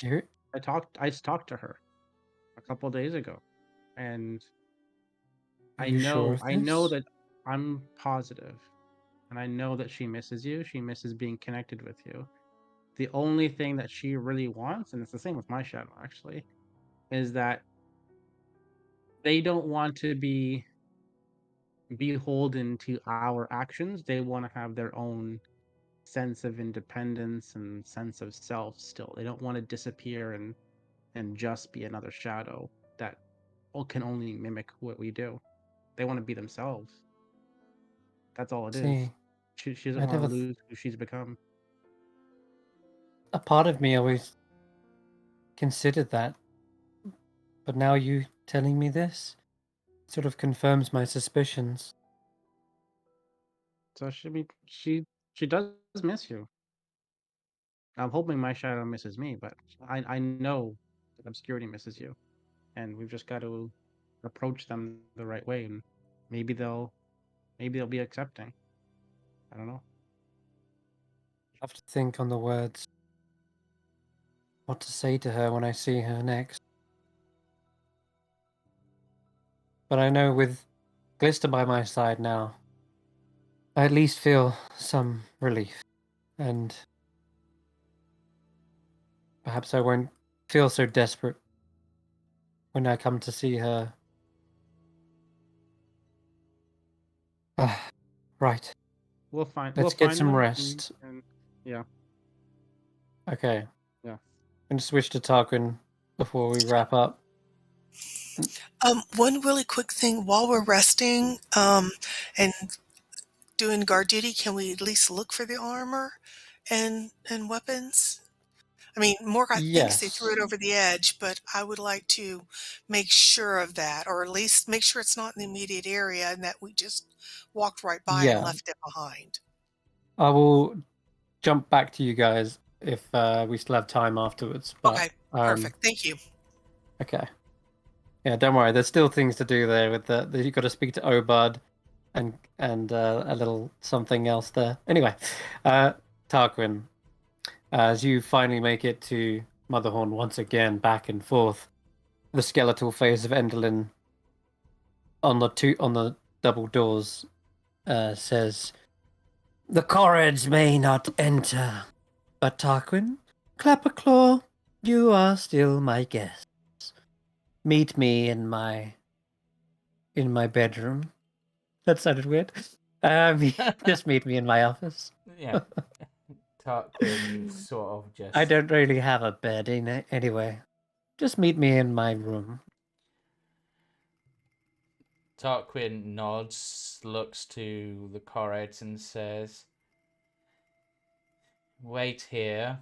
You'll know when it's time." And we'll head inside. I Oh, yeah. no, go ahead. I'll let this play out before I do my. Okay, doke. So as the doors open, however, standing on the other side is something like a darkling. They appear kind of taller, more well equipped, and they have some sort of unique armor that appears like raven feathers and leathers. And as they step forward out of here, they seem to let you pass, but they seem to be eyeing up the Corrids themselves. Here, I'll get some artwork for you on this one. His long, pointed nose, a mess of dark hair, and they're clearly equipped with tooth and nail, like daggers, belts, bandoliers of knives, and they gesture you in. I look at them and be like, "If you're here to cause any trouble, make sure you don't. We'll need these to fight the summer court." And just walks past. They fold their arms and lean up against the entrance to the door.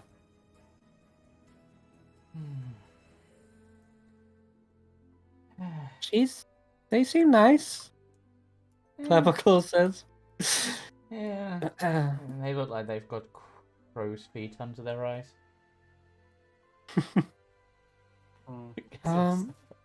Guess we gotta walk all the way up.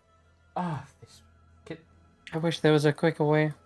Yeah, they really need to, like, I mean, she's a hag, right? Can't she, like, install some sort of teleportation circle or... Honestly, with all these mechanical stuff for lifting stuff up and down, can't she install a lift, anything? Like, seriously. What is with all the stairs? I mean... Finally, reaching the top. After you complain about it the whole way. Claviclaw's like, wait, is this her bedroom? Wait, she said she didn't have a bed? Well, where's she supposed to be? This is her, when we met her last time, this is her office. I honestly would not be surprised if she sleeps in that cupboard, like as like a doll, like locked away. As you say that, the eye atop the cabinet suddenly opens up and looks towards you, and you hear a rustling in the cupboard. Boom, boom, boom, boom. And the doors suddenly swing wide open, and Endelyn hovers out of it. You guessed correct. She seems to be adjusting her veil.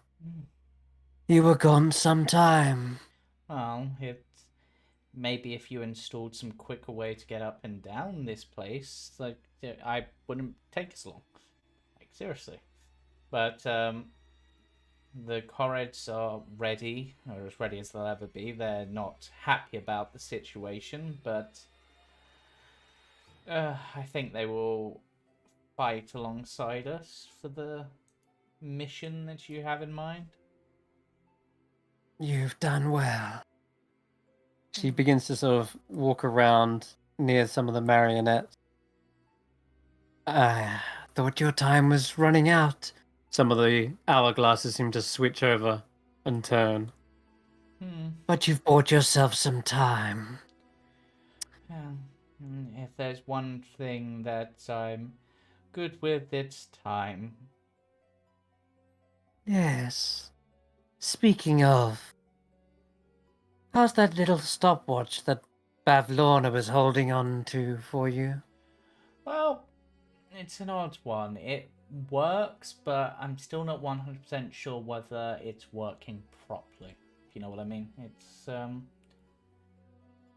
I've Yes. assumed this weird human form, and it doesn't feel quite right. I'm not sure if the rabbit form was technically right, or this form is technically right, and maybe I'm just wrong, but it's an odd situation. Do you feel perhaps like there are still some strings attached? She Yes, knocks one of the marionettes. yes, Mm. certainly something a bit like that. Or maybe almost like a mist that needs to be cleared. A veil. And you can roll me a perception check as you're looking around the room as it happens. There's a couple of these marionettes do look a little odd. One of them is moving and swaying back and forth from where she knocked it. However, another one is further at the back of the room and is swaying of its own accord. And as you kind of have to lean a bit past all the others, you spot that hanging from the strings, tied up, and even like gagged as well, the poor guy, is a Briganock. And all their limbs are like completely tied up. They looked like a marionette when you walked in, but now it's very obvious as they kind of like jostle around ever so slightly. They haven't got much movement, but it's enough for you to just notice them sort of dangling around, and then their eyes meet yours, and their eyes are wide as if like, help me. There's a clear sign of distress on their face. Tarquin just trying to think how to do this. He just sort of places a hand under his chin and just sort of tilts his head slightly, and then just sort of almost goes nod. Yes, definitely some strings that need untying. That's a good way of putting it. Hoping that the Brignock gets what he means. Yeah, he kind of nods, like, doesn't say a word. Now, we have the Corrids, we have my own Darkling forces, and where are the rest of your allies? They went on a scouting mission to ensure that the path was clear. Scouting. Roll a deception check.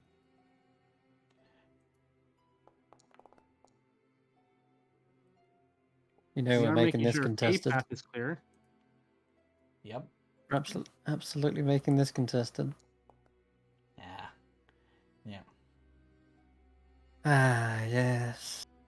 Wouldn't want something to go unnoticed, right? Exactly. I mean, Wouldn't want someone sneaking up on us. precisely, you know? I mean, as you're aware, there was a tunnel in place. Gotta make sure no one else has found that tunnel, right?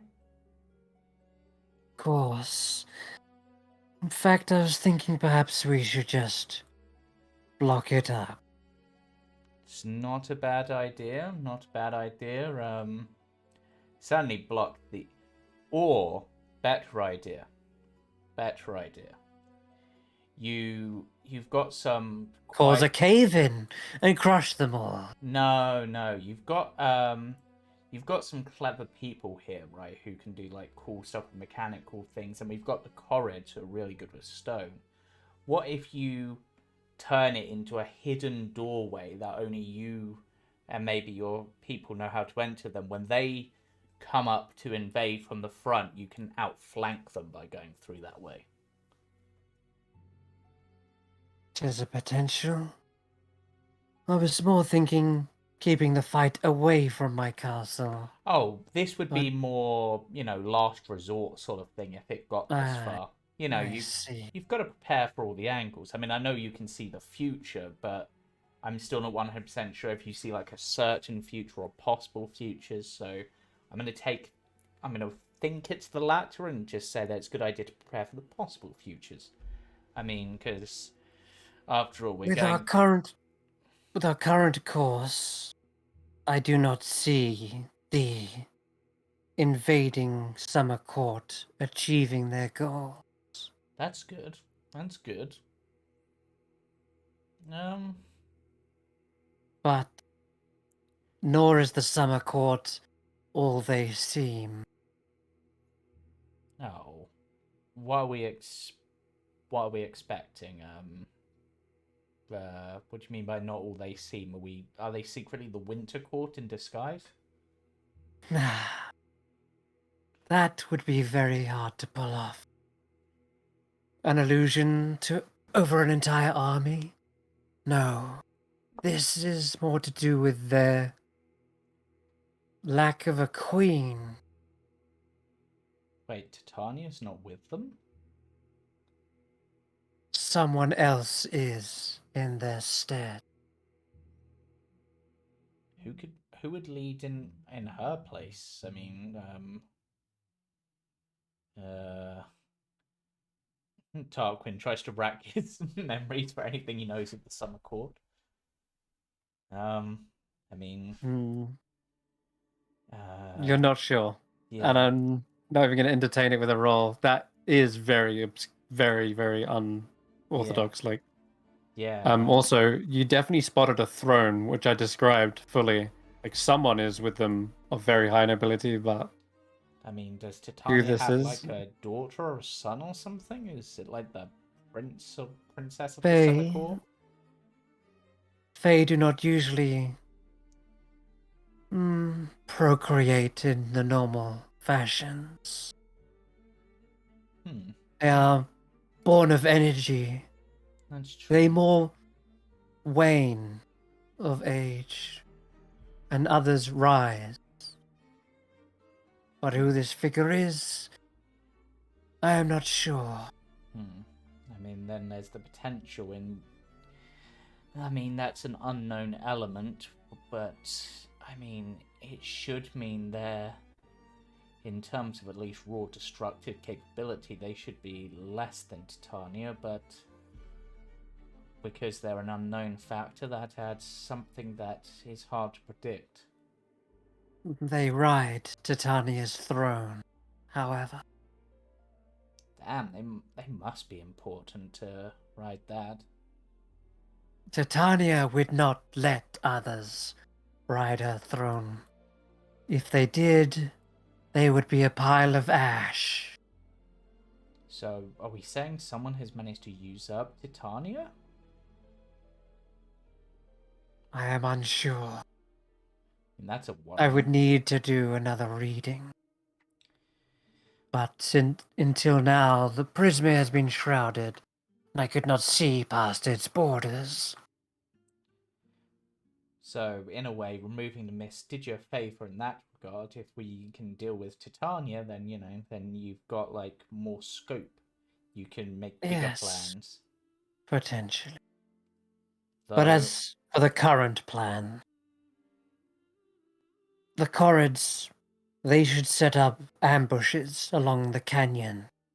that does sound smart. That's probably the best way. They seem more suited for that than a direct assault. They will likely see my castle as a focal point of their assault. Have the Greyhawk murmurs, you know, those peritons? Yes. Quite They must defend Motherhorn. lovely chaps and chapesses. As long as they are nearby, they can stop those trying to scale its heights, knock them off. So, And as for your group, I am expecting you to be on the front lines, of course. being as capable and as powerful as you are. Of course. Of course. Is there any equipment or tools that we could use to our advantage within here to, you know, give us an edge? Because we're capable, but, you know, every little helps. Mm. We have but a couple of days. Hmm. And unless you wish to wrangle a Jabberwock, I I mean, cannot think of any other. I really, really do, but I'm not sure how to go about doing that. When are your sisters due to arrive? Soon. Okay.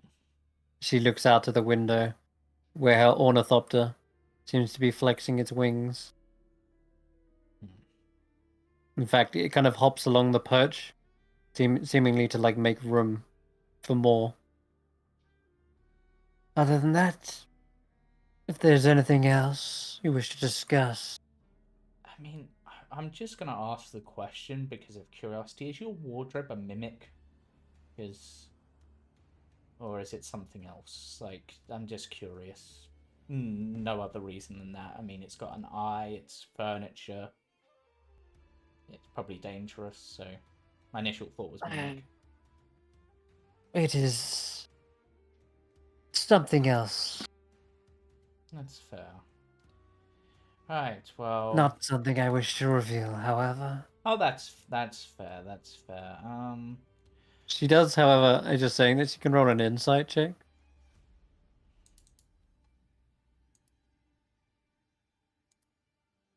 Because she's looking around the rest of the room. You remember there's also this chest. It's a sturdy looking thing with a built-in lock. She seems to glance over to that though, as at the mention of like mimic. I've always wanted and then she I've always wanted a pet mimic. And then her eyes seem to glance towards the glass-doored wardrobe again. She doesn't seem to react. Nor does the chest either. In fact, you know the mimics might be completely indistinguishable. You've sat in a mimic role. Yeah. So but the last thing she looks at, it's sort of as you say mimic, she looks at the chest, but perhaps that's just because it conjures the idea of a mimic, you know, chests. It's their classic form. But her eventual gaze sort of ends up lingering on some of the marionettes that are dangling around. There's one with like a little unicycle, and in its hands it's holding this very long needle. And there's a couple of them like that, but yeah, her gaze seems to linger on that for a while. If I'm thinking of people who could be useful, you've obviously, as part of your dealings with the carnival, taken people's shadows, and whilst I realise those aren't going to be that useful against beings of light, much like your darklings, I'm wondering if maybe as a last resort we might be able to harness those. Sorry, who? She tends to like be distracted by the marionettes, that so much so that she missed your question and then looks back at you. The shadows of that being yes. taken, and of course Obscurity, who seems like a The shadow, but shadows... more so. Obscurity is absent, as she often is. She often has dealings with the carnival, but she's indisposed at the moment. And I'm afraid the shadows will be of little help. They do not do well in sunlight. Yes, Which the summer court will certainly be bringing. Yes, bringing the sun against the moon. Kind of poetic in a weird way.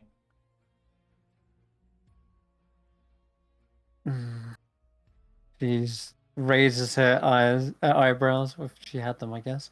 She sort of clicks her head to the side, more like you hear a cricking sound. Almost as if you're suggesting something, but something she doesn't like. But she's very hard to read in that instance.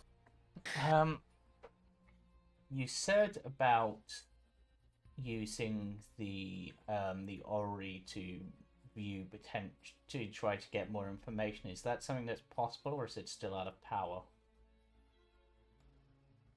It is unfortunately waning. We need more creatures to torment.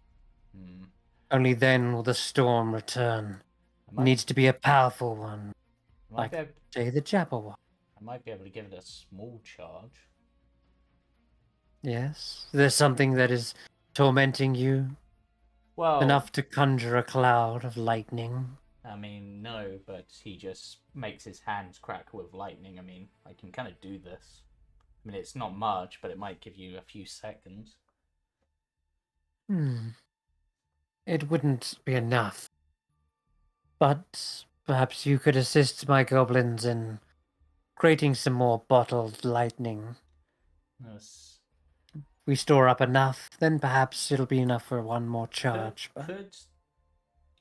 Would it be possible to use the bottled lightning in like an offensive manner? Like, Yes, it can be thrown. It shatters on impact. And I'm guessing your goblins are trying to refill that at the moment. It will take time. I might be able to assist with that whilst I'm waiting on the scouts to return. Good. Alright, then I Then- shall leave you to your rest, I guess. Or whatever you're doing in your wardrobe, I don't want to judge. Bracing myself. And she looks out towards the balcony, and you're not sure whether she means for her sisters or for the oncoming army. Perhaps both, and with equal grimace. As you watch her climb back into the closet, though, you just get the feeling that she's just not alone. You're not alone in this room, and I'm not talking about just Golmo. She wouldn't just go back completely like, I don't know, defenseless in your presence. Yeah. Without some sort of guard. Yeah. I'm just sort of... Tarquin for a brief moment stares at the handles, and it's just like... God, it's tempting to... Just sort of mutters to himself, God, it's tempting to try to lock her in there. But... The eye opens up and looks at you. You're definitely being watched. Don't worry, I'm not going to do anything. It Paranoid squints. wardrobe. Just squints at you. Clapperclaw gives a wave and heads out. But yeah, looks like you've got maybe a day before either the hags arrive or yeah, and such. But you've got to deliver that message to the Corrids, let them know what to do. Yeah. Other than that, though, I think that's maybe a good place to wrap it up because we have run out of time. We'll bounce back to the others next week so we can find out what else is down in that cave. And you'll get to meet Obud and Keg. Yep. They're great. All right. Cool. All right. We'll sign off here then. Thanks very much for watching. Thank you guys for playing. And we'll catch you all next week. Yep. Bye for See you now. then. Bye-bye. Bye.